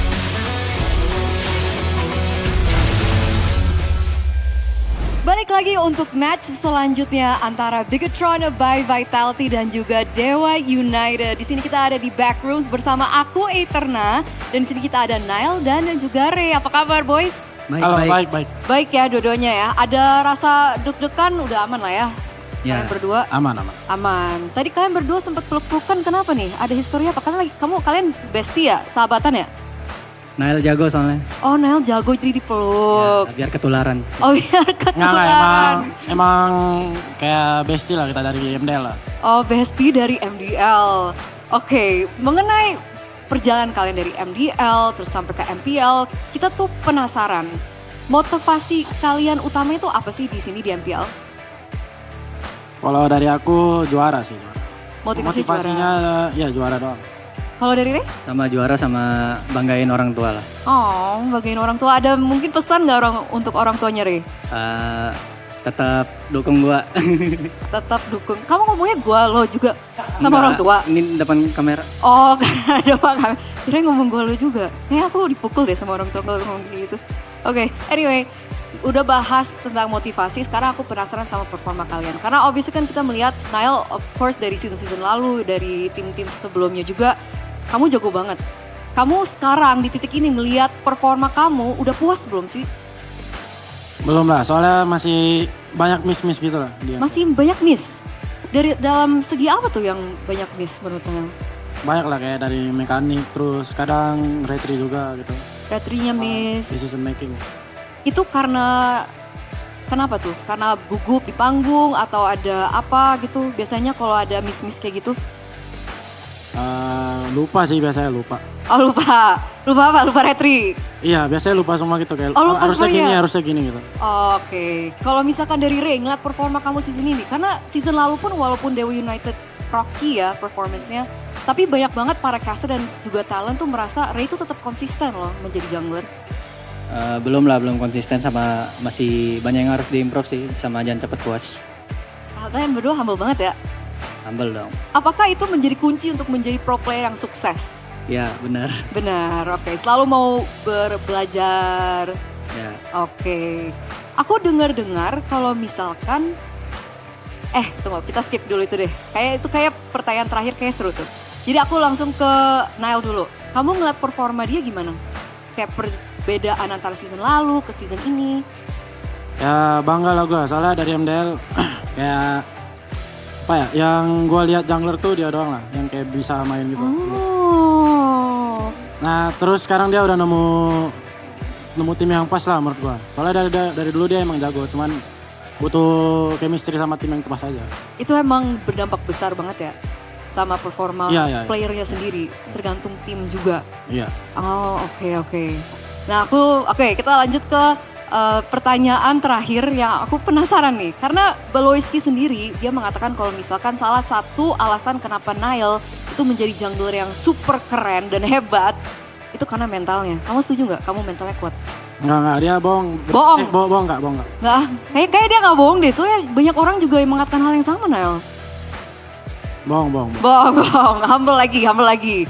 Sekarang dalam pertandingan kalian, adakah gimana caranya untuk mematahkan mental Nile, Ray?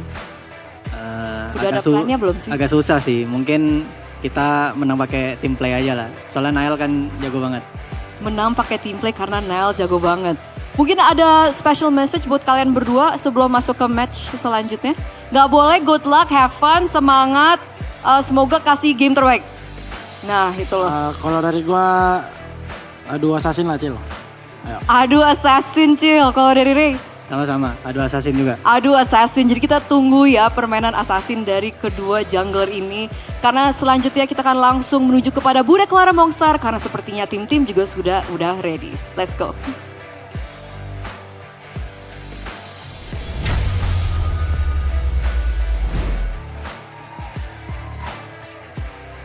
MPL Arena tentu sudah tidak sabar untuk melihat akan ada adu assassin dari Nanail dan juga Ray. Inilah penutupan hari yang pertama minggu yang ke-8. Akan ada pertemuan antara Bigetron by Vitality dan Dewa United.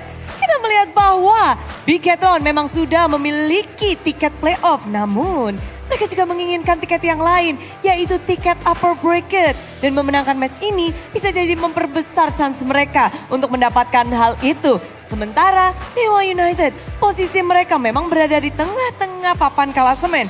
Dengan improvement yang terlihat di season ini, mereka menginginkan tiket playoff dan menyusul Bigetron ke pick 2 di Nice. Jadi, sebelum kita melihat pertempuran dari kedua jungler dan kedua tim ini, izinkan Bude mengingatkan bahwa MPL Indonesia Season 16 powered by Moonton, supported by PBSI, presented by Official Tournament Smartphone, Samsung Galaxy, Official e-wallet, GoPay, Official Coffee, Good Day. Dan partner in esports ada Simpati, Dunia Games, Gamesmax, dan juga Good Time.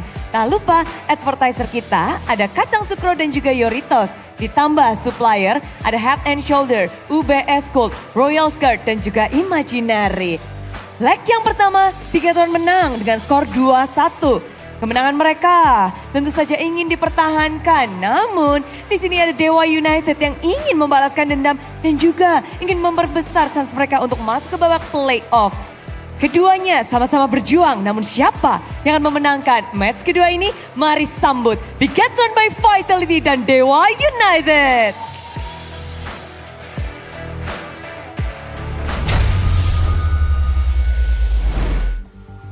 Oh, this is about to be quite the interesting match. The second placer of the standings against the second placer in Coach Snap's mind.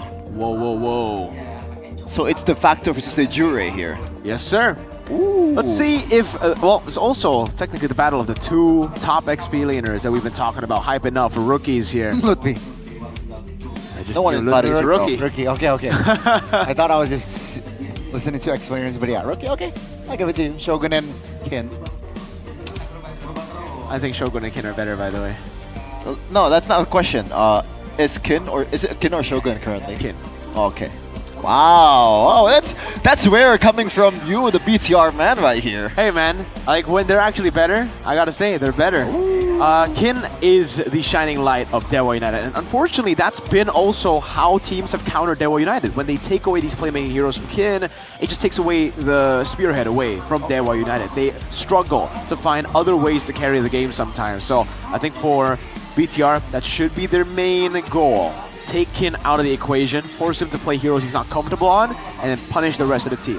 But fortunately for Dewa United, they can still be rocking with other picks out there. Moeza brought out the Kelkert, Goni. Yeah. Even Octa, I guess he's in his prime form, right? Because the Lunox is probably one of the most meta mid laner right now. Yeah, I gotta say, Dewa, I think why they have been getting a lot of success recently, because this roster has a lot of playmakers, right?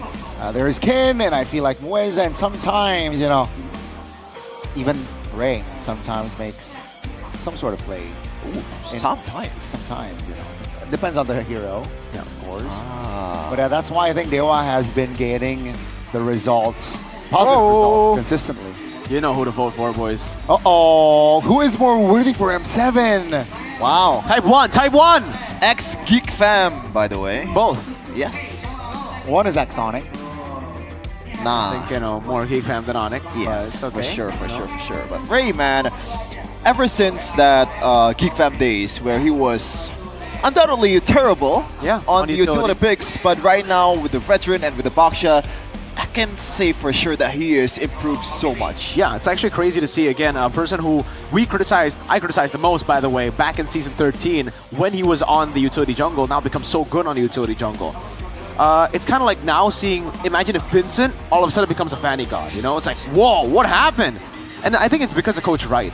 Coach Wright, a very intelligent coach, has been able to really get the most out of his players. Octa, even. So, yes, they have quality side laners, but I think the trio mid was the big question mark, right? Like Moeza, he does well on certain picks. Octa as well. Ray does well on Assassins only, but he's made it possible for Ray to do well still on the same level as previous seasons for Assassins, but now on another level on utility jungle. So this could be the clash of styles that Coach Wright might be wanting to force on Niall. He might want to ban out all the Assassins, force a utility jungle battle, because it does seem like, at least for utility, Ray has Niall beat.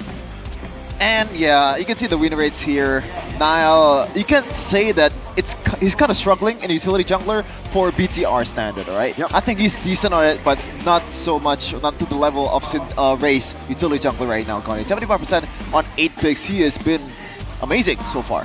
Very reliable, I gotta say. And of course, when there's Ray, there's Retribution. I think that's also a standout here. I wonder, in the neutral objective takes, will Niall be able to get the results against Ray when it's a 50-50, quote-unquote, when it's not like a one-sided win?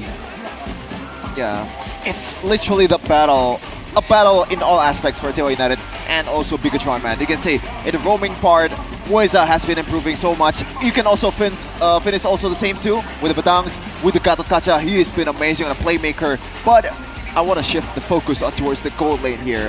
Eman, for me, easily the best gold laner in ID, against maybe the ones that's rising to the occasion here and trying to challenge the throne of Eman. Yeah, maybe is actually really, really good, right? Obviously, I'm a BTR fan, so I'm going to be glazing him on, but we got to glaze on maybe as well, because not only is he good on the marksman, not only is he good on some signature picks like the Beatrix, even the fighter golds have been good for him. The rubies coming in, the CC gold as well, so it does add another layer. I think this is where we can kind of like compare the elite teams versus the teams who are really not going to be a threat later on, even in playoffs. Teams who can already utilize the meta right now are the ones who can fully take control of the fighter golds. Also in Rome, I think it's all about filling in. Finn versus Moeza. Moeza is more of a more of a pick-off centric roamer. Finn, he is really just like the all-rounder. He does well on the pick-off heroes like the Kalea too, maybe not so much as on the Cho, but on other picks that you don't see a lot from other roamers right now, we see for Finn. He's very selfless. Kind of reminds me of like a new version or an Indo version of JP. Hylos, Gatot Kacha. You have 4 guys making plays. All you need to be doing is to be consistent, to be the guy there to provide what the team lacks. A lot of playmaking potential from both parts. Obviously, Kin and also Shogun as well. Oh boy. Sheesh. I guess like, would you say that these two... the height difference kind of throws me off, but yeah. Would you say that this two has a, I guess, different kind of playstyle in a way? Shogun is a bit more like the, the beefy front line. The Hill does. I don't think so either, but because like he plays really well on the Cho, on the Arla, on the Phobias too. It's just, yes, we have been seeing the Hildas come through after the patch, right? If it's banned out or if it doesn't really make sense for the draft, then he doesn't play it. Here though, this is the big difference. Moreno, he's known to also play heroes that are not meta. The Novaria pickup, the Lunox back in the day as well in the playoffs, the Selena. So this is going to be a really, wow, man, the height difference is, I don't know what they're doing here, but it does look like they're casting spells or something. Moreno has been the second best mid laner for a long, long time. And being second isn't bad, because, number 1 is unachievable when Sans is around. This guy, though, he's my GOAT, so this guy's number 1. Maybe, though, we touched on maybe Anaman, and yeah, I think maybe is one of the reasons why Dewa United has been getting the consistent positive results as well, right? You mentioned the CC adds more layers to it, and like week 1, week 2, he plays the mean Harith as well. Oh, yeah. The height difference ain't too bad this time. Maybe when you look at the, I guess like the bust photo, like it kind of throws you off how tall he is in person, bro. Yeah. It's kind of weird, but I was surprised that you didn't contest the Eman is the best gold layer in ID. And he can't. Eman, yeah, I gotta give it to the Red Terminators. Right? Okay. I respect that. We'll see in a second for both teams. Who are they going to field in the Land of Dawn here? As first of all, it's the Apostles of God. Dewa United still sticking to the guns that worked so far for them. Kin, Ray, Octa, Moeza, and maybe Will Star for Coach Wright. And I'll mention that he is happy seeing Ray finding his jam with this new team now. Will they be able to secure a great result today? It's going to be a tough one for Ken, the rookie, and friends. Let's welcome Dewa United. Dewa on the rise. a bit of a slip just last week, but they were able to recover instantly with a 2-0 win against Alter Ego. And now they're not just battling for playoffs, they're battling for the top. Speaking of battling to the top, they are second only to Onyx. Bigatron by Vitality with their main five. Shogun, Nile, Moreno, Finn, and the best gold lady 90, Eman. Do they have enough fire now, knowing that they have secured playoff spot, or perhaps they are still giving their best to secure the upper brackets? The Red Terminators with Nile leading this pack. Looking very scary. This is Bigatron by Vitality. Bigatron, currently de facto the second best team in Indonesia. With a slip as well, just last week.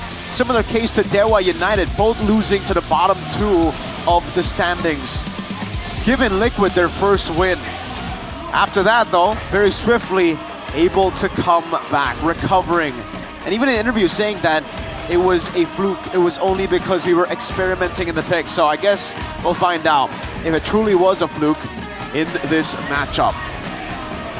And these four people will control what's going to happen in draft here. Coach Wright and Coach Bam, two new Philippines coach coming to ID, and they've been doing amazing so far. Wow. Really good stuff. Really good stuff indeed, and I like what they're doing. I like how I feel like they're not just guiding them in game, they're guiding them outside of the game as well. Yes. I've talked to Coach Bam about it, and I actually asked them like, which one is harder, managing the people or teaching them like the theories of Mobile Legends? And he said immediately, it's not even close.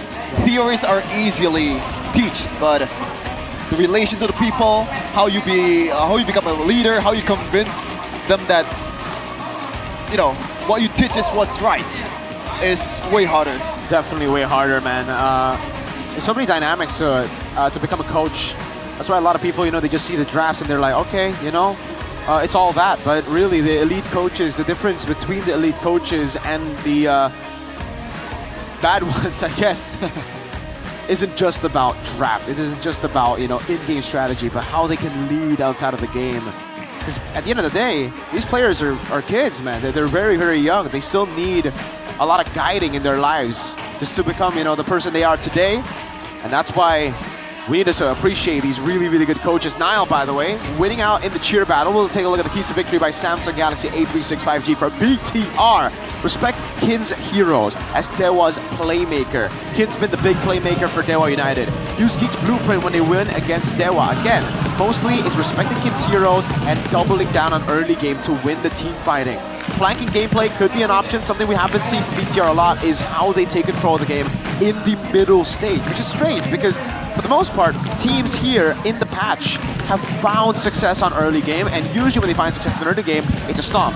BTR, on the other hand, have been the ones to actually come back in this meta. Against EVOs, against RQ, 2 times they were able to come back. Dewa, though, keys to victory for them. Bring a surprise in the draft.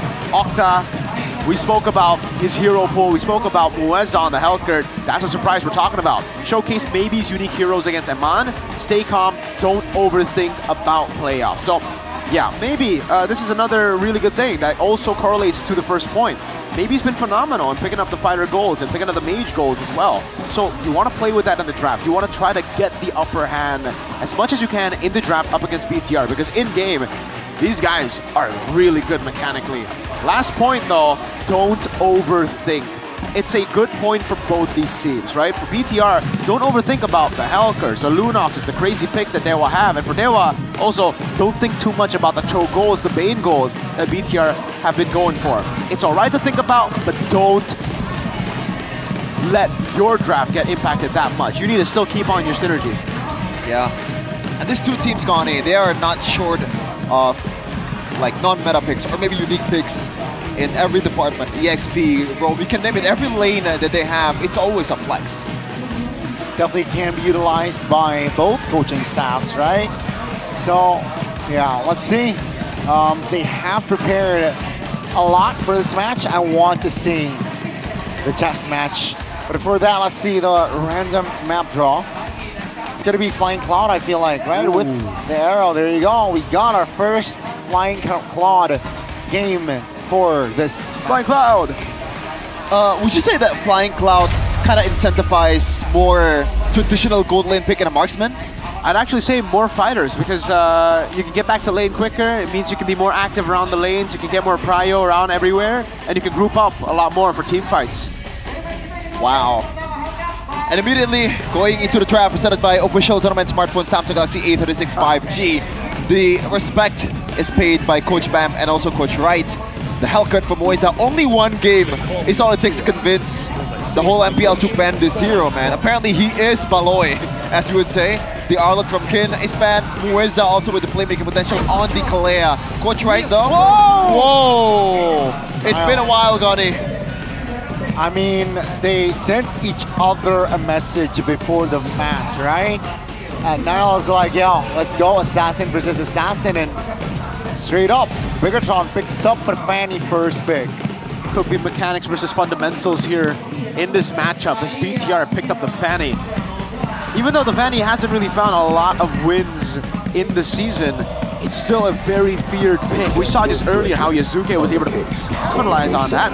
Predrin though will come through as we expected from the Clash of Styles. It'll be Assassin versus Utility. The Phobius as well picked up. With the CC banned out, there's not much else in the XP to choose from to actually beat the Phobius. So he has a free run to deal with the Fanny so far. Jusin though, up for grabs for BTR by Vitality. Yeah, I think that would be a good pick for Moreno to have. Just enabling the Fanny, just giving out CCs, and also at the same time dealing a minuscule DPS towards the frontliner. If you want to play front to back with the Fanny comp, I think that should be the way to go. And if you want to win the lane in XP lane, EXP, something like a Uranus or Esmeralda comes into mind, even though there's not much utility that you can give or those picks can give in an objective battle. Yeah. The Alice is also a good shout, you know, you're built on blinks, you have the immobilization, so that's another layer of CC to hold the Phobius down. And they're gonna clump up? Yeah, and they are gonna be clumping up. With the Fredrin, usually you do clump up together, it's a proper front to back. There's so much AoE for Bigatron by Vitality now, so Dewa United. It has to be Eve. It has to be what? Eve. Eve? Or maybe a Lunox. I don't think, whoa, I'm not a fan of that. I don't like the Eve here. There's too much mobility for the Eve. You pop into RWM, they walk out of it, they blink out of it, and then you're done. So they go for the Moskov instead, something that can deal with the Fanny, but it's still a big problem. To deal with the Alice, to deal with the Jusin, with the Moskov, it's tough. You're a mid to late game hero in an early game meta. But yeah, I do get your point, Mirko, but if this Moskov is able to get the space, you know, just clear far lane and perhaps get the 3 item spikes that is needed as soon as possible, then, you know, I can't really underestimate this Moskov at that point. So, Bigatron, they gotta be decisive here in going for ganks and going for pickups as well. Second phase, it's gonna be Coach Wright banning the Granger, so their blueprint is clear. You know, you will try to pressure Amon's lane as much as possible. Oh man, and by the way, we don't even know like what Eman will play in this game. Yes, usually we see the Kimi and the usage is the one that enables the fighter gold lanes, but BTR, if you remember, this is the only team that brought out a fighter gold lane when there's a link in the jungle. That's true. I think right now the safe choice would definitely be for BTR a normal gold laner, like a normal marksman gold laner, just because of the fact that they don't have a lot of range. But like Sheffin just said, there's a possibility with BTR. They're that crazy. Kadita, look at the respect over for the unique picks of Octa. With the Jusin picked up, yeah, they're just gonna nail down on these mid laners. Now, do they want to go for a crazy pick here, like an Odette? We've seen it before, it's good against dive. Now, is it good against this kind of dive is the question. Kimi. Seems like they want to play the TLID game in the first match earlier. Just want to play standard and front to back. Yep. So, I guess more appealing than Rome, Connie? What do you think? Yeah, I guess. But with this game, I think it allows you to have early pressure, right? A lot of, just a lot of poke, you know, against the Zushin. It's okay and it has range that perhaps is lacking before that Pime pick. Okay. It should be the Gatakacha, and I saw them hover over Bruno actually. So Bruno's actually not a bad choice here. Usually it doesn't really do too well in the current meta, but the fact that Dewa United have a composition that technically wants to prolong fights, it's good for the Bruno. You get more stacks, the fight goes a bit longer, and against the Moskov, it's a really good lane too. Can you play Carmilla here? Never mind. For who? For BTR, but yeah. Gatakacha would be the standard pick, but for Dewa United right now, their options is a bit limited after multiple bans here. Even the Grok, which is quite good for Dewa United themselves, is getting banned from Coach Wright. What do they want to pick here? Something like a Badang maybe? Or the chip is left open, but I don't think it works. Wait, is it possible for a chip here? I don't really like the Moskov and Kimi to come through with the chip right here against this composition because like, look at the AoE control that BTR have. You get punished instantly, so I would say leave the chip. Yeah, this is tough. I think Hylos is the safest option. They need a front, but they go for it. They stick to the pick-off identity from Muesa. Yeah, but they gotta watch out though because there's a lot of people, there's a lot of way to cancel the Bloody Hunt combo.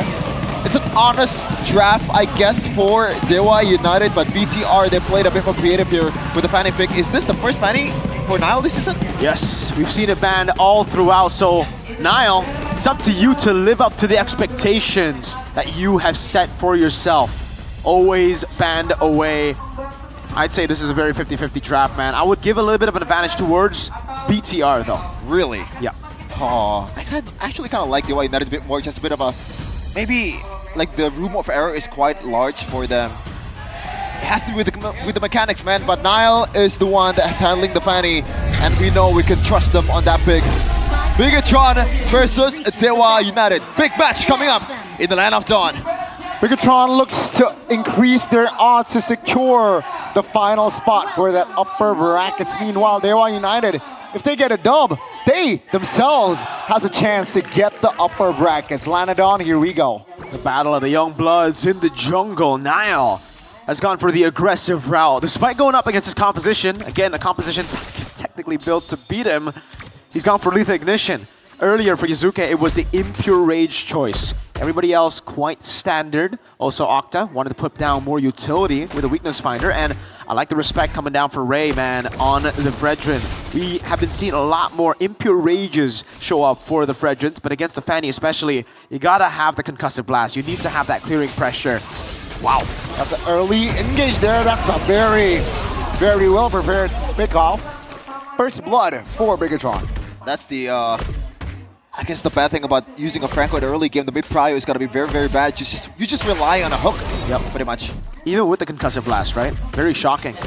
In the lane though, Moskov will win out in the trades early just with the Spear of Misery. It's kind of like a guaranteed matchup almost up against anyone who's basic attack reliant. But this will definitely be questionable here. The gold crab take, maybe he's oh, he missed it. Yeah, good take from Eman, and also proper respect as well, building a leather jerkin just to win on the 1v1. Yeah, Eman's gonna just walk forward now. After getting the slide tackle, it makes it a bit more 50-50. It is gonna be a skill matchup, Finn. Locked down, but here's a Gaton Kacha. Nile is waiting in the midst, and with the Lethal Ignition, it really is all about being careful and reacting quick, because one small mistake, one late flicker, and the Lethal Ignition will deal with you fast. Yeah, but this should be Dewa United's playground here with the objective battle. They have a Fredrin, and Kin is on one of his favorite heroes in Phobius. Can they actually secure it this time? With the Phobias, you have an advantage in the turtle take. Let's see if Dewa United can't pull it off. Finn is level 4. That's going to be a huge sign for fight. That's Shogun finding 3 stuns!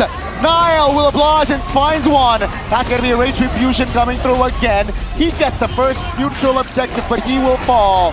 That's gonna be Kin here, isolated, forced to use that flicker, but Shogun says otherwise. The two rookies in the EXP going at it, but it's not a fair fight as Finn and Moreno is in that area. Shogun will finally pick up the kill. Just knowing when to strike is BTR's game currently. What a set by Shogun though, wow. Gets 3 instantly, and it sets up perfectly. Wow, by the way, guys. Oh! Okay, never mind. I saw the first two, and I was like, wow, everybody went Dewa? Turns out, no, everybody else went Dewa. Okay. KB, Gani, Sheffin, and that Mirko guy, you guys got my respect. Yeah, sure. Huge respect. Thank you. And I think on paper, I think it wouldn't be wrong to say that, oh, good take by maybe, that Dewa United is the underdog currently, and Eman just winning on the 1v1. Yeah. XP-wise, he's the head, maybe. Is I wonder, I think it's a turtle, right? It's the turtle take earlier, they got him that XP lead. Yeah, again, Shogun, I guess the Alice becomes a really, really good choice to go for now when you have a Fanny, because it's like instant lock for everybody around. And again, something we did mention already earlier in the draft, the AoE control for BTR is ridiculous. Dewa need to split up, but even earlier, they weren't really clumped up together, they were pretty split up, yet the AoE still caught them. There's maybe too much AoE. And the fact that the Jusin can force the Phobius to walk in earlier, Kin was baited to go in. He had to. Yeah. Or he was going to be picked up by the Lantern Flare. So Dewa. Wow. Niall is just rotating up top, constantly giving Shogun the prio. Is the angle for them to go? Oh yeah, I guess so. Shogun wants to go to bottom lane. They want to just go for Turtle 2 and fight it out. Oh, Eman still stays in the bottom lane, so it's going to be a 5v4 for Bigatron by Vitality. They have the numbers, but obviously maybe can catch up in a team fight, and he has the caution side as well. Gonna be very interesting here. See the turtle fly this time. That's gonna be the neutral objective this time. Niall finds it. That's Shogun though. Standing in the front. That's gonna be Mon. Turn pressed. Ray takes the kill. That's the SOD landing. But Bigatron losing a member for 1. Just can't. Yeah, but it's Eman though, so they paid the price, but is it still a Bigatron win?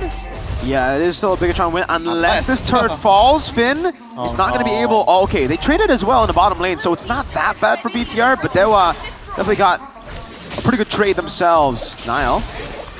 Wow. Spur jump onto his Ray, but won't commit. No purple, no energy. Yeah. That's a lot of damage, right? Because Malefic Roar Rush. Exactly.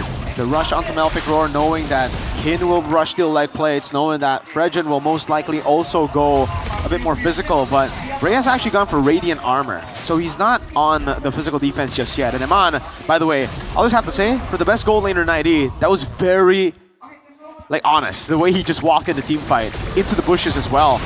Shogun! Oh, Shogun finds another play top lane, which allows Eman to collect the double. Now it's just a 3v4 top. That's a 4-man immobilize it. Oh, Kim comes in. Whoa, whoa, whoa. Side Ray, AOG. Oh, Kim. Oh, my God. That's going to be Kim holding on, but will fall. Eman finds another kill on the board. A very important one as Ray isolated now. Know where to go. Cloud finding the hook for Finn. Ray goes down regardless, but that's going to be in the back with Shogun. Ueza all alone. Shogun finding the immobilize there, and that's another kill. 10-2, 4,000 gold, 6 minutes in. But that was, I don't know who made that call, but Kin went in on its own. Maybe he expects Octa to follow up? Was that the plan? Yeah, but that's why the Flying Clouds can actually be bad for you, because it could just lead to more kills being given to the team who's already winning, and in that case, Dewa looked too desperate. Mueza with the Flicker Bloody Hunt on Jusin. Yes, it would be like an okay pick to get, but firstly, there's no bounty, so there's not really a lot of value there, especially when Eman, Shogun were both free. I think I would much rather go on the person with damage potential over the Jusin, but in that case, I would prefer not to go at all. Yeah. Thankfully, Dewa United, they have a decent composition to stay and try to defend the inhibitor tower. The wave clear is actually pretty insane. 1v1 Niall. Oh my goodness! Niall finds a solo kill! Maybe. No way. Oh my god. Oh god. It's a recall. Yeah, maybe he isn't strong enough to take the 1v1 just yet. In case you guys are wondering, why did he pin Niall to the wall? Well, maybe he's standing at just corrosion sight, so there ain't no way he actually has enough damage to take him down. Finn? Oh, Shogun as well. That's Shogun taking 2. turret takes, turret hits. Ooh, and we'll be able to cut away. We'll be able to back away. That's already inner, taken down in the bottom side. Yeah. If you're wondering why Octa's doing that much damage, there is no magic defense whatsoever for Finn and Shogun just yet. Both have opted to go for more physical. By the way, that's the two new skins, baddies. Factual. Yeah, 8k or 6k gold lead, I'm sorry, for Bigetron. But the comeback is not out of the question just yet, and they need to still beat the allegations, man. Big choke. Yeah. It's gonna happen again because in every fanning com, it comes with a huge price. That risk of one mistake getting converted into purple buffs, getting converted into like immediate lords. And they will have the game-changing factor with the Franco, right? They also have really good late game with the Kimi and the Moscow. So as long as they keep the farm up, they should be all right. Thing is though, the meta doesn't really suit that style. How will Dewa get enough items by, say, like the next Lord, right? Because this Lord should be as good as gone, right? Like there's no way Dewa can test this. They're just so far behind. 3 levels down for Ray. Oh my god. Shogun picks up Dominance Ice, so even more physical D just to defend against maybe. He's really the only guy who can threaten BTR right now, right? I guess the Kimi too, but with Octa only on Glowing Wand, nowhere near enough. Bloodwings picked up, man, there. Atomization is beautiful. Nile actually picked up the Dreadnought armor too before now, going for, is that War Axe? It is War Axe. Yeah. Wow, so despite going Lethal Ignition, it's gonna be so much sustain too. Bloodwings for Octa, so not the damage we were expecting for Octa, instead more defense. So that's why BTR have just been going for physical defense, stacking up on it. And to be fair, he kind of needs it too, because so far, Shogun, I guess the main target that he has every time he goes in, it's always Octa Ray. Did he get it? Yeah, he did it. He did. Oh, he did? Oh, he did it. Oh, man. That's gonna be Ray. The old just wrap. Desperate one him on. Secures the Shogun. first kill. Wow. Shogun in the back. That's again just trying to hold on, but Finn with Revitalize will be pulled to his death. Now Ken looks for a kill on towards Moreno. Still able to get out. Moreno 1v1. Great way keeps the distance. That's gonna be a 1v1 here. Shogun and Ken. Gonna be Ken going down. Shogun pops the recall. Man, oh man. This first round is just all Shogun. Yeah, but at least Dewa United keeps all of the inhibitor turrets, right? I expect one at least to go down, but they managed to do it somehow in some way. And Ken, proper respect towards Moreno and Shogun because he definitely needs it. Yeah, no damage whatsoever. He goes straight for the Blade Armor to deal with Iman and then the Radiant Armor, but it's still not enough, man. Just because BTR have so much on top of that, right? Like they have CC lockdown, the best answer towards the Phoveus. That's going to be the 3-item power spike. But again, it could be a bit too late for the 3-item power spikes. Now he has to wait for the 4th item, which will be the Malefic Gun, before he can actually start doing damage. Just because of the sheer amount of physical defense that BTR have for them. Look at the Dreadnought. Look at the Dominance Ice Steel leg plates for Shogun. Look at the same Dominance Ice Steel leg plates and the 2 leather jerkins for Finn. Banking on those components, and that's a big Berserker's Fury for Eman. 4th item already, 2,000 gold ahead of the Moscow. Yeah, he's gonna be hitting like a truck anytime soon, and Bigetron does not want to take any chance, man. They're just freezing all the lanes, knowing that Dewa United's composition scaling is actually quite good with Octa and maybe the backline. Wow.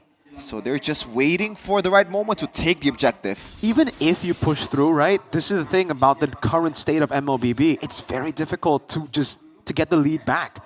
You don't get as much gold and XP as you did before. Actually, just gold, not XP. Just gold. You don't get as much gold as you did before from the mini waves and from the creeps. So, and the fact that they have to clump up together like this means that's even less gold. Teams who lead in the early game usually end up fully taking control and snowballing out of control. Usually they will find themselves in BTR's position. So the big test for them is how do they come back with all the odds stacked against them. Right now, the angle is good clear. That's all they have going for them. A solid front to provide proper space for the backline to clear out the waves, because Kimi, Moskov, one thing they're good at, even when they're behind, is clearing waves.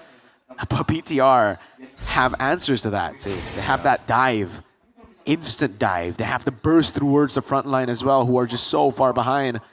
Ray's gonna go for the Sky Guardian helmet right now. That's what he's going for. He needs more HP. He knows that he needs to just be that tanky boy up front. But Eman's building towards... What is that? Oh, he already has Melfic Gun. It's last item Wind of Nature probably there. Or maybe C. Albert if he wants more damage. Yeah. Oh boy, it's just not looking very good for Dewa United. As that's also a huge item for Nile. Now he is less prone to getting taken down. It has to be a Moisa Hookman to somehow outnumber BTR, but concealed play coming in from Vin. With this 10,000 goal lead, Wow. definitely, it is definitely endable. Oh, that's a hook. Great timing on the Purify there from Moreno. The Lord will charge on the bottom side. It seems like all okay for Dewa United, especially. Wow, they're taking the super slow BTR. Oh, I guess they're paying respect, but is it too much respect? No, I think it's proper amounts of respect here. Top and mid, crashing the turrets. That's gonna be Nile. The cables looking for an angle. That's the hook and the hunt on towards Moreno, who has no Purify. Almost caught there by Kin, but yeah, that's a reset, hard reset. Only getting a turret bottom side. Honestly, that was a great defense for Dewa United, no? But they do lose a lot in the process. Yeah, it's expected though, you know? Like, Dewa have really good clear, and they have really good pick-off potential with the Franco. So, BTR, one mistake could actually turn things around a lot inside of the base like that. So for BTR, playing it slow is great. They cannot just barge in. They will still have good frontline, dude. And I think it's mostly because of the itemization here from Ray and Kin that has led to them being able to do this. If it wasn't for the Sky Guardian helmet, the early chunk of that... Oh, wait. This could be a good hook. Oh, they should have hooked first, but... yeah, the Sky Guardian helmet, if it wasn't for it, Ray, who was chunked earlier up top, wouldn't have been able to regen all the way. He didn't have to go back to base. He could just walk back outside of combat, get the regen, and then control mid. So Sky Guardian helmet, big pickup for Ray. Now that if he gets chunked, as long as he's not dead, regen will play a big part into how they can actually come back into the game. Yeah, I guess this is also gonna be another Lord taken by BTR, unless maybe lands a miraculous SOD. Ray, I don't think he's gonna be able to contest, not even close, man. Especially with Moisa as a scouter, I don't think that kind of limits the way that potential. Yeah. Good thing about the pick-off onto Moreno for BTR is the fact that there's no bounty. The bounty is on Nile, Shogun, and Eman. So they've actually been playing really well as well. Shogun did not overextend, did not go in for too crazy of a move. Nile as well, despite the fact that we know him for those overextensions, those big choke moments, has not died just yet. Free Lord again, impossible right now for Dewa to steal unless an SOD comes around at the right time. Finn is there. But yeah, he's body blocking. 10k gold lead already for BTR, but Dewa United still stacking up the items, I think. Yep. I believe maybe is one item away. He is going for a Malefic Gun and Octa. Same with maybe, so they have the damage going on right now. Wow. Eman with a cell on his boots, buying the Rose Gold Meteor. They're all in on this siege. Have to be. Eman's gonna have enough gold here to swap out his items, because Dewa, one win condition they have is Moeza, Flicker, Bloody Hunt, Winter Crown. Winter Crown already built, fleeting time as well, so he's ready. And if he finds Eman, could be the angle here. It is a tough job. He's done it once, but I guess that's Eman a bit more overzealous rather than Moeza doing a really great job. Well, he did a great job in taking that one, but Finn. Oh man, that damage.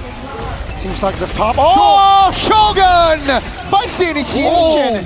No clear follow-up though, luckily for Dewa United. That's gonna be the stun though. Nile has immortality, so that's extra life. They got the turret top. It seems like they're eyeing for that last innovator in the mid. AOG spent. Ray zoned out. That's a knock. Oh, that's a Lord. If Finn loses immortality, that's gonna be the Lord taken care of. Ray jumps in, trying to zone. It's a 1-for-1 for now, but Kin finds the immortality of Nile and even loses his life with Octa claiming the double. It's a great defense, but they lose all of the remaining base turrets. Hold on, Miracle. Is this... It feels geekable right now. It is. With the clear, it is very, very geekable. Thing is, Dewa will have to just stay in base all the time. That's how they can win. This is very, like you said, geekable, because it's the same situation that Geek Fam were in up against Onyx in Season 13 in the first day of playoffs. Keep Matan kind of vibe. Dewa cannot walk out though. If they walk out, they're in BTR's territory. Yeah. What has resulted in Dewa's, winning team fights, defense, has been because they're in the base. It's difficult for BTR to find an angle to actually dive through this front to back. But once Dewa step out, which they'll have to do, by the way, as soon as the Evolved Lord comes in, that's going to be where it'll be very, very tough for them. Either they just hold on and gamble on the fact that they have the winning condition inside their base and defend an Evolved Lord, or they walk out, take the risk as well. But also, that's a bit less likely. I think the more likely comeback option for Dewa would be Turtle in the base. Yeah. You go into Lord, BTR have Fanny. They go up top, they clear wave, they have slow pushes all around built up. You're gonna have to split. Once you split, BTR take the 4v5, you're cooked. You need to just stay in base. That's the best scenario right now. Or somehow you blitz the Lord. Or Moisa gets a hook on towards Eman, but that's asking a bit too much. Yeah. They have to somehow get the numbers advantage, but oh brother. You have to hold the Lord. That's a good start already for Dewa. But it's still 50-50, and there's a big wave. Now it's BTR who hold it, and now Dewa will have to make a move. Either they back away, which they do. Moskov is already seen in the map. Yeah. Now that's going to be the trigger pull from Megatron. Conceal pout. No real concrete angles. That's a taunt. That's going to be Finn though. Taking a lot of damage. That's SOD. Landing. That's going to be Finn going down first. Maybe in the back. Free hitting. Shogun reposition, but Finn now. Wow. Is looking for an opening. Where's that? Oh, with the hug. Finds him on, but has an immortality. That's going to be Shogun now reposition. Two-man taunt. Maybe goes down. Now, no junglers for Bigatron, but Bigatron still has the numbers. Eman cannot do anything wrong. Say it again. And now BTR has the Lord. It's backing it down to their advantage here, but no retribution. Do they want to contest? Yeah, they do. It's a big win. This is what the early lead has gotten them. Yeah. Very, very close there. Oh my lord. So low. Not bought enough time for Bigatron to take the Lord. Now, no, maybe. This is definitely endable. Now Shogun jumps in towards the back. That's under the turret, by the way. Has the immortality, though. That's going to be the hunt, finding Finn. The base is going to be the main target as Eman will find the final shot.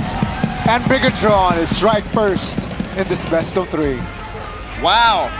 Finally, some good freaking game. What a way to end it. And that is through team effort. Everyone from BTR, they did their job. They look very clinical and ready for playoffs, Miracle.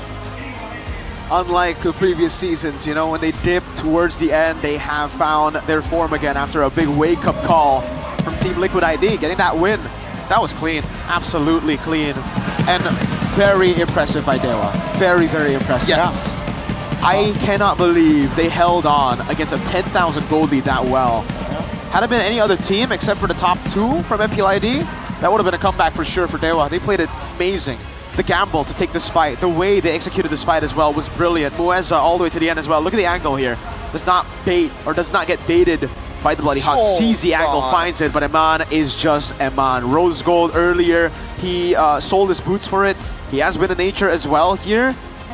And then towards the end, he sells the Win of Nature, buys the DHS also. So, see that? Mid-team fight, by the way. Ridiculous player. Man, Shogun though. Wow. Well played. Just well played. I mean, look at all those players there. They look happy with the win, man. And they fully deserved it. After the beautiful defense too from Dewa United, they held on for after 4 Lords.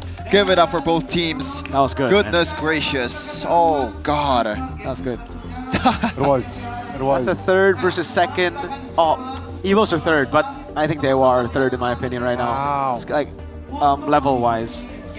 That's a statement. But I mean, shows, right? The quality that Dewa brings to that game. It was tough. 10,000 gold lead. Bigatron, they got the 3 base. I think that's what kills Dewa United, right? 3 base is just too dang expensive. Yes, sir. Playing the macro and Bigatron, they're a team that has that quality that definitely can play around the super minions. And of course, that last fight, wow, the coordination, impeccable.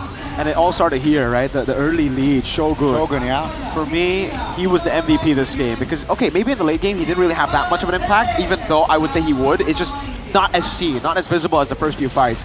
Shogun won them Turtle 1. He won them a lot of the fights. He got that setup, and this is why the Alice, we expected Alice to be much more prio compared to Obsidia. Yeah. First week, it was more Obsidia. Now we get to see how Alice is just so good, and Shogun, whoa, wow. He didn't die at all. Phenomenal performance. Yeah, did not die at all. 3-0. He was unkillable on Uranus too, by the way. Like, I forgot who it was against. I think Evos. Might be. All the way at the start, really, everyone played really well, but this, oh my lord. Perfect setup from Shogun. We're gonna need a moniker for this guy. Like, he technically stole the moniker. Shogun is a moniker. It's also his nickname. Well played, dude. I don't know what to say. It was just, after seeing match number 1, it's a breath of fresh air to see some good MLBB. I thought this region was cooked, but then we see BTR and Dewa. Thank you, Coach Wright. Thank you, Coach Bam. Thank you, Erpang and Acheng and all the 5 players here, because they gave us a good show. Kin, 0-4, 0-5, but was so menacing all the way to the end on a Phobius. This is a pick that you would, dude, Phobius 0-2, you're done, usually. Kin still was a guy to beware of. Look at this guy, constantly getting those resets, playing it perfect still. Unfortunately though, the scaling played a bit too much into BTR. Phobius became kind of useless as we get into the late game. Really is about winning out the early for the Phobius. I want to highlight though BTR's kiting. This is something that we don't see a lot from BTR back in the day. They were always kind of like an all-in team. They make an all-in play, they win, sure. They lose, done. Here, they go in, back away, waste some of those core resources, and then re-engage. It's so clean. It's the awareness they have. Even Nile, the guy that we know to be clutch, but also to be the guy who throws usually, played it amazing. Yeah. And by the way, you might think that, oh, there was a 10k gold lead in the mid game by a Bigatron by Vitality. So it's not really a close game either, right? Well, you're right, but at the same time, you're kind of wrong. Dewa United, the lead that Bigatron had was not through Dewa United's stupid mistakes, which we all saw happen in MPL Indonesia Season 16 for a lot of times, you know? So when you see teams like this play, we finally get a, maybe hope still there for Indonesian MLBB. Breath of fresh air for sure, man. For all the Indonesian fans out there, for the people outside internationally watching ID as well, breath of fresh air. It's like, dang, they can play MLBB, you know? It's not just match earlier. There are 2 matches in a day. 1 bad, 1 good today. Look at this. Look at the lead. Look at that. All that. But they were still stuck through. They almost pulled it off as well. Yeah. You know, they were a good dude. They were really, really good. I do not want to meet them in playoffs. Wow. Hope they meet. Sorry, but I hope they meet on it. That's asking a bit too much, I gotta say, but yeah. I mean, look at the damage distribution too, right? Octa dealt the most damage, but it's not about like how much damage you dealt for Dewa United, because they can deal a lot of damage, especially those 2 backliners, the Moskov and also the Kimi. But Bigatron, they distribute the damage at the right time. Yes. The objective battle. Hiding as well. Yeah, when they try to break down the base, it is just so good. Yeah, especially in that last fight. I think that Immortality bot from Iman last second. Iman thinks won them the game, you know, it adds more layers, but you know what? I think playing like that, like smooth, what's the solution, Shepard? For all of you awesome generations out there, if you want to play a game with auto win streaks and smooth play all day, use this guy right here, Samsung Galaxy A36 5G, equipped with a Snapdragon 6. Is it 6 or 8? 6 Gen 3 processor and up to 20 gigs of RAM with up to 256 gigs of storage. That's 20 gigs of RAM. That's more than my laptop. Yeah. Play with friends without lag thanks to the 120Hz Super AMOLED display plus charging is super quick with 45-watt fast charging. Shout out to Watt. Your gaming content will be even more awesome with the 50 megapixels camera with OIS on the Galaxy A36 5G also. Wow. Let's go and check it out right now, boys. You guys can find it here. Total cashbacks up to, you saw the number earlier, it's massive, especially considering the phone is already so cheap. 800,000 total cashback and only costs 5.6 million IDR, 5.699. Okay, but hey, go get it right now. Get your RAM, get that storage option, and get all the bonuses that you find earlier, that you saw earlier. Head over now to Samsung.com/ID. Cashback 800K. Cashback 800K, bro. Damn. That's a lot of money. That's a lot of moolah. In this economy, that's a lot of money. That is a lot. Well, actually, in this economy, that might not be a lot. Oh man, but sometimes you wanna pick your snacks for your money's worth, right? Yeah. So you have a cheap snacks that can get you through the day and it tastes good also. What are you I'm referring looking to? for an option. Hey, Here's the option. What's brother. open? This is the only option, Yeah. Mr. Sheffin. Okay. Here. Like here. Why don't you open it? What do we open it here? There you Try go. it. Try it. Open it like that. Here. That's barbaric. That's barbaric? Yeah. Sheffin. No, it's the only Half way to both, open. half both. Hold both, Sheffin. Hold both, Sheffin, yeah. Hold both. All right, guys. In case you guys wondering, that this Doritos, all right, it's just a snack that not only boosts your mood instantly, but also makes you even stronger in the land of dawn. So, you know what? Win-win. Win in life. Hunger satisfied. Good, man. Game is good. Doritos X MPL comes with Mobile Legends Diamond vouchers also right inside the package. So get the snack, get the diamonds, push your rank, easy money. Doritos makes your day more fun. Definitely. Check it We out. thought the game's gone, but Doritos brought it back. Thank you, Doritos. Just like UBS Gold brought back the gold investing game here. Want a secure future? Now is the time to start saving in gold. Gani with just 200k IBR. You can already start saving with UBS Gold bars. That's easy. Sky high price right now, brother. Gold, it's going up. It'll keep on going up. So go ahead, secure your future with gold. Guaranteed 100% authentic and safe and profitable. Come on, start saving with UBS Gold bars today. Fun fact, right? Bars. Yeb. Raja has Yeba. 6 rings of. Oh my God, he does. Right, Of right. UBS Gold. Yes, I think most of them. At What the least. heck, yeah. I mean, you can pretty much retire right a now. lot of You can. investments, gold right there. Yeah. He can retire right now if he wants. Thank you, guys. I don't mind the ring though. Yeah, Yeb. Give me one. Give me 2, because I'm greedy. Oh, wow. Speaking of greedy, best team in the world has been nominated for 2 different things, all right? Gaming on Phone 2025 award is back. This time, Mobile Legends Indonesia is part of it. There will be 2 nominations. One, Team Vitality MLBB for going on the golden road in the women's scene. And also, Vivian, the GOAT of women's MLBB, Shout out. nominated as well for Player of the Year. Yeah. Support them by scanning the QR code below. Your vote could be the key to victory. It's time to show the power of Indonesian support, Gani. Come on. There you go. There's the picture of the mother That's of Vivian. tanks, Vivian. That's Vivian. Scan the QR Vivian. code if you want to help her instantly. All right. Support them by scanning the QR code below. Your vote could be the key to victory for Vivian and Vitality. That's a lot of V's. There's a lot of V's, man. Vitality, Vivian, Victory, Valid. I don't know. Vote. Come on, it's time to show the power of Indonesian support. Cast your vote now. Cast your Because votes now, man. Every vote counts. Every vote Via the QR code. That's a lot of I. V. Yeah. Vi. Via Vivian. Vivian. She's so good. She's so good, man. One of my idols. Is she better than you, Gani? Vivian.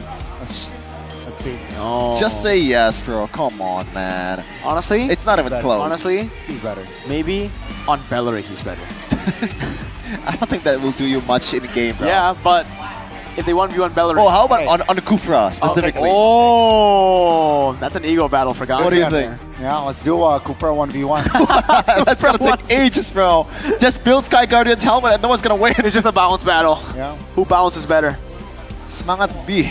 Who the hell is B? Whoa, who's me? This is the. Oh, maybe? This is the. Oh, wow, that's a cool nickname for maybe. B? Oh. Oh. This is Chef where. into the building. Yeah, exactly. The Shefin's segment, I gotta say. So, okay, Shefin. Yes. Real girls or aspirants? Oh, bro. See, like, I don't think real girls can let me down, alright? Real girls can let you down. Yeah. So, aspirants cannot. Yeah. Okay, there you go. You got the answer. Shefin is a 2D glazer. Just kidding, just kidding. Nah, sure, just. Or even better, you do it like Arashi. What? You find a cosplayer girlfriend to cosplay aspirant. Wait, Arashi has a cosplayer girlfriend? Back then, isn't it? Isn't it? Not sure. Yeah? Back then? Back then. Isn't it? Oh, his ex? Yes. Oh. Is it okay? My bad. Like, I didn't think to it that much. My bad, Arashi. He's having fun currently in Japan, bro. Yeah, if you guys are wondering where he is, he's in Japan. You left us. Give me some figurines, Arashi. Yeah. Which figurines you want? Does it involve MKM? Like, no, I think. Yeah. Amon's figurine. Would you buy that? If Amon has a figurine. Amon? Yeah, if Amon has a figurine. Oh, Amon. Sure. I thought you're saying Amon. I would, you know. You would, MLBB, make some like figurines, dude. Like not just the M series ones, you know, like hero figurines. I would actually buy that. Yeah. We're gonna take a look at the map here though.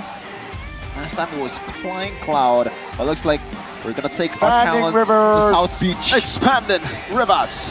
Expanding the rivers with this one. We're expanding the rivers with this one, yes. Yeah. I don't know why Lapu Lapu is there. Hey, you can't judge. Yeah, right? Maybe it's his favorite. Why judge? He likes rivers. His favorite pastime. Yeah, he just likes swimming in rivers, bro. Okay. And we'd like to see the draft as well because it looks like it's going to be mostly the same for both teams. CC 1-1 and Fanny getting banned here for Dewa United is the difference. Coach Bam banned the Baxia, Arlet, and also the Helper. Now, first pick will surely be the Jushin. For BTR, it's going to be an easily Yisungshin and also a CC. Oh, it's a Kalea actually, because the CC has already been banned. Yeah, so they're not even thinking about the Kacha threat here, and it is a very, very good pick for Mueza usually, the Kalea, right? Now they take it away, so this is a combo. Yisungshin also for Nile, 100% win rate still. Wow. Crazy lineup, crazy rating on that Yisungshin for sure. That's why it was banned out in game number 1, but Dewa cannot afford to ban it now on blue side with all the other picks open. What do they even go for? Lancelot? Did they go Lancelot? Lancelot is Kalea. Is it too soon, I think. We might have to go Fredrin, but then they don't have Arlet. Yeah, so they have to go Lance. And I think a gold laner here will be pretty solid. Just for Gato, bro. No? Lapu. So no Gato Kacha. That will be banned out for sure later on. BTR. Is this an Esme angle against Lapu? Or Uranus even, right? Ooh, I don't know if that fits BTR's playstyle though. I think it does with Shogun. He's been pretty good on the Uranus and the Esmeralda. Oh, not the Esmeralda, just Uranus. Yeah, and you want to hide the gold lane pick until the very end here with the Yisungshin already. Been secured, maybe mid laner would be the option here. Instant combo! Going to be a Lunox, so Moreno playing it in front of Octa. Yeah, this guy Moreno played the Lunox in the playoffs a couple of times as well, so he knows how to play the Lunox.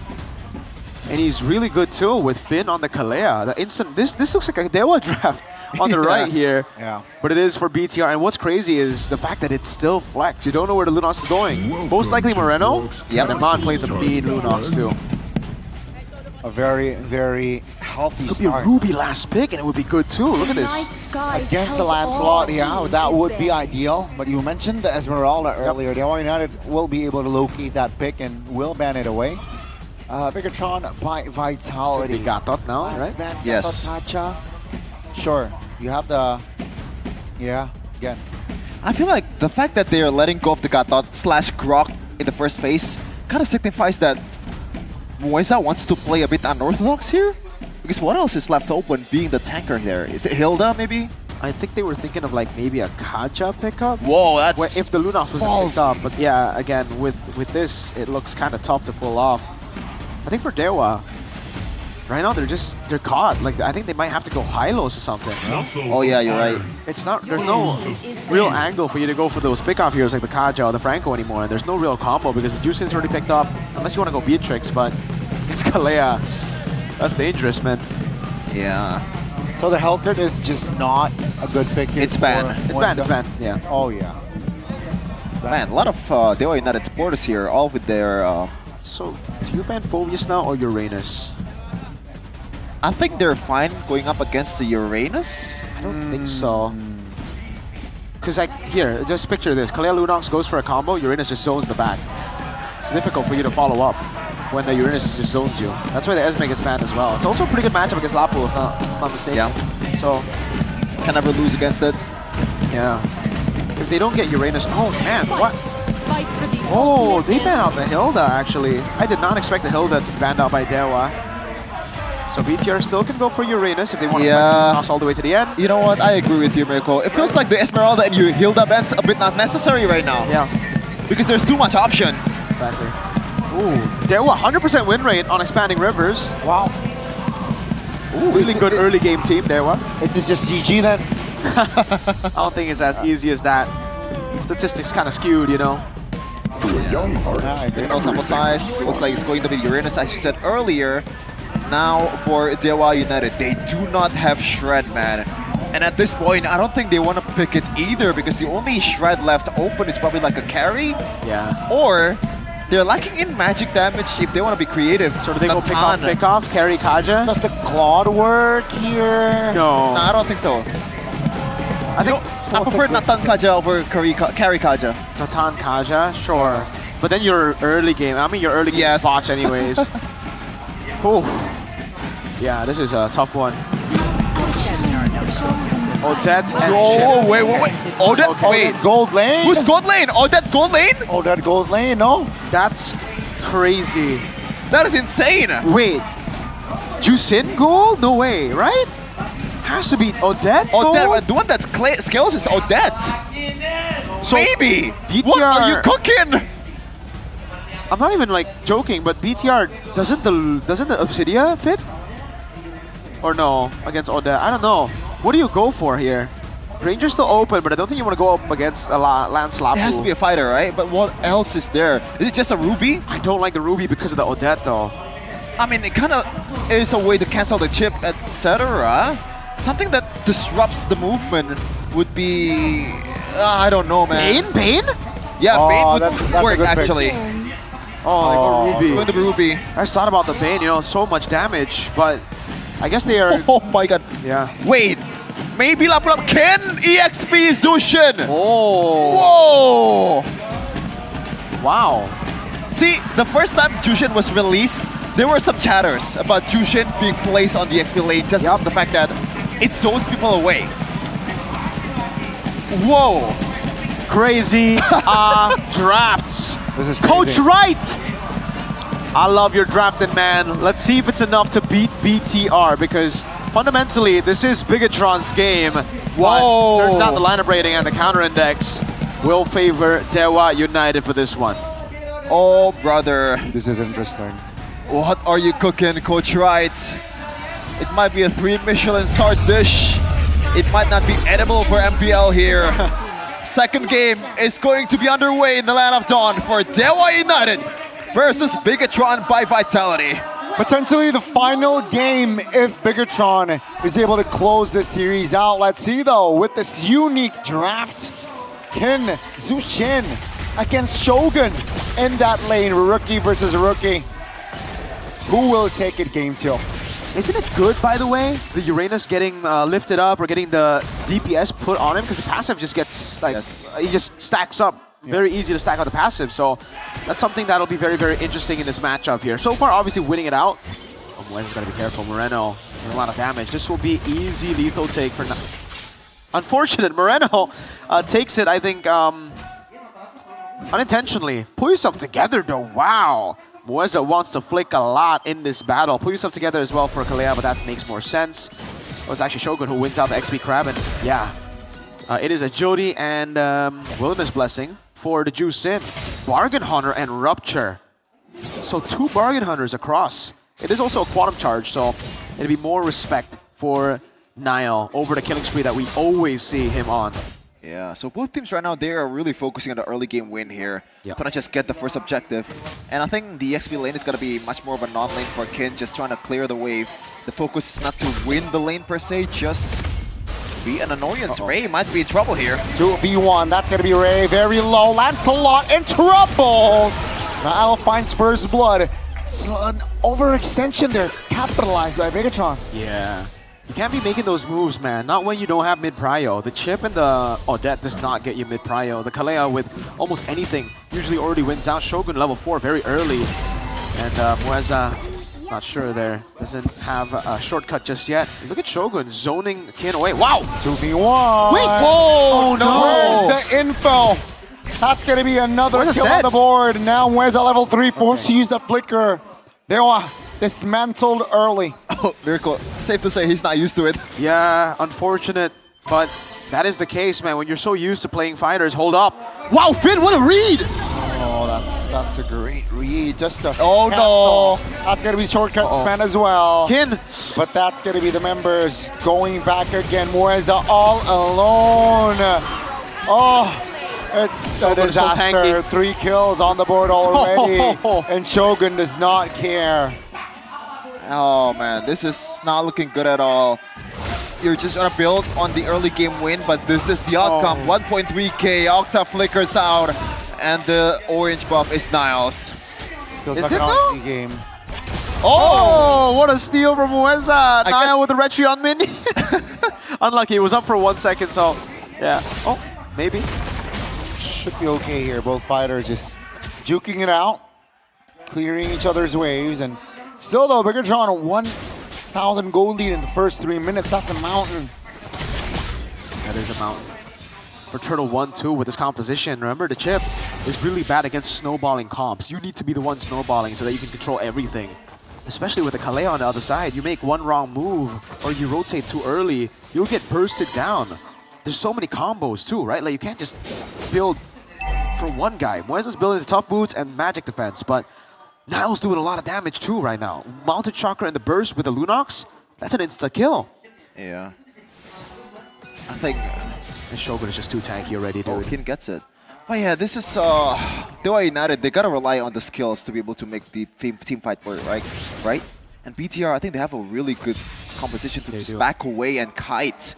And we know they've been kiting really well in the first game. We can expect them to do the same in the second one. But the thing is, BTR don't even need to kite. If they get the second turtle and Dewa contest, I think they've already won. I think for Dewa, it's kind of like a go big or go home moment right now. For sure. Oh, Iman gets it. And look at that vision, man. Wow. Very, very hard. That's going to be Tsunami Slam early. Mueza taking a lot of damage. Shortcut is spent though. Seems like now we'll still claim the turtle. That's going to be the big fight. Swan Song used! Amon finds 2! That's going to be 3 members off the board. Bigatron, they will look for the end strong here in this series. 5 minutes in, but can you say it's over, Miko? I think it is all over. I think so. I said it. I laid the conditions down. I thought it would be at least a trade. Finn got out. He just flicked out like there was no threat. And clearly there is no threat right now. Oh no. The Green Invasion again. Bigatron will not commit it this time. And yeah, I mean, 5 minutes, 3K. This feels like an RG. We have to look at it this way. Game 1 was winnable all the way to the end, even with the 10,000 gold lead, because they had proper scaling picks. The way we have to see it now, Dewa gambled on early game. It was all in or nothing. They need to at least be even at this point, you know, with at least a turtle. I guess the X factor is still that Mueza can look for a pick. Yeah. But it's... Oh, it is. Top lane dive! That's gonna be the first kill on the board, surely. Swan Song spin under the turret. Team Finn, let's see, Shogun jumps in! Octa will be taken down with a Mount Shocker here. They will be able to recover. First kill on the board though for Dewa. If that's not desperate, I don't know what is. They have to make that play, right? With this composition, you need to just like catch your opponents off guard. There's not much you can do, but the thing is, this is what I mentioned already earlier. With the chip, you need to be ahead. If not, then these shortcuts are actually good for the enemy team. Yes, you can still get 1 kill. 1 kill could be massive, but there is no bounty aside for Nile. So unless you get Nile with a 1-for-2 trade, you're not getting value. It'll always be good for BTR right now. There's a lot of questions that BTR posed to Dewa United that cannot be answered, man. Like, you cannot get a lot of members of BTR at all in this case. Moreno with the brilliance. Shogun at this point I think is unkillable. Yeah, as expected, right? They picked up the Lunox. There was no... That's why I was confused as to why... I guess the Hilda would have been as annoying, but I think for me, I would much rather have the Hilda to go up against than the... I don't know. I think it's the same, actually. You know what? Never mind. It's both annoying. Yeah. You need Shred. You just need Shred. A really good Lunox Red 3 from BTR, man. That almost, I think, sealed the deal. Because it forced Dewa to do this. The juice in. Yeah. As crazy as it sounds, I don't think even if the juice in was mid, they would have had an actual answer. Because they went Lapu. Lapu Uranus, bad matchup. You fight earlier, and I think Nile would have just gotten the advantage again. It's really good, dude. They forced errored them hard in the draft itself with all those bans. Look at Nile. Oh wow, this is Nile we're talking about, man. Discipline. He didn't want to... He still respects Moeza, but Moeza, it looks like... Okay. Wow. Oh no, Yo, this is desperate. This is desperate. Another desperate play attempt. Oh my god. With just one Traceless, seems like that this time. With a lot of crowd control in play. Will be able to find the kill. Oh. Wow. 3 members go back to the base, but that's going to be the first kill. An important one for Dewa United. That's what you need to do, man. You need to catch them off guard. This is what you have to always be doing. It almost looked good for BTR because now was able to escape. Slam on towards one. That's going to be a kill. An easy one. Moeza will suffer his 4th death in this game. I mean, to be honest, the gold lead is not the biggest in the world right now. You can compare that in the first game, but again, the scaling, yeah, not sure. That's the problem right now. The scaling, it's nowhere near as good as Game 1. At least for Dewa in Game 1, they had Plan B. The Plan B right now is conditional.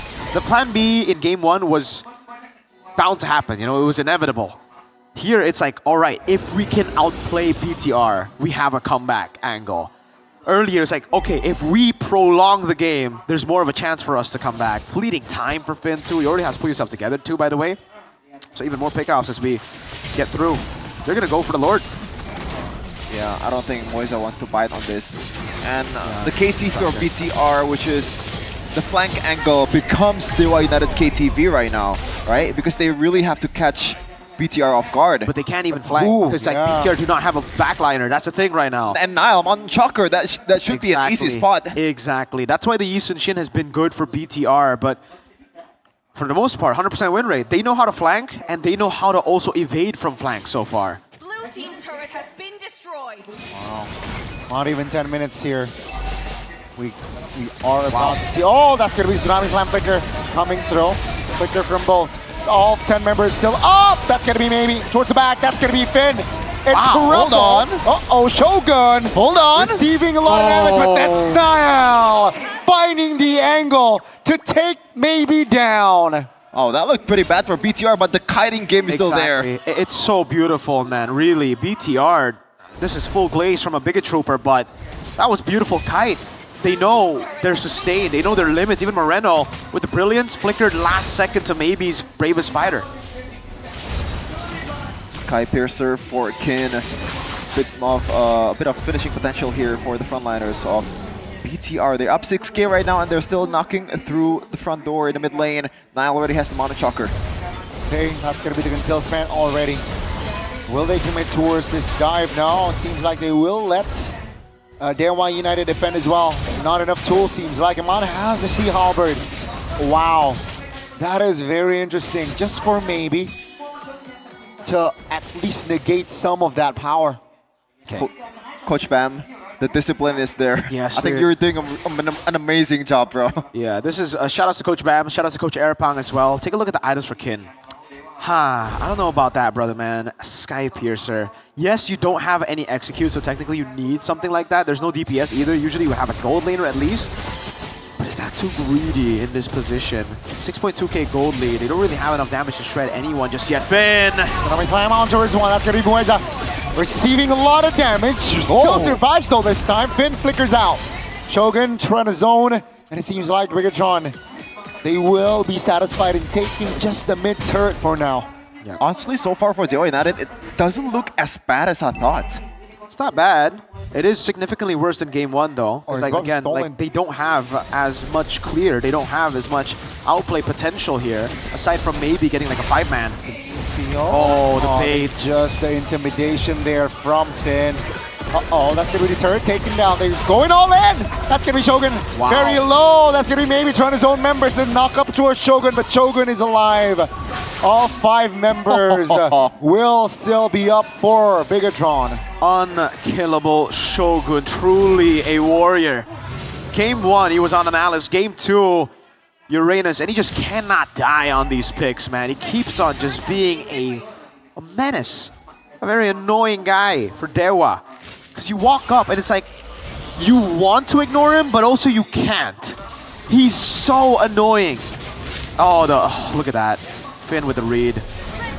They don't even want to go for him, dude. Finn doesn't even want to commit Tsunami Slam. They're like, if you don't go shortcut, I will not Tsunami Slam. We'll just get Lord and back away. Ray, let's not do this, He's Ray. fine, he's fine. Yeah, Shogun. Look at the Shogun guy. Man, wow. By the way, happy birthday recently. Oh yeah, just I think 2 days ago. 2 days ago, right? A couple of days ago. Happy birthday, my goat! Oh, look at the itemization for Eman though. He's focusing on full damage here, so... Yeah. Lightning Truncheon from Moreno, 2 Wishing Lantern. Dude, this is a burst build! The CE is a bit weird, I'll be honest. Will this be the final push? That's gonna be, Octa eliminated. The high ground member is out the board. That's gonna be Finn taken down 4v4. This will be the final push of the series. And it seems like Bigatron, they are looking for bodies. It's wiped out. And Bigatron finds a 2-0 victory. GGWP. Wow. Let me tell you something, guys. That is obviously not a championship material, but that's top 2 material right there. My goats. Wow, that was phenomenal. That was good. Bigatron by Vitality throughout this game, throughout the series. Yes, a bit of a mislapse for Daewoo. They want to just go all in the early game, but like, damn, dude.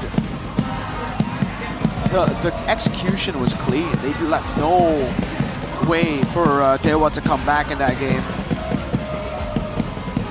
Shogun. Wow, what a player.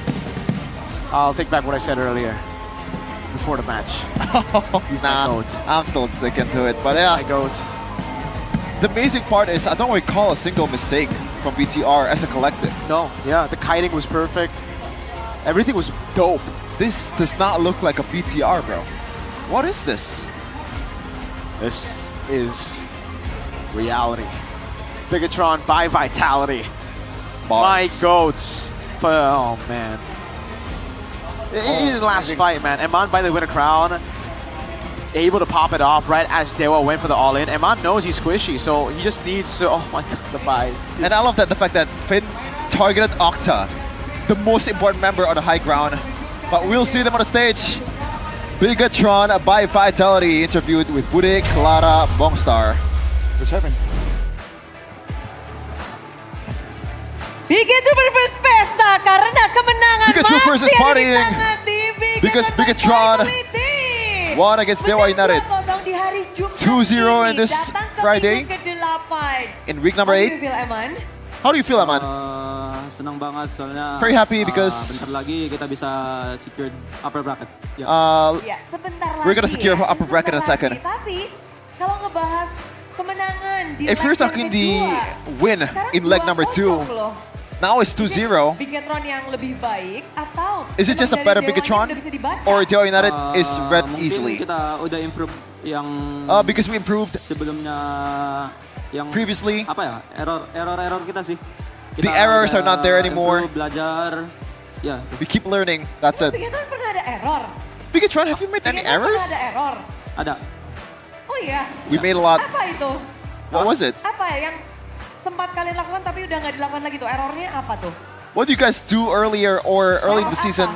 Kayak mau gimana in game. But now it's gone. Kalau udah dapat Lord, ya error kita. When we got Lord, Tapi game 1 tadi. You got overzealous. Sampai late game. Game number 1 until late game. Game 1. It was pretty hard, right? Susah soalnya kita gak bisa It's pretty hard push tower soalnya mereka ada Kimi sama Moskov yang because they have bisa Kimi and Moskov that can clear the lane. Oke, jadi memang terlihat dari hero lawan yang sulit untuk. So it seems like it looked like in game number 1, the hero was the problem. Kelar dan Nile, gimana pertemuan Nile, hari ini? Kita ngeliat how was it your meeting against? Jadi adu assassin nih. It's no longer an assassin battle. Nggak jadi adu assassin hari ini. Udah itu Yisunshin kan assassin Bude. Yisunshin Lancelot. Yisunshin was an assassin, Bude. But Ray wasn't picking him. Oke. But I keep solo killing him. Walaupun nggak di 2 gamenya, tapi it's okay. Although not in 2 games, but it's alright. But we're talking about Fanny-mu baru muncul nih di your Fanny, the first time it appeared in season 16. Ini baru kali pertama. Memang spesial kah di match ini? Is it special this match, Sebenarnya Fanny pick? aku nggak pernah main Fanny juga di Scrim. Actually, we never played Fanny in Scrims. Kan. Nah terus tadi kata Erpang, kalau lu nggak bisa Fanny, Erpang gua said, di farewell katanya. Jadi yaudah ayo. If you cannot play Fanny, we will kick you out. You will get farewelled. Nice Sil, nggak jadi di farewell. Oke, sesimpel itu. Nice one. I didn't get farewelled or kicked out of the team. Kamu sampai nggak sama Ray? Buat bocil semangat lah. Lu For masih Ray, bisa, buat just bocil keep your semangat spirits lah. up. Lu masih bisa improve lagi soalnya. You can still improve. Dari MDL emang lu udah jago. Ever since MDL, you are already good. Teman, tapi kalau ngebahas tentang But if we're talking about perjuangan dari tim Bigetron, ini the masih story akan of berlanjut. Bigetron, Tapi yang lebih menarik adalah di game kedua, in game number lawan 2, dari Bigetron itu seperti melihat hal yang kita nggak biasa. your opponent Shogun, was looking at lawanmu something hari that's ini unfamiliar. dengan Shushin EXP lane. Memang lagi With apa Shushin gimana? in EXP lane? Kuda yang kudet atau gimana? Am I missing something? But what do you think about the pick? Sebenarnya dia pick Zuxin cuma We didn't expect the Jushin either. mungkin But maybe aku tanya-tanya Moreno gimana lawan Zuxin, jadi I asked Moreno about how to face against Jushin, but so it's all good. Tapi memang di sini sebagai EXP lane yang bertemu But kali as an pertama EXP dengan laner, Shushin, tanggapanmu? That faced off against Jushin, what do you think? Mau coba? Mau ikut coba atau? ya Do you want to try it either? aku bisa ini sih.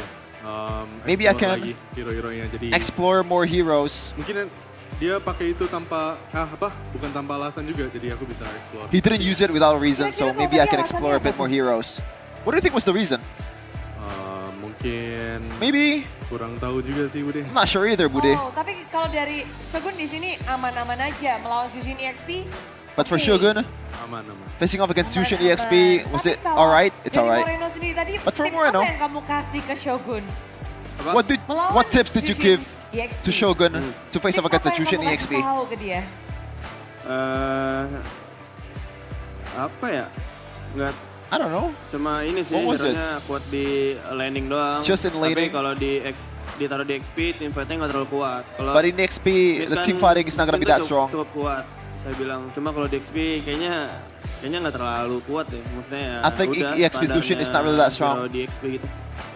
Jadi sabar-sabar biar nggak usah panik gitu Shogunnya. Iya, nggak Just don't ada panic. yang terlalu spesial dari Zuxin kalau di XP. Jadi There's not biasa much aja. special thing that you should bring to the table when she's on hero XP. unik dan anyar di game yang kedua. Tadi tiba-tiba muncul Odette dan Chip di last pick.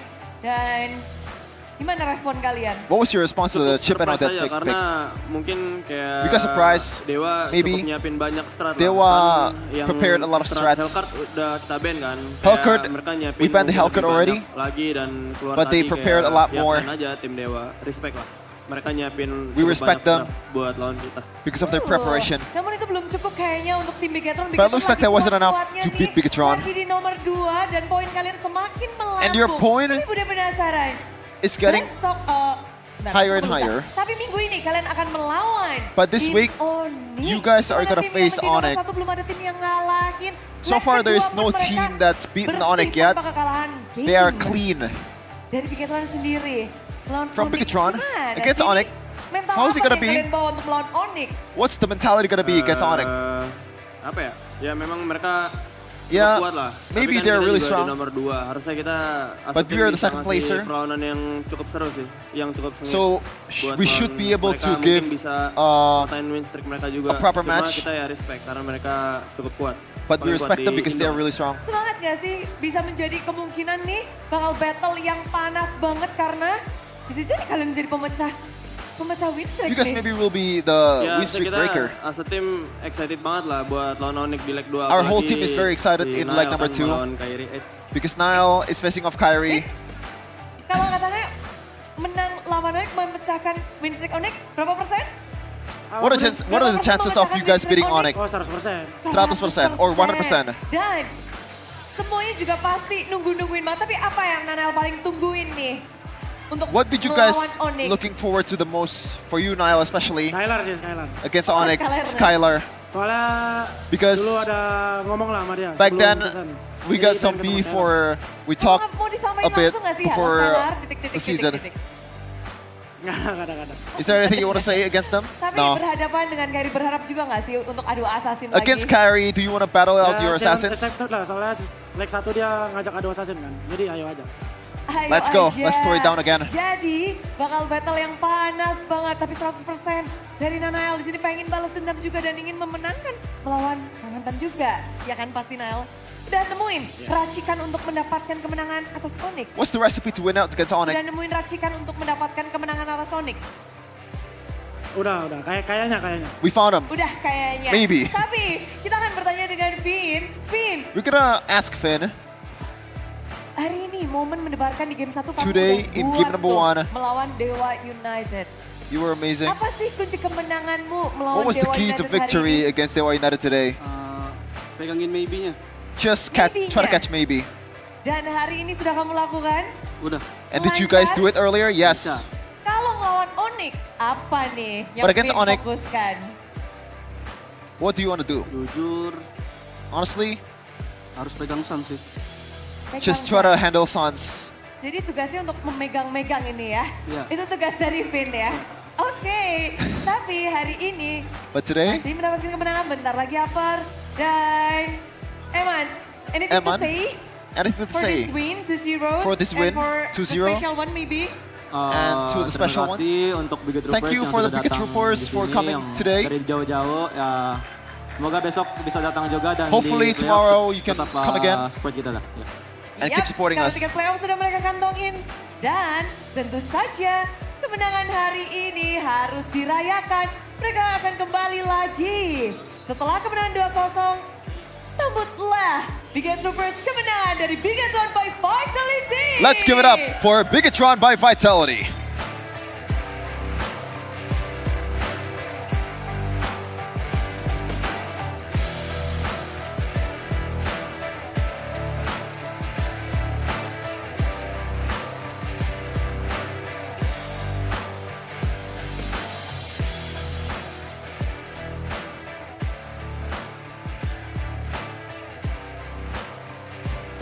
Tentu saja kebahagiaan masih menyelimuti Bigot Troopers dan juga Bigatron by Vitality. Kemenangan 2-0 yang begitu cepat, namun kebahagiaan masih akan terus berlanjut karena di sini akan ada GoPay hadiah GG. Gimana caranya ngedapetin GoPay saldo secara cuma-cuma? Langsung saja inilah dia caranya. Dan mudah sekali. Buat kalian yang udah punya aplikasi GoPay, congratulations, kalian tinggal buka aja. Lalu arahkan layar kalian, buka kamera ke layar putih yang ada di panggung ini. Yang belum punya, download aja, cari di Play Store, di App Store, pasti nemu. Dan setelah kalian scan yang ada di layar putih, klik buka hadiah. Setelah kalian berhasil ngeklik buka hadiah, otomatis saldo GoPay akan masuk ke akun kalian. So, super fans sudah ready? Paling keras tuh ya di situ. Dan inilah dia. GoPay hadiah GG. Dompet andalan MPL. Waduh, udah paling cepet nih. Ini retrinya Nel boleh-boleh nih bersaing dengan para super fans. Congratulations yang sudah berkumpul di sini. Dan tentu saja kita juga masih penasaran bagaimana kemenangan 2-0 begitu cepat diamankan oleh tim Bigetron by Vitality. Dan apa yang terjadi? Bagaimana komposisi terbaru dari Dewa United rupanya gagal untuk bisa menjawab dominasi dari Bigetron. Langsung saja kita lemparkan kepada para talent yang bertugas. Monggo.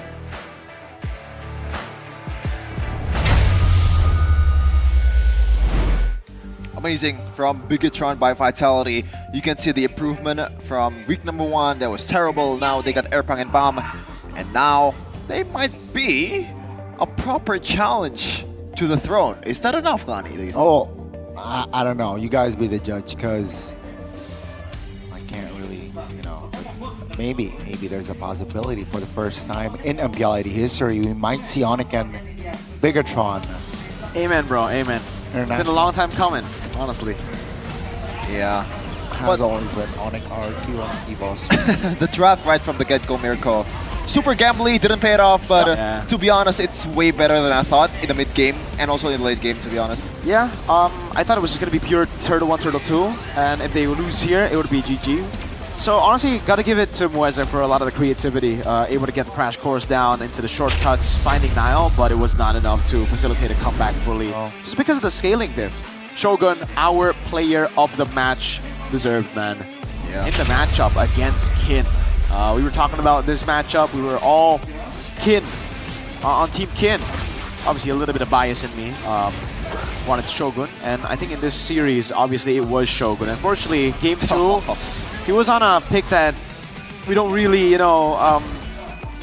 think is an XP laner. I think even the BTR boys in the interview said, like, yeah, we're not sure about the Juicin. Even Moreno said, it's better as a mid laner in XP. It's I gotta give it to Nile, man. Those red trees were clean. For sure. And in the midst of a chaotic team fights most of the time too, with maybe on a shortcut. This is just BTR responding beautifully, man. And also the lock towards Octa. I like the fact that they're just focusing their eyes on Octa because he's probably the one that can really beat BTR's composition if they clump up. Yep. The reactions from BTR here, the kite. Look at Moreno, right? Flickers last second, almost got picked up by Kin. Finn gets away too. They really baited everything and then they walked back in. It was splendid, beautiful. Oh man, it became a highlight reel towards the end here, right? They just went in and gotta give it to him. It's one comp, but everybody knows what to do in the fight. They don't just all, dive in randomly. You still see Nile in the back, holding on to the Mountain Chakra to wait for the right moment. The rest of the team going in, doing their own thing. They know what they need to do, each of them, individually. I love it. Yeah, clean game for Bigetron by Vitality, even in game number 2 too. Wow. 2 games in a row, Gani, no mistakes were spotted. Again, if you want to be a contender this season, Bigetron got to show this level of quality. Playoffs. In and out, and also in the playoffs as well. Dewa United, though, they're kings, so there's still time to also improve their quality. Yeah, sure. So yeah, let's see here. Their journey is not done yet. Who's their next opponent? I need to refresh. Is it RQ? Dewa? RQ. Oh, yeah, that's going to be a very interesting. So it's not out of the question that they might actually lose out the playoff spot. It's a bit unlikely, but we'll see though. Because from the things that we see against Bigetron by Vitality, even though you can say that in terms of like economically, it was a beatdown. Wait, Dewa might not make it to playoffs. Yeah, against EVOS and RQ, they have right? RQ and then Onyx. Oh man, they gotta win. They gotta win for RQ. Oh my god. This is hold on a second. Wow. They gotta win for RQ. Wait, this got a whole lot more dramatic.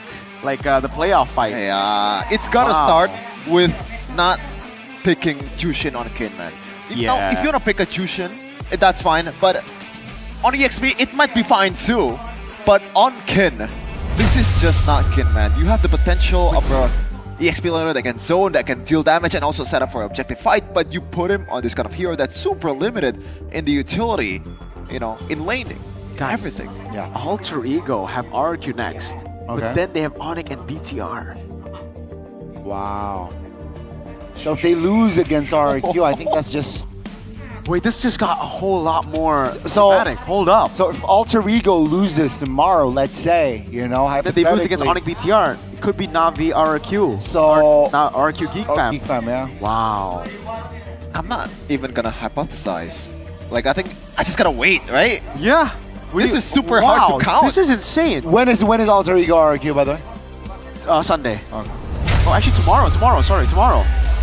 Oh man, we're gonna see the schedule though in a second, or the regular season standings. Okay. Pikachu by Vitality is inching closer towards the upper brackets, and I think it's almost one more win. I think. Yeah, almost secured.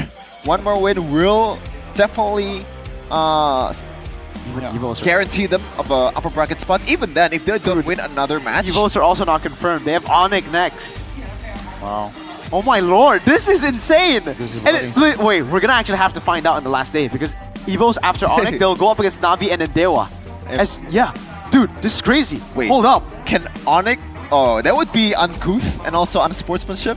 But can Onyx just gatekeep some teams? Technically, they can. Technically, if Pikachu secure upper brackets, they can also start gatekeeping. Because BTR will have to go up against Geek and Alter Ego. So, they're you see? Geek, Alter Ego. Man. Oh man, this is insane. I don't think it's ever been this dramatic. So tomorrow we will see BTR Onyx. BTR Onyx, okay, not really. Geek Liquid. So Geek needs to win tomorrow if they want to have a chance. Okay, and then RRQ. RRQ Alter Ego. RRQ Alter Ego, and then they fight again against Dewa on Sunday. Yes. Wow. Dude, this is so cool. Okay. Wait, I am hyped. Geek Navi, end of Sunday. Oh. Wow. I think that should be the decider of Geek's fate. If Geek loses, that's 100% not. If they lose any match, it's 100% done. Oh, really? Yeah. They need to win all their matches to be 7. Like, just have 7 match points. So, similar scenario, slightly worse if you compare it to RRQ. RRQ is at a 4-8 record. They can still lose one more and then win the rest. Yeah. So, yeah, Geek Fam has 4-9 already, yeah. Sure, you consider the teams for every single one of them, the net game win, the head-to-heads. Exactly. This is super complicated, bro. Oh man, it seems like we always find MPL ID last portion of the season to be this way for like the last 4 or 5 seasons. But it's good that I'm an Onyx fan. It's good that I'm a BTR fan, man. I don't need to deal with this like last season. I would have been cooked because I don't like drama. But yeah. As it stands, right? As it stands. Yeah. Oh my lord, yes! Onyx versus Alter Ego. Yes, take the winner of Alter Ego Dewa. I'll take the winner of Evos Navi. Yes! Yes! This is how I want it to be, okay? Sure. This is how I want it to be. Are you sure you're confident against Evos? Oh, 100%, 150%, dude. No disrespect towards No Navi, disrespect. but seeing Navi's name here is super unsettling. I think every team wants. I'm sorry, Navi. Every team wants to face you in playoffs. Evos, this is a dream come true for them. Like, oh my lord, we got instant day 2 pass. We always welcome a surprise, by the way, because maybe there's some hotfix or new patch coming into the playoffs. Yeah, hopefully their form isn't the way they played last week. Because like I'm talking about last week, if Navi all of a sudden come back here and then have that awareness, hey, no one wants to beat them. Yeah. Nice. Pick 2 will be the destination for the playoffs here. MPL ID Season 16. It's a new one, and I heard it's good. You know. What's also good? It's tomorrow's matchup.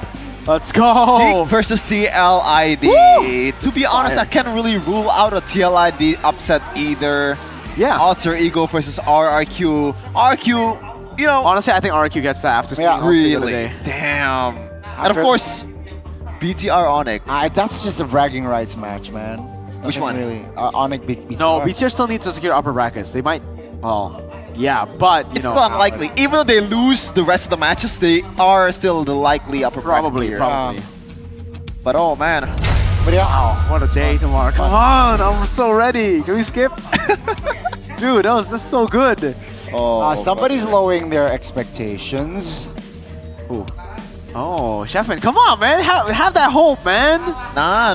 Where's the hope? You don't understand. When you don't have hope and you're, you know, it's the bad outcome, you're not going to be sad. No, just you have to cope so that you can be happier. I'm an Arsenal fan, man. I'm an Arsenal Yeah, he knows how it is to fail 3 years in a row. Maybe 4 years in a row, 5 years in a row soon. instead of Not Gopay, this year, I'll buy guys. some WDP from Gopay here. this year. Grab the special promo for the super fans. Exclusively on Gopay games, every WDP purchase gets you 100% cashback. Yes. Let's go. Meaning your balance will be fully refunded. The most honest, affordable, top-up prices are always at Gopay games.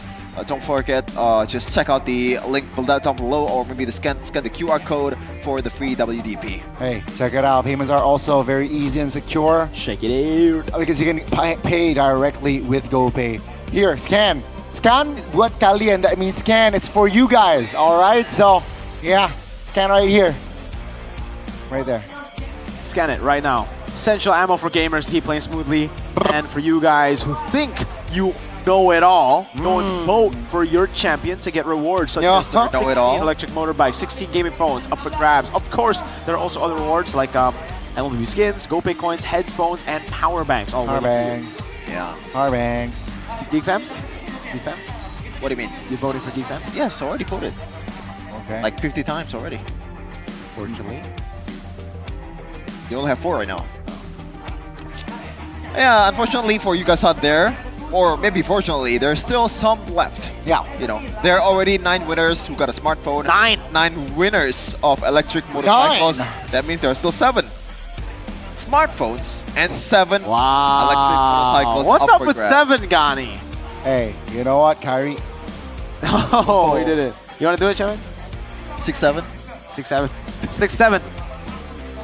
I know the meme now. Okay, it's a stupid I video. still don't know. I still don't know the meme. 6-7. I don't get it at all. Hopefully, you know, it's going away anytime soon because it's a bit annoying. It's kind of sad being 68. Yeah. What? It's only 6-7 right now. Wait, you opened those already? What do you mean? It was open this morning. Come on, Chef. Oh Been my snacking god. all this time, yeah? Well, if you guys want to try, you guys should try the fried coated soy kadile. Because we haven't tried this flavor, I think. Not yet, right? Let me get I heard this is pretty good. From who? Who's your source? From Rush? Oh, you should make that face. I don't like the. You don't trust Rush? I like it, dude. It's pretty good. Okay. Not that bad. Oh, that sounded. Oh, that sounded painful, dude. It 100% didn't hurt. Oh, my lord. Ayo. I personally prefer this one. Or Dude, come on, Stefan. But it's still good. Okay? We're not continuing with this until you get one, dude. Guys. Come on, get one, get one. While Stefan is doing the acrobatics here. Dude, that was horrible. Guys, come on. Here. Oh One my try. god, that was close. That was One close. try, guys. Look. Try. Oh! You hear that? Here, one try. Damn it! Okay. You get it? No. Oh, you know what? I forgot something. Guys. Kobe. Oh my god, Shevin. Guys, Oh my maybe you get it? You get it? Maybe we need Royal Dust, alright? Just to have more grip. Because Royal Dust is also super affordable. Just around 30K. You can already play like MPL pro players, especially for this collaboration with MPL. With every purchase, you'll get a gaming card as well. And also, that contains MLB Diamond. So check out Royals Guard's Instagram for more info. Hurry up and check the MPL Yellow card. Alright, now, Royals Guard, the accessories of champions. Check it out, boys. There you Royal go. Guards, the accessories of champions. Gani Man uses it. Tell him your rank, Honors. I'm almost star 50. What's Are you at 40? Are you 47. Damn. Under 100 games. You've been playing. Under 100 games. You've been playing. To all of you guys stuck at 50% win rate, You suck. you suck. For Imagine sure. not having 70% win rate, right? Yeah. Star, for what's your sure. star? What's your star? Like 28 or something. Oh! How many games? That's pretty good. Already 100 plus. Oh. Wow, Gani with You've the been eye playing. roll. Well, Eye roll. I've Gani been eye under roll. 100 games. Gani eye roll. Okay. I solo a lot. Yeah. That's why. Okay, from I think, solo, that, man. I think that's fair. That's fair. That's fair. You Is this a see, fair matchup though? Yeah, I think it is a fair matchup right now. Obviously a bit more favor to Dewa, but RQ, if they regain their confidence. Ooh. That's big if though. Yeah, big if. For sure. Vince, lock it, bro. Lock it. Lock it. I mean, there are 3 Omid who went to the grand finals last season. Oh man, Dewa though. Oh no. See, do Onyx want to stay invincible or do they want to gatekeep? Is that even illegal? Well, they've already done everything. See, technically, no, like, they could just say experimenting exactly. that. Oh god. They could just be like, all right, let's play Layla. Okay, not We that. just experiment. No? That's too far. Right. It's still legal. Layla. It's still legal. There's no rule that says you cannot pick Layla. Yeah. That's true. You can still play your hardest. To be honest, he'll probably still win. anyway. Exactly. But yeah, this is the venue right here. Nice pick 2. This is your last chance to get the early bird playoff. Let's go! Grand finals, day number 4, day number 3, all sold out. So you can only get day 1, day 2 right now for the early birds, and then we'll have another portion of ticket sales later that are not early bird tickets. Lower bracket final will be best of 7. Yeah, by the way. That's the new twist. What about Superfans though? How are they doing? There's a lot of 7s. Hey, hopefully it's not gonna be Sonic 7. Republic, let's go! Who's number 7 for Superfans? What? Oh, what the No hell? way! Oh, life. No way! Life. Oh god. What's up with the number 7, dude? Oh no. What does it always happen? Back in the day, it was always Evos. Oh my lord, no way. No. Now it's RQ, dude. See, there's something like there's a statement going on online that like for Evos, when they were getting bullied for being number 7, they had M1 to hide behind. And RQ, they don't have anything to hide behind right now, apparently. They got MPL though, MPL. What's with the eye roll, Mirko? Oh, come on. They got Cascade to hide behind. Jeez. What's with the eye roll, Mirko? No, that's a trophy. What I mean is like Cascade is like the fall guy. Yeah. Bigatron has yet to win an MPL ID trophy. Why are you eye What color rolling? is your MWI, brother? You know what I'm saying? What color is your golden roll? You know what I'm saying, You know what I'm saying? You know what I'm saying, man? Oh, brother. And don't forget, if you want to join in on the Superfans Cup and Let's go. become a part of those players, Come here. you can just come here. Maybe you'll get scouted. I'm gonna some players. carry the Sonic Republics, man. 8th, it's not your spot. I mean, it's to be expected, to be honest, from Onyx. Yeah, honestly, it is to be expected. You have a great team, but your fan base, skill-wise, you know? Let's go, Sete! Let's go, Shitty! Wow. Let's go! Wow. Shitty! Come on, lads! Let's go, Shitty! You got a comeback for that? Sonic Republic.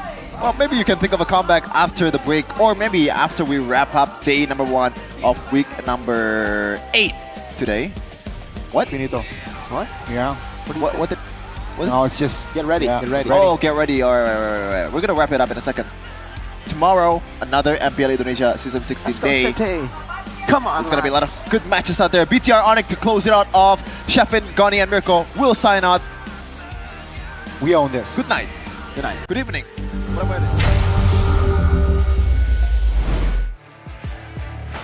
Hari yang pertama di minggu yang ke-8 telah usai. Kita melihat perjuangan dari tim-tim yang masih ingin meraih tiket babak playoff dan juga tiket upper bracket semakin di depan mata. Namun di sini Bude juga mau mengingatkan bahwa besok masih akan ada 3 pertarungan dan juga hari Minggu pun akan ada 3 match lanjutan.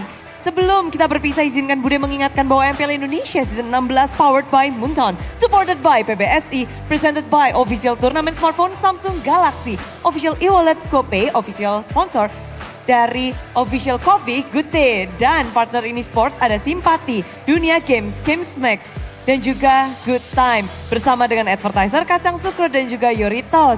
Ditambah supplier kita ada Head and Shoulder, UBS Gold, Royals Guard dan juga Imaginary, dan tentunya acara ini presented by official turnamen smartphone Samsung Galaxy. Dan tentu saja udah Clara penasaran bagaimana dari match hari ini mengubah hati kalian. Dari Super Fans Pick, akankah ada perubahan? Mari kita cek bersama-sama. Super Fans Pick, hari yang pertama minggu yang ke-8 jatuh kepada RRQ dan juga Onyx. Onyx kembali ke top 2 dan RRQ masih di nomor 1. Sementara Alter Ego menyusul di belakang. Dewa United turun setelah mungkin kekalahan yang mereka terima hari ini. Tapi ada EVOS di situ, tim Liquid ID. Walaupun game mereka ataupun kesempatan mereka sudah tidak akan ada di playoff, tapi hati dari Super Fans masih ada di TLID. Bigetron by Vitality. Mereka, bagaimana ini Super Fans? Kalian ragu dengan kemenangan mereka 2-0 ini? Tapi Bigetron seharusnya mendapatkan suara yang lebih banyak. Tapi ada Geek Fam, ada Navi di belakangnya. Dan kita akan menantikan bagaimana suara ini akan berubah. Seiring berjalannya hari, waktu dan juga match. Besok akan ada match yang begitu panas. Di mana RQ dan Alter Ego bisa saja menentukan dari nasib tim-tim lain. Jadi hari ini kita harus berpisah dan Bude ingatkan jangan lupa berkumpul di hari yang kedua minggu ke-8 MPL Indonesia Season 16. We own this!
dan terus berlari, terus ke arah puncak tertinggi.